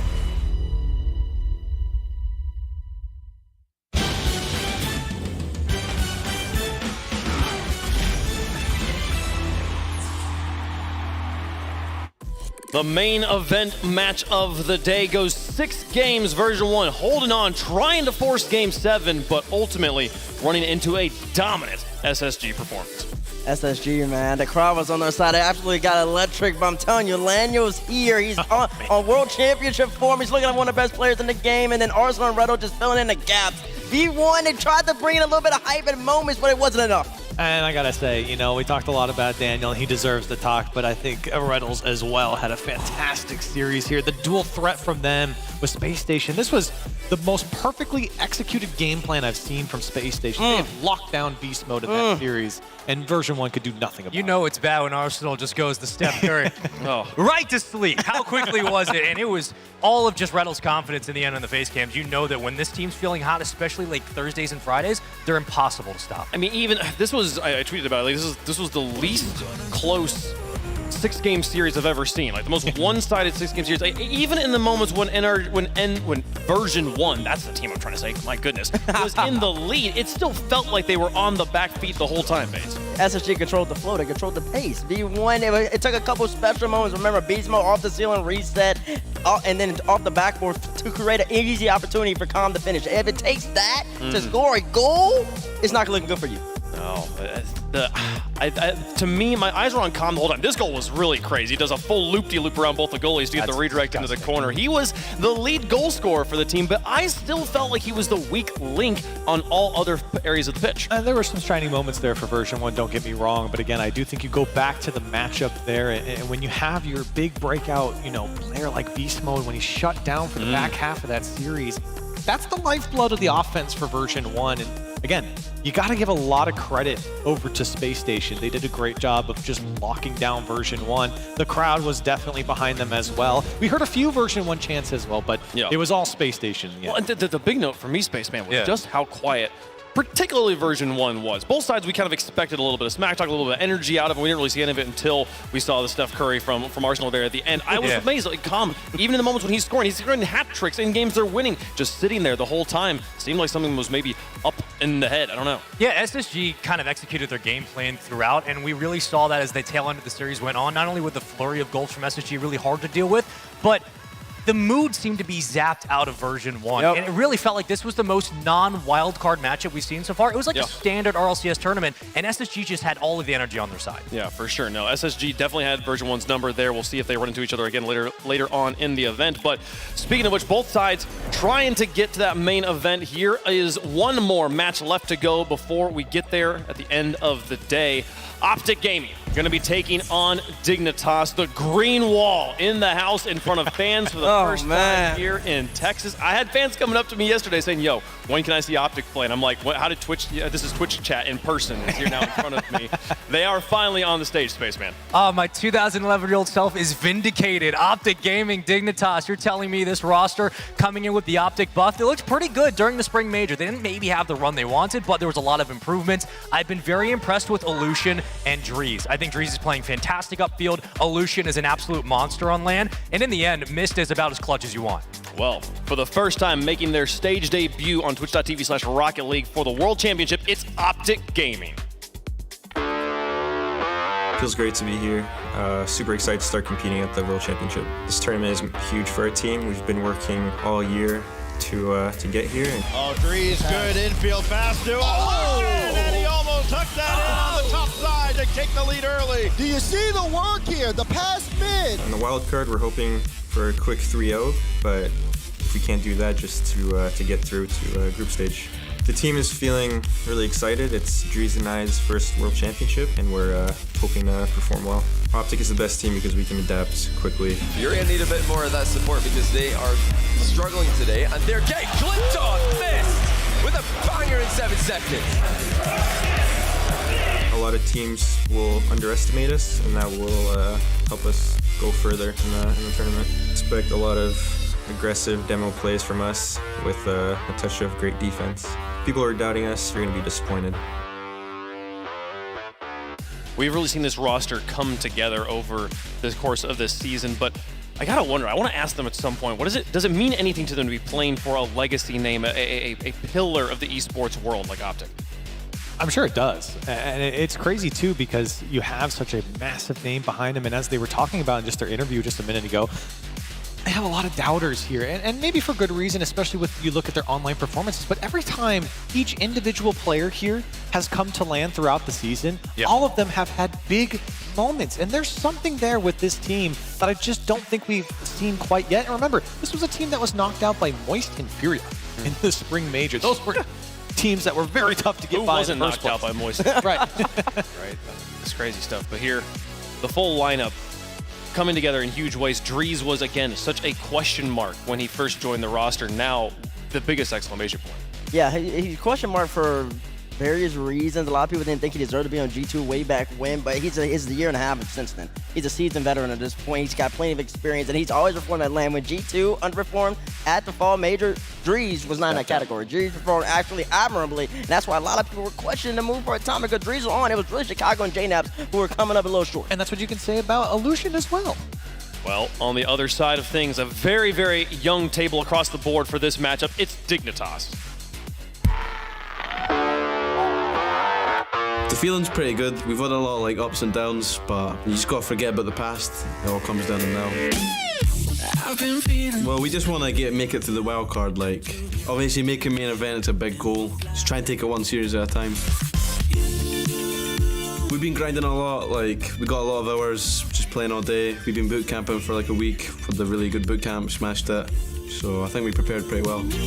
And Super Lucky just slides that ball. Royce is up. And he's off the ceiling, gets the flip, gets the shot, and puts it over 90 and in. Well, this is super important because everything that we've been working towards for the past 12 months leads up to this. This is everything for us. Let's get the clips going. Scrubkilla slowing things down. Appjack looking for a double, and oh my, Dignitas on fire. The reason teams should fear us is we're mechanical gods. 1v1 gods, defense is crazy, the passing play is crazy, we're really fast, and we're dangerous. To all the fans at home watching and in the stadium, thank you so much for supporting us. You keep us going through the hard times, the good times, but we love you. Absolutely, we're here to win. We can expect the boys to do the greatest performance of our lives. Bring it on. We got this wildcard. Bates, I love Scrubkilla's attitude always. I mean, he was talking about their boot camps. Came in, crushed that. Crushed the boot camp. Good job. Man, Scrubkilla, the last 2 times I've seen him in the World Championship, he's made it really far. That's all we gotta say. Finals appearances, MVP in Season 7, losing by 1 goal to Justin in Season 8. Dignitas, the tallest Rocket League team out of all of them.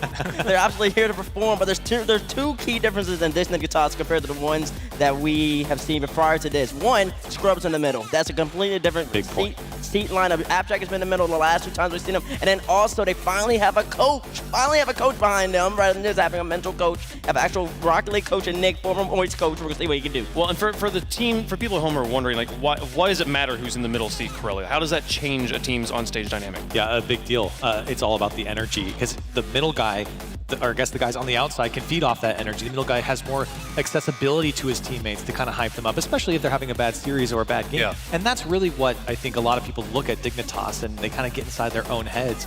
with clear heads, Dignitas is unstoppable. We just haven't seen that form yet here late in the series. Yeah, you got the God of Joreus on the bookend, you have the IGL and Abjack on the opposite side, and then the nucleus of Scrub Killer right in the middle. That is a deadly trio, and that offense that has been simplified from our interview with Abjack a couple of weeks ago, they want to keep it on the ground and trust each other more, and they certainly have. He's the rookie of the year for forever. I feel like any team Scrub Killer is on, he is the nucleus of that team, regardless of how the on-field dynamic feels out there. So we'll see those teams clash in just a moment. We did just receive word, though, that the Dickies Arena, the 13,000 seats we have, is sold out in entirety. We will see every one of the seats filled at some point. May I say something? I walked into the arena earlier just to check it out. When I walked in, my goodness, I'm talking about NBA-type field. That's how big that arena is. And that Jumbotron?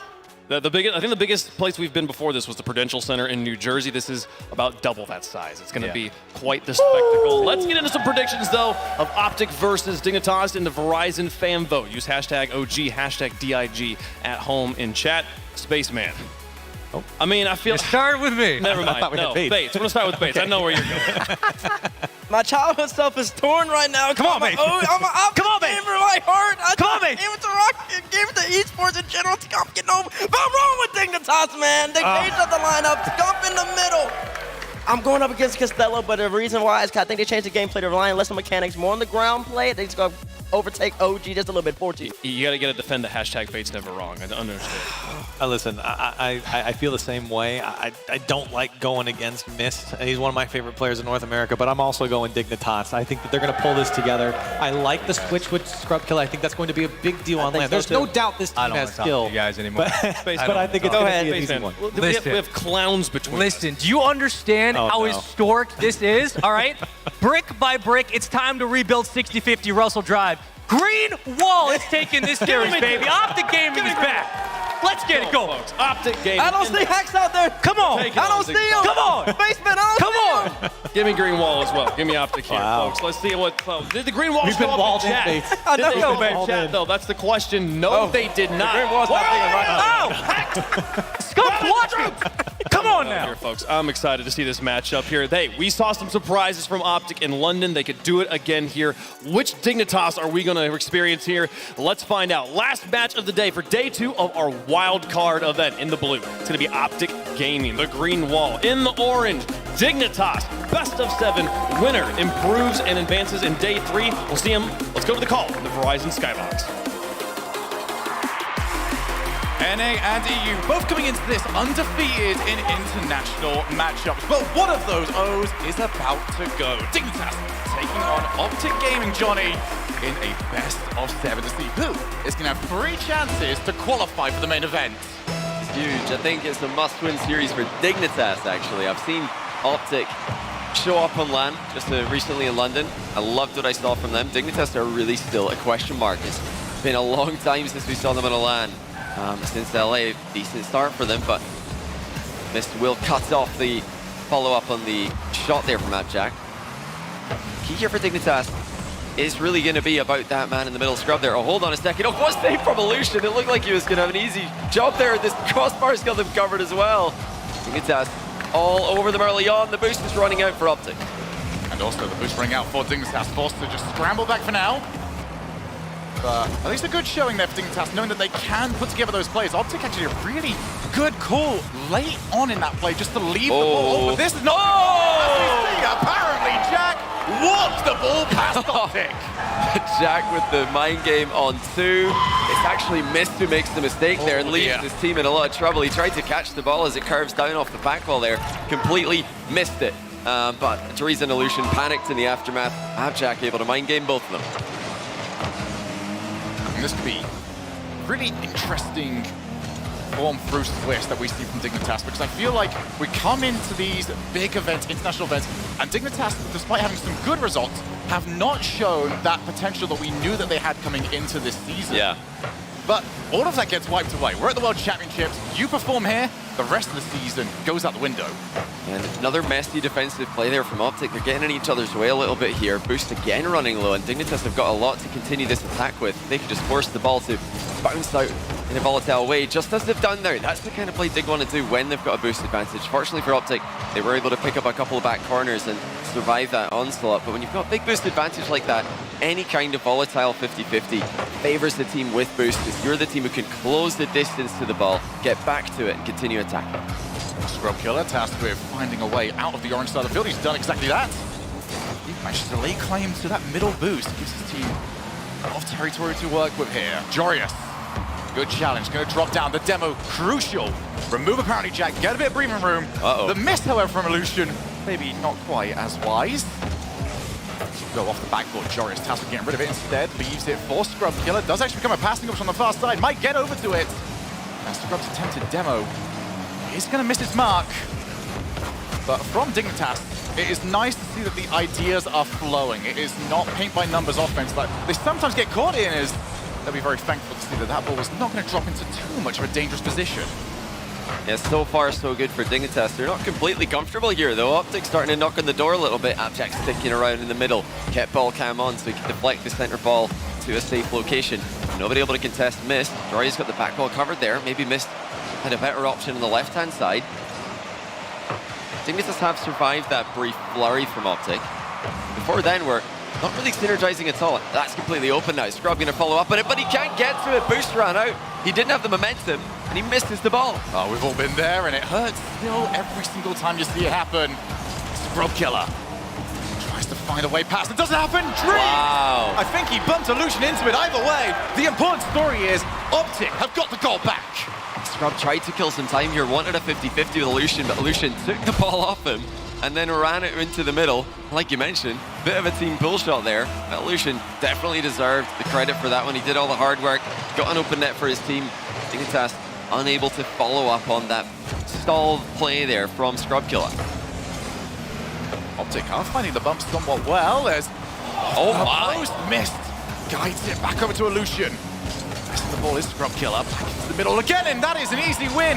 Drees smashes it from the halfway line. What a read by Drees. Look how quickly he gets out to intercept this one. That's a 50-50 into the middle, and Drees advances to cut off the Dignitas controlled pass. I mean, Digger trying to fire that ball into the center for their third man. Optic able to read it, cuts off the threat, even get a goal on the counter-attack. See the ball going over that way. There's always the inkling that the infield pass is possible. I do like that Drees recognized that, made sure that he was in position, and now actually does have the option to get over to Illusion. Heavy pass. Drees pass just holding on to that midfield, get his teammates back into a good spot, and miss! What a goal! Dignitas forgot to pay attention to Mist, who just arcs around, comes off the sidewall, and spikes the ball downwards over the top of apparently Jack. They did not have anyone up to challenge. And if you're giving Mist a free shot from that range, you're asking for trouble. That is the danger that you give up when you lose your back corner boost.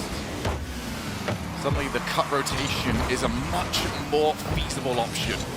And Mist proving exactly that.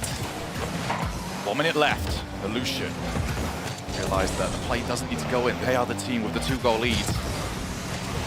As long as the play stays relatively calm, and Optic will take this first game. Drees.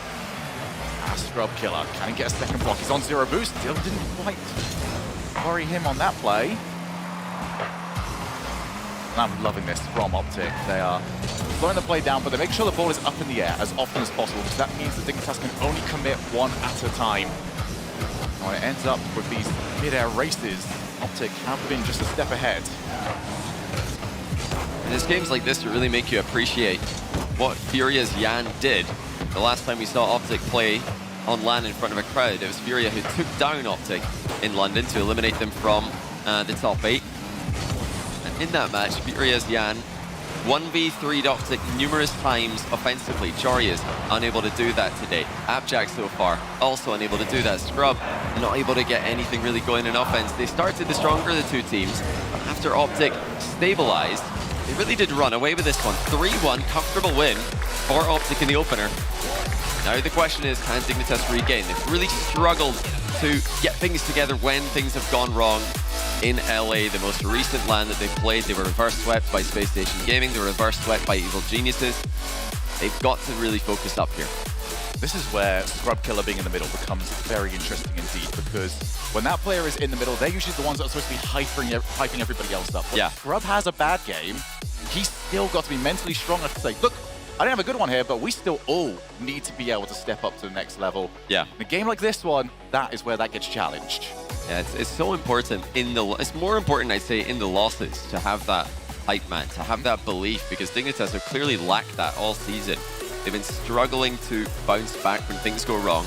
And it's this kind of moment now that they have to be telling each other, we've got this, we are good enough to beat this team, and actually show that they've finally found a way to bounce back from this kind of adversity. This is impressive form on the cheek curls here, I've got to say. But it's full body bicep curls. Yeah, Dignitas are going to be hoping they can bring that kind of strength into their 50-50 game. But Optic, at the moment, looking like they're at the same level as Dig mechanically. And Dig definitely favor themselves mechanically here. So Optic are hanging in there. They're matching them toe for toe. And that's a real problem. Optic, I think, have got a great system. And if they can't outmatch them in speed and mechanics and solo plays, Optic are going to be tough to beat as it comes down to team play. Well, you did mention solo plays to end off there, and I think that was distinctly lacking actually from Dignitas. Once they went down, they tried to go just full pace mode, and that is not something that they really were able to match Optic at all. I did see one attempt towards the end from Jorius to outplay the entire team. It didn't quite work, but it doesn't always work first time around. I'd love to see Dignitas just have a little bit of faith and belief that they can at least get the 1v2 going and get the numbers advantage. Jorius, crucial touch from him, takes it away from Illusion. But look at these cut rotations. That one doesn't quite work. I like the idea from Dries. Maybe the whole hitting the ball could do with a little bit of work in the future. There's Dries with a chance now. Almost 70 boost to his name. Illusion in the midfield. Even got more options further away as Illusion lays claim to it. Dignitas seem to be very aware, though, of at least one thing, which is never leave your backboard undefended against Optic. That might leave options open for Optic later on. As we see the crossbar rattled.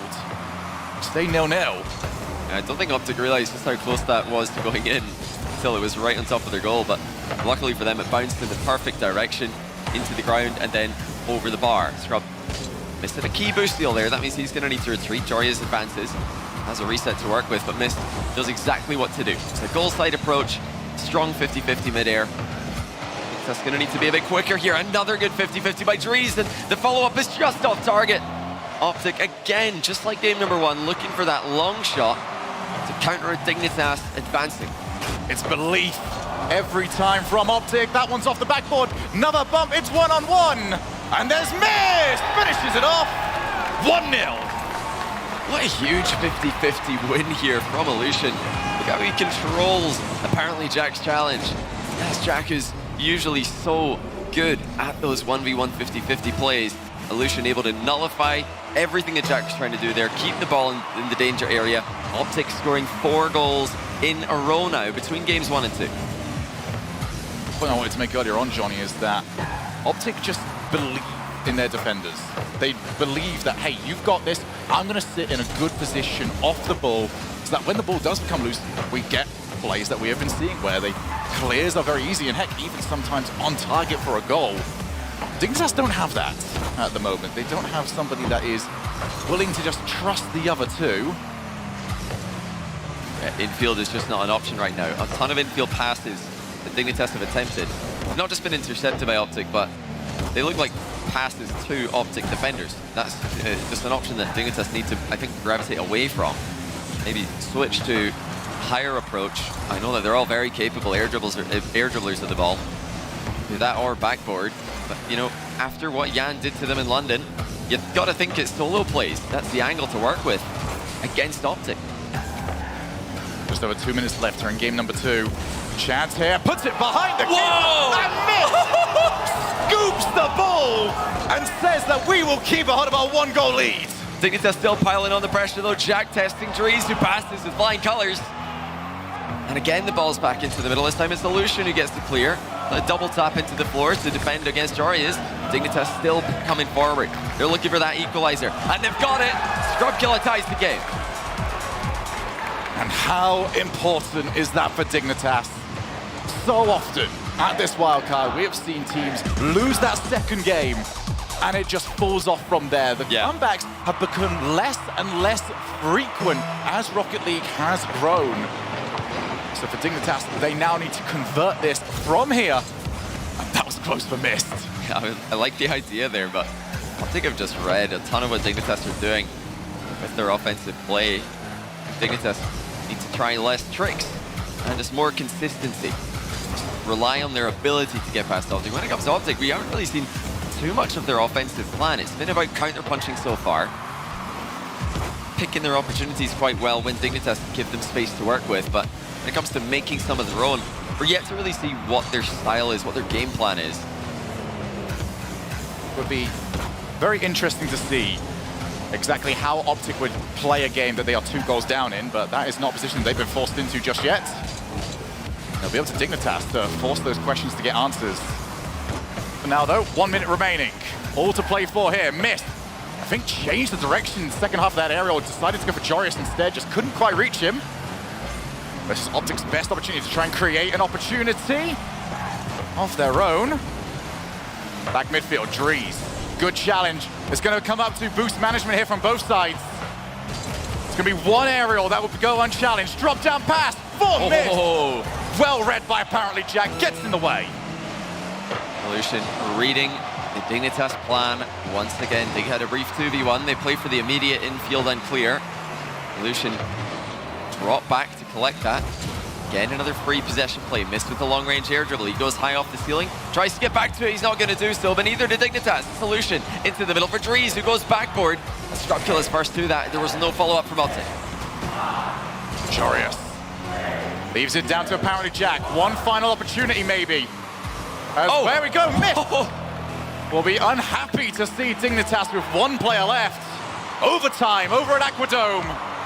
And an overtime Dignitas desperately needs. But for Optic, that green wall has been made of steel at times. Drees gets rid of it. Now, back into the midfield. Apparently Jack chooses to just try and follow up by himself. Another booming clear. Goes off the backboard. Unchallenged. Will Scrub go the whole way. Brave from Optic, but this is the result that they were wanting. And they do still get the ball clear, and another double connect. Mist.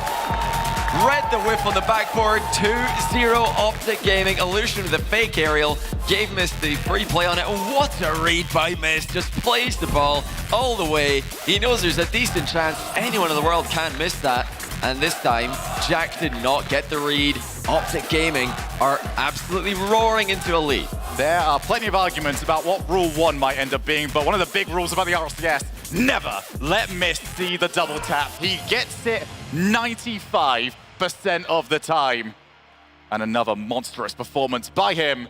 Optic Gaming, half the job done. And for Dignitas, it is now time to see, what did you do in that time off that you had? This is where the questions come into play. Was that time utilized wisely? And what have you got to bring this series back? It was a much better performance, I feel like, from Scrub Killer. But when you see what Optic have done, they're just so calm defensively right now. They are. They've been reading brilliantly. I think Optic have just cut off a ton of infield passes already, and that's scared Dignitas away from that strategy. I think it's still wise for Dig to stop doing that. If every single infield pass is getting cut off, you definitely don't want to focus on that strat. You got to go for more direct shots, more backboard plays, more slow plays, whether that's an air dribble or a dribble. And even when Dignitas did switch that up, I think Optic have responded brilliantly. Anytime a Dignitas player gets up into the air to start an air dribble, someone is up and they're going straight for the ball. I think they, Optic might have learned their lesson from Furia's Yan in London. You can't give these really mechanical players any time, and you can't give them any free hit on the ball. If you just fly right over the top of it looking for a dunk, and they've just gone for a reset, you've put your teammates in a world of trouble. Optic not really doing that. They're just playing the ball, making it work, making it easy on their last man, and that's really been a theme of Wildcard so far. It's a simple defense. It's helping out your goalkeeper by playing the ball with your first challenge. But if you are going to play the way Optic have been, defensively, you have to keep a hold of that boost management, and I think that has been their main strength as we go off the backboard. I think it's unlike the overtime, not seeing that ball go in. But Optic have just been so comfortable with their own boost management. They've been able to cut rotations whenever they feel like it, and those cut rotations, no double commits, no nothing. It just looks natural. So it's led to that foundational Rocket League looking so smooth off the backboard. Scrub Killer wants to find one more. Apparently, Jack actually manages to climb through the mountain of cars and give Dignitas the lead. Phenomenal play by Scrub in the setup. Mist was trying to track him along the way there. Illusion likewise. Neither one of them able to read exactly where Scrub had planned to hit the ball. Jack was in the middle waiting for it. You see, Dignitas is just trying to wake up here, it seems. Trailing 2 games. They know they're not playing their best. Optic really brought it to them. Dignitas have to elevate. So far, so good in game 3. This is where we might also find some answers to previous questions about how Optic might play from behind. Yes, going behind quite early in this series, but that didn't really last too long. Can they do the same thing again? Secondly, have Dignitas found some answers to keeping this offense going? Jorius goes for the backboard. He'll be unchallenged. Oh. But this playstyle right now reminds me of when Dignitas got together, when it was just wave after wave of individual plays, and the other two would just hold the midfield. They'll wait for their turn. Dignitas have reverted back to that. Uh-oh. Has missed. Almost gets dunked. There's the follow from Jack, and the lead is doubled up. So finally Optic make a mistake, and it's Mist who just doesn't get the read right, tries to control the situation, but really he just walked into a pretty big wall that was Scrub Killer there. Jack getting another goal off the back of a Scrub Killer assist. Can Dignitas close it out? I mean, Optic have been counterpunching a lot, so like we mentioned, what are they going to do from behind? Love to see their plan. Optic have shown levels, they've shown that they can adapt in London, making that lower bracket run into top 8. So definitely a threat to just simply go 3-0 in Wildcard, like they've mentioned in the rematch interview. They're going to get one back here. Mist punches it in. Dignitas concede pretty quickly. That 2-goal, he didn't last long. Dries just left the options open so long. And it meant that there was no response there from Dignitas. The response has been very loud there from Optic. Get the goal back nice and early means that you don't have to overcommit with players going forward. You can get that one extra opportunity with 3 minutes left. But a very fascinating 3 minutes remaining here. Dignitas seem to have a new look to them when they get in the lead. I'm curious as to whether or not they will rely on the individual mechanics. Just send one at a time. Oh, look more like this. Yeah, look at this from Optic though. They're down by 1. But they're actually sitting behind the ball in their own corner. They want Dignitas here. They want Dignitas to advance into their corner and to join them in this position. That's just leaving more space in the midfield, more space in the Dignitas end. Really just shows you the preference Optic have in this matchup and in a lot of matchups, which is to counter-attack. And now, that's coming to fruition. 2-2 from Alu. Unreal. Look at the game knowledge from Dries. Just leave it. He knows he doesn't have the angle. Boost for it, convince Dignitas that you might, and leave it for the players that you've got behind you. Questions answered quite emphatically by Optic. That is such an interesting thing to see. The team sitting behind the ball with a 1-goal deficit. I mean, that's just how comfortable Optic are. They know that Dignitas are going to come forward at some point. They know that Dignitas like to be an attacking team. They like to swarm. They like to steal boost away and just attack continuously. But have they got them exactly where they want them? Is it, in fact, Dignitas who need to slow things down a little bit and play a more controlled style? And as you mentioned, Johnny, Optic are just drawing them in. Even from behind, Dignitas are getting drawn in. And as good as Optic have played, that sentence shouldn't be happening. Dignitas need to be more aware of where they are in the game, manage the clock, force Optic to make some moves, and maybe even get some goals like the ones Optic have been scoring on you. Get them on the counterpunch. That would be stuff that needs to be communicated. Now, though, the job is as such. Do not put yourself in a position where you need to reverse sweep. Oh, yeah. It just seems so impossible, especially with how many one-sided series we've seen, and especially with how much Dignitas have struggled recently. I think after London, I've given up on any possibility of best first sweeps. Here we go with Jack. Gives himself some angles, gets a good challenge as well. Dries just buys some time, but Dignitas with nobody in position to latch onto the first shot. Wow. This just doesn't work. You cannot pass on the floor against Optic. They always have somebody. It's just another phenomenal read by Dries, cutting off the pass, and now getting on into the middle is just deflected wide. There's no doubt that Optic's passing always looks a lot more dangerous. They look like they're threatening realistic chances on net anytime they connect to pass in the final third, whereas Dignitas when they pass, it's Optic who look threatening with the counterattacks and the interceptions. And for Dignitas, the only answer to that is one of two things: either abandon or commit harder. Okay. Illusion! He's now going to take control of the ball. He's actually got to pass Scrub. He might go the entire way with this. Hook shot option goes infield. There's Mist, who is unable to win the race to the ball. Hero play, though, from Illusion. They might still get something from this. Jarius will see the ball away, and thankfully so. Off the backboard one more time. Double commit as well. If Optic are going to get a chance, this could be the big one. Is somebody around? Yes, there is. It's Mist! Save! Overtime! Optic are all over Dignitas right now, so many times, so close to a third game in a row. Dignitas have made it into overtime. Once again, Optic are straight into attack. This time, Jack's the one who missed the back wall read. Illusion gets it in. All it took was 12 seconds, and Optic have done it again. Beautiful. Absolutely beautiful by Dries. Set the expectations for Dignitas and then changed it. Went for the flick, got it off the backboard, and Dignitas had no way. 3 games up.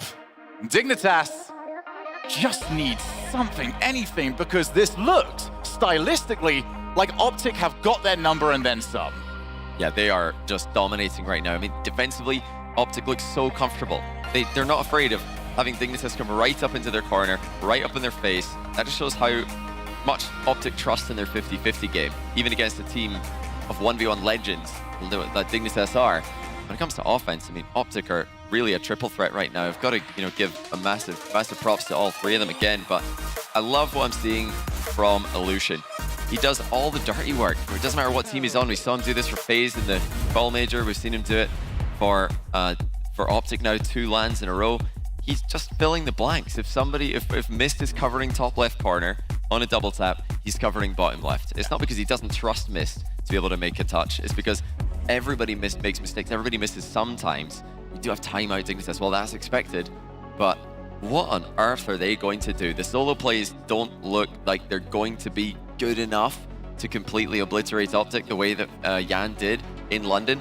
I think Optic have really leveled up their air dribble defense since then. And when it comes to interceptions, I mean, Dries has just been unreal. So let's list the things that haven't worked. Solo plays don't work. Infield passes, definitely don't go there. You're probably going to get scored on. What's left? I mean, even outpacing. I would look at this and say Optic have been the quicker of the 2 teams. Heck, that might even be playing into Optic, because if you try and outpace them, it's going to draw you into their own side of the field and wait and catch you. I am happy, though, to hear about the timeout. It was quite late that we ended up hearing about that one, but I was thinking, like, yeah, so much going wrong here. You have to try something to try and change this. This is the problem with Dignitas, is we've seen this before. We have seen this happen. This has been the season. They were 2-0 up against Space Station Gaming in LA, and they just lost 1 game, and every game since then looked different. There was just a different vibe about it, a different feel in the air. They've tried putting Scrub Killer in the middle here, but it just looks like more of the same. They don't have that energy. They don't have that air of a comeback about them, and they've really struggled to find any ability to do that, even with the new coach as well. It's just more of the same for this team. So, they've tried changing a bunch of things. The problem has to be elsewhere. So Dignitas need to put together the run of form of their careers if they're going to try and take down Optic. As for Optic, they look to start off the bragging rights for North America. Jarius, what a shot! If you're going to change this, you need a talisman to step up. That is a huge play from Jarius. What a redirect. It's actually so difficult to get power on these. Very easy to just slightly get the touch wrong and send it either into the post or just nowhere. Jarius nails it. 15 seconds in, Dig are in front again. But, they've had their noses in front in 2 of the 3 games that we played so far. Getting in front has not really been an issue. It's about closing the deal. Trees. Unable to quite outpace, but Optic, as usual, recognize those situations very quickly. I do like that Optic don't try and play to just win the ball. Sometimes they are very good at just saying, all right, we're not getting there first. I'm going to reposition my car to block instead. has worked out. This should be 2. Oh, dear. And put it right down the middle. Scrub Killer aim to put it on target rather than putting it in. Yeah, for that range, accuracy is really everything. You just stick it in the corner. Or at least one of the corners. You're either going top corner anticipating a grounded goalkeeper or bottom corner anticipating a pre-jump, but right in the middle, not really catching out anyone. Not sure if he was expecting a wild and early pre-jump from Optic. Seen too many today. Late reset from Illusion. Abjack's there to cut it off. Really expect to see and hope to see a more defensive structure from Dignitas. You know, they want to be dominating, they want to win games and attack, but you don't have to do that. But we already know how unlikely the best of 7 reverse sweep is. For the most part, I think most Dignitas fans will be hoping for just more. Yeah. Something to go forward in the tournament and say, okay, that's our team still. They still can do this. And as I said over in London, get 2 games, maybe we start believing in you. For now, though, you just got to focus on it. There's Dries, top corner. The work was done. He just had to finish it.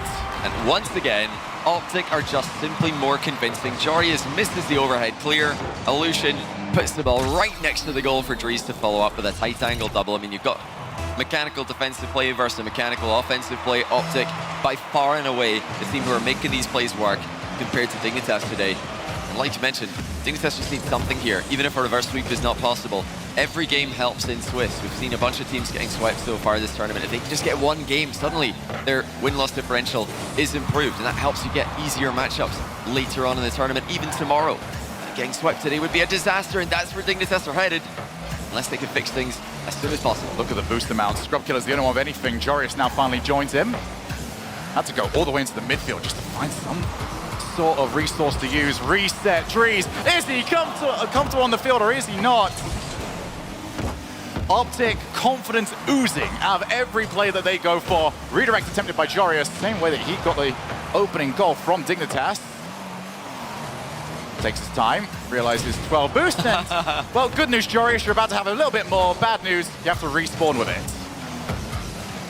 And once again, it's Illusion who drops the ball down in front of the goal. And Dries, the man to follow up. Illusion forever the enabler. Knows exactly where to touch that one, that it bounces right in front of the dig net. Dig flat, tired, not for the first time this series, just stuck in the mud, unable to rush to the clear, and dunked on from close range. It is all going wrong for them today, but it's all going right for Optic, who are about to go 4-0 again, 2 days in a row. They're going to be the top seed going into the next round of Swiss, which is huge. And you would have looked at a series like this and said, surely not. Surely at least the game goes against them. But Dignitas have just not had anything for them. As for Optic, it is a case of the perfect strategy working perfectly at the end of the day. Minute and a half here, Dignitas not going to get anything back with a shot like that one. Jarius tries for the infield. Unfortunately, the person he was trying to pass to was still on the same side of the field as him. He's looking to follow. I do like that though from Jack, opening up the field a little bit more. Does need to get a follow-up. This has been lacking now from Dignitas. Ever since they went the goal down in this game, it has been single touches and nothing much else beyond that. Yeah, they have struggled with their follow-ups, and Optic are showing them how it's done. I mean, every time an Optic player is putting a challenge in, there's another one following. Every time an Optic player makes a play in offense, there's another one immediately on the same page. The synergy has been just leagues above Dignitas today, in a matchup that we expected to be close and really should have been close. If Dignitas could just find any kind of form, and that has been their problem both online and on lands. It's going to look like a third Scrub just able to deflect it wide, but Dignitas are running out of time. They're going to get this into game number 5. Jarius going to try and take the task on by himself. Up to Jack. Optic, backboard well covered as we head into the final 30 seconds of this game. Can Dignitas just get that one goal, lead that into one game? I like the idea. Oh no. Missed it. You can see it on the face cam there. It's just all gone wrong. Scrub thinking he's going to get an opportunity. No such luck. The demo connects, and Dignitas just cannot figure out a way to get past Optic. The green wall has absolutely been a solid wall today. They might add one more to their tally. Dignitas stuck in defense. Optic just want to see this ball to the floor. Jack has a bit of time. Good block there from Drees. And it is now up Dignitas, who have got players facing the wrong way right now. Have to go coast to coast. Not one more for Drees, but for those of you at home keeping score, it's NA1, EU 0. And unbelievably comfortable as well from Optic. They look like the real deal here. They're going to be top seed going into round 3 of the wildcard. 8-0 in games, just like Semper, but if I'm not mistaken, Optic have got the initial seed advantage over them. So Semper going to be number 2 seed in this second round. Both teams get to lose a game.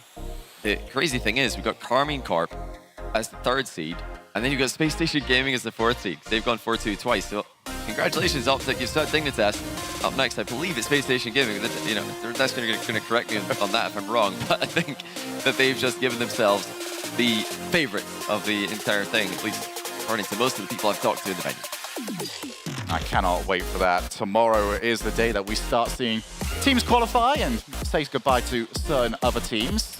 Those of you that have been watching our B stream, I hope you have had a good time with all of the Rocket League that you have had a chance to consume. But for Optic, brilliant statement from them. They came in with a plan.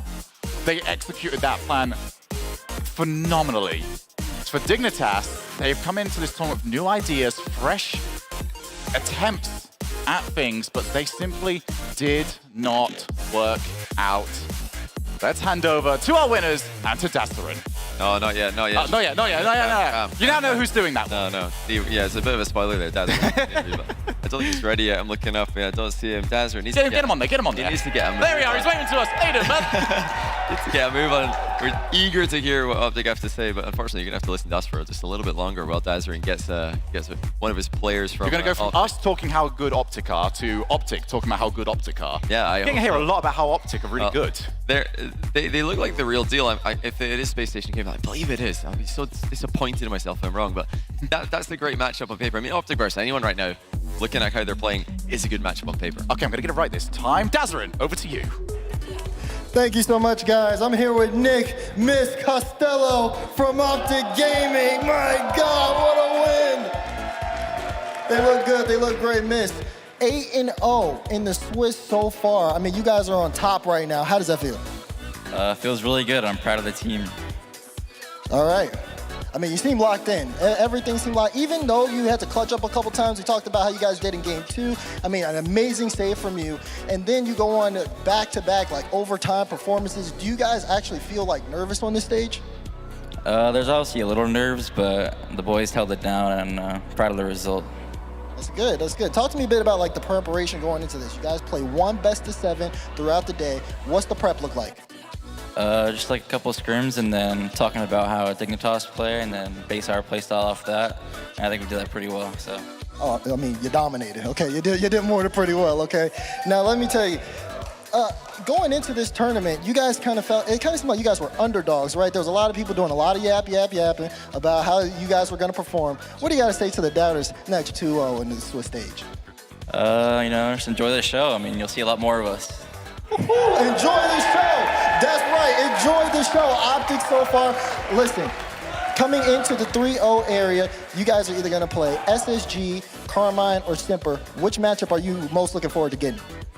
I want to play SSG. I mean, we never played them before, so that'll be fun probably if we get that.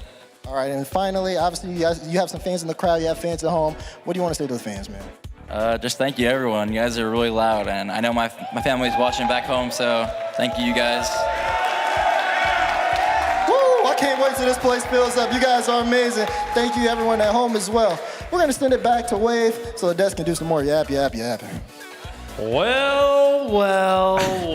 You know, Spaceman, some What about that? are just better. You know, it's crazy what happened last time we were here, because you know what? It smells like a green Friday to me. Missed as a peacock. Gotta let him fly sometimes, man. Look at the green wall with the sweep, baby. Come on.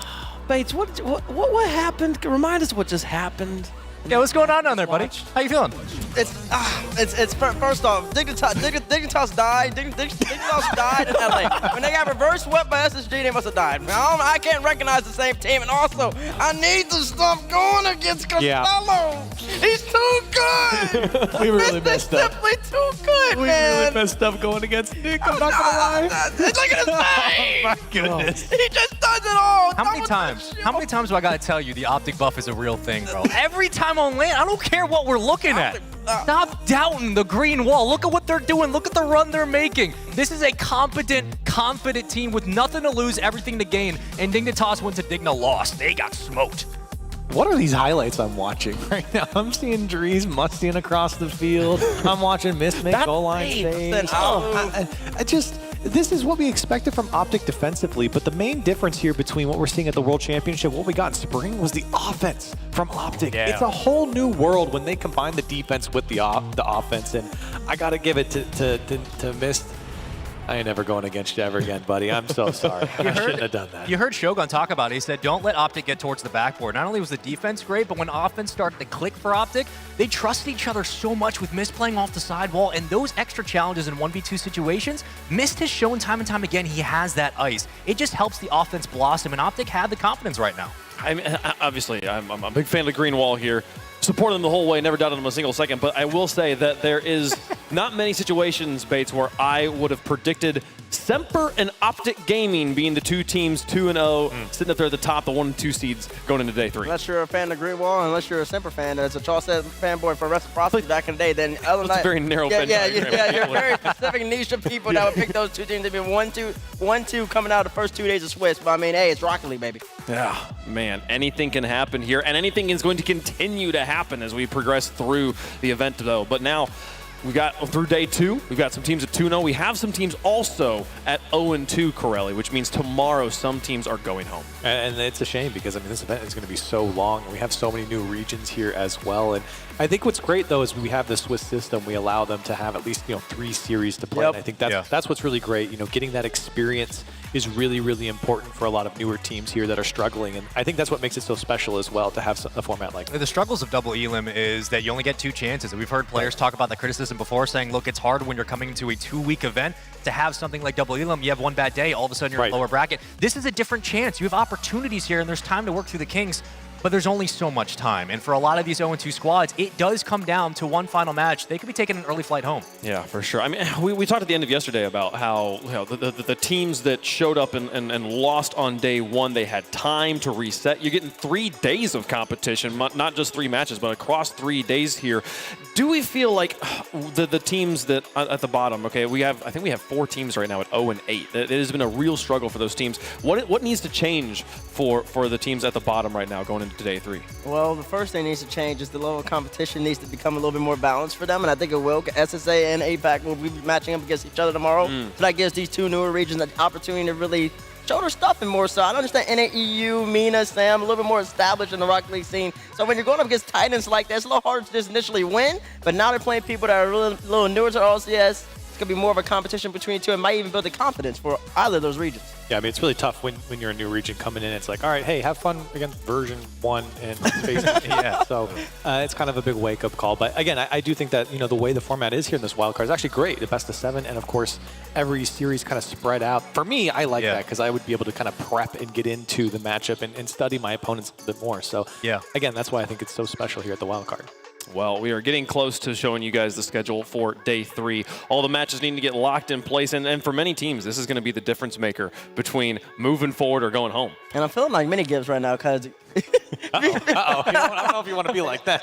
No. Well, yeah, because I can't seem to predict anything right at the moment. But anyways, because Mitch said he hasn't played SSG in a while, and I believe it will be Optic Gaming against SSG off the top of my dome tomorrow. I think that's 1v4 for the 2-0 teams. But we're going to see if that pops up. Let's see if you're right. We have the next round of the Swiss set up here. We can show you guys the matchups that are going to be happening up there in the 2-0. We are going to have Semper taking on Space Nation. I was wrong. Optic taking on Carmine Core. So quite the battle here. Green wall and blue wall going head to head. I love it, baby. Come on! It's the battle of the construction site. I love what I'm seeing. Meanwhile, on the other side of things, Sembe going to be taking on Bravado while the Pirates take on the Gladiators. 2 of those teams going to be eliminated tomorrow. Yeah, and those middle rounds as well. I'm looking at Dignitas 0-1. Yeah. That might be an interesting matchup as well. You could see Dignitas dropping down even further to 1 and 2. And the club taking on Pioneers. We saw Pioneers. I was like, I don't know. It is Pioneers the real deal? Was the match that we saw on day one, just kind of the fluke, just going up against a Veloce that was asleep because of the travel situation here, Bates. They will really establish themselves well with a win over the club. Oh, man, that's an interesting matchup, no doubt about it. But then also, you got Veloce up there, man. They're going up against V1, I believe, right? Yeah, that's the V battle. Battle of the V's. And Veloce, man, it took a little while for them. They were at an unfair advantage coming in really late. So now they actually can sleep, but actually gameplay for a specific team. And their style of play against V1, a team who like to sit back and counterattack, might come back to haunt V1 tomorrow. Yeah, but I also think if you're V1, you know that's a match you can't afford to lose. Like that, from their perspective, that is a match that they should win. And if they don't, they go 1-2, that's disastrous for their weekend. But let me tell you this. CJ, if you lose against, who's that? Team Secret? Team Secret. I got bad eyes. CJ, you lose that, we'll be warming you up tomorrow. He cannot escape the talk here. I agree with you that version 1, we saw Calm on the stage in what appeared to be the lowest mental state I have witnessed him at an in-person event. Obviously, he's got a full day to reset, to get his wits back about him. But if they were to lose to Veloce tomorrow, that is a trap game if I've ever seen it. Oh, absolutely. And that's not like you said, Bates. That's not a game that that's what you were saying, Spaceman. That's not a game that you want to lose. Yep. And for version 1, I think most people agree that they were the 1 or 2 team here in this format or in this wild card overall. So I agree that's absolutely a trap game. And just speaking on Calm, yeah, he was a little quiet. And it's tough, too, when the way Reddles was playing. And, of course, he was yapping. I saw him in the face cam screaming over at Calm as well. So you can see some weakness coming out from version 1 in their matchup today. Yeah, and it wasn't just scary that Daniel's playing so well so early, very confident. Arsenal doing everything right as always. But the fact that Reddles has not only gotten, I think, better as the year's gone on, but he is now, like, verbally and aggressively talking his talk. And it feels like when he gets comfortable, SSG is going to the moon. He's also backing up with being very respectful during interviews. Yeah. I'm not going to lie, I think just strengthens this situation. It's interesting. Yeah. There's a maturity happening in front of our eyes, folks. Between the 2-0 matches, okay, 2 of our teams are done with the wild card tomorrow. They qualify for the main event. Space Station and Semper, OG versus Carmine Corp. I'm not going to have you two on the desk for the pre-show tomorrow, so I'm actually curious. Can you give me a prediction? Which 2 teams are moving forward against Space Station versus Semper, Carmine Corp versus OG? Space Station and KC for me. I think KC's on a different level right now. They look so good. That pressure, I don't know if any team here can really withstand that. And I think Space Station, I like teams that are like Space Station. They come in with a plan, they execute that. That, to me, is a great team. And I think Space Station, they have that here in the wild They're card. playing some of the most polished Rocket League right now. And I think that the Space Station are just going to have it figured out as good as they've been playing. Carmine Corp is the right answer, but I'm not going to say that. It's going to be Optic for me. So, like, I know that Carmine Corp are probably favorites to make, like, a Sunday run all the way until next week. But Optic Gaming, man, I have to pick them every single time. I don't care who they're playing. I'm picking Optic. Don't look at me like that. Okay, come on. You know this. You know what's out there. I'm really in this. Like, I don't. Imagine if they do. Imagine if they do. Like, what happens? The faith there, but it is Carmine Corp. You're right. The Carmine Corp is looking insane. I will say the green wall versus the blue wall tomorrow. Mist is the best player in the field. So, I mean, man. Okay. Well, folks, we will let you know what matches are happening on which stream a little bit later. Make sure you're checking all of the RL Esports social medias for when that goes live to find out which matches are happening on which of the 2 broadcasts. But for me, for everyone in the back, thank you guys so much for watching. Any final thoughts we have here, guys? Any hot takes before we close out day 2? It's only going to get better. That's not very hot. Only second. I'm ignoring your question. It's only going to get better. Come on. It's going to get better, though. Hey, I appreciate you trying to give me one there. For everyone in the back, for everyone here on the desk, and for the teams, thank you guys so much for watching day 2. Day 3 starts tomorrow hot. You won't want to miss it.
We have to tell everyone that we just switched to Verizon's new Welcome Unlimited plan for just $30.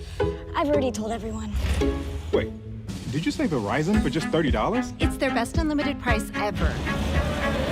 $30? That's awesome. Yeah, and it's from the most reliable 5G network in America. For $30 a line, I'm switching now. Yeah, it's easy. And you get $960 when you switch the whole family. Wow, I gotta let my buddies know. We're already here. The network you want, the price you love, only from Verizon. This might not be your car. And this might not be your engine. Maybe this isn't your morning routine. And maybe these aren't your coworkers. Perhaps these aren't your standard driving conditions. Far from it. But this is your oil, which means you're one of us, doesn't it? For serious engines, on and off the track, upgrade to Mobil 1. The Bronco Raptor was built to climb pretty much anything. Dunes, rocks, even ranks. The Bronco Raptor, Rocket League Edition.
moment, my fate written, I'm chosen.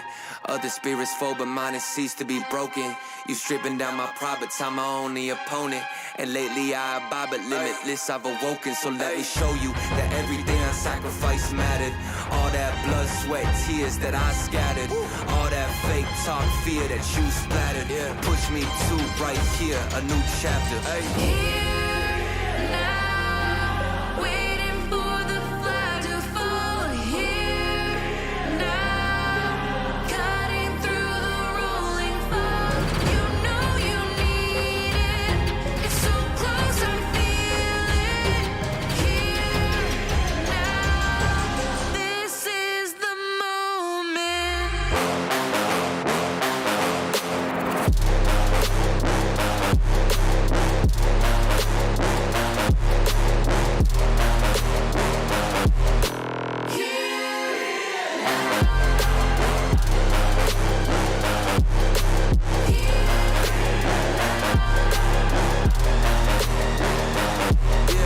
One too many times, the shots that y'all are taking.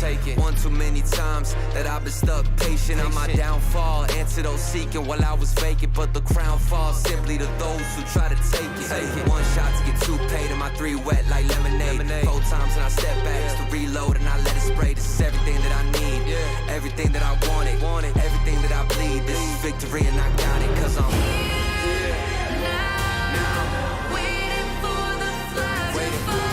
Here, now, cutting through the rolling fog. You know you need it. It's so close, I feel it. Here, now, this is the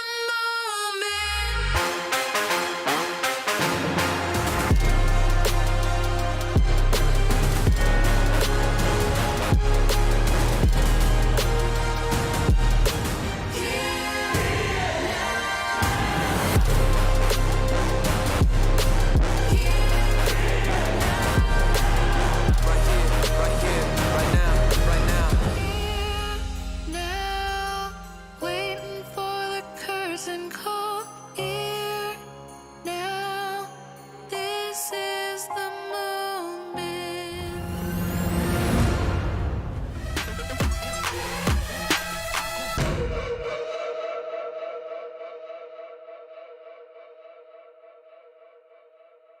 Won't you come over? Dying to know where you came from. We're breaking open. Feel like our future's just begun. And all I know is that we lost time. If we stay right here, we could free ourselves inside. We'll stay awake forever.